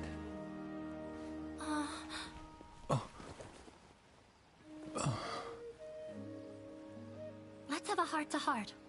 Father. Like father, like daughter. They're both so awkward with their feelings. Yeah. She probably would have snuck away as well if I didn't drag her back. Do you think they'll be able to reconcile? I'm not sure. A complete reconciliation may also not be the best thing for them right now. All those years of arguments and misunderstandings can't be settled overnight. It might be best if they continue to keep some distance for now. But no matter where their hearts and bodies may be, they will always be family. All I wish for them is to be able to one day tap into the warmth of that bond. Oh, by the way, everyone's really thankful to you for helping out with the debate. So, we made you a little something. Hope you'll like it. Isn't this Zubair Theater? Whoa! This is amazing! It's so detailed and polished! We've also never made anything this complicated before. Mr. Zubair and Mr. Kasani took charge of the design, while Inaya and I made all the little pieces with the help of others. Miss Reikar and Miss Nadia made and assembled the centerpiece. As adventurers, you two will doubtlessly travel to many more lands and see many more things. That's why we hope that your time at Zubair Theater will become a fond memory of your journey. You two are welcome back anytime. We'll come back and watch you dance whenever we get the chance. You're welcome. And there's no need to be so polite. You learned fast. Come on, take it. This is the story of you and me. It's a tale that I'll never, ever forget.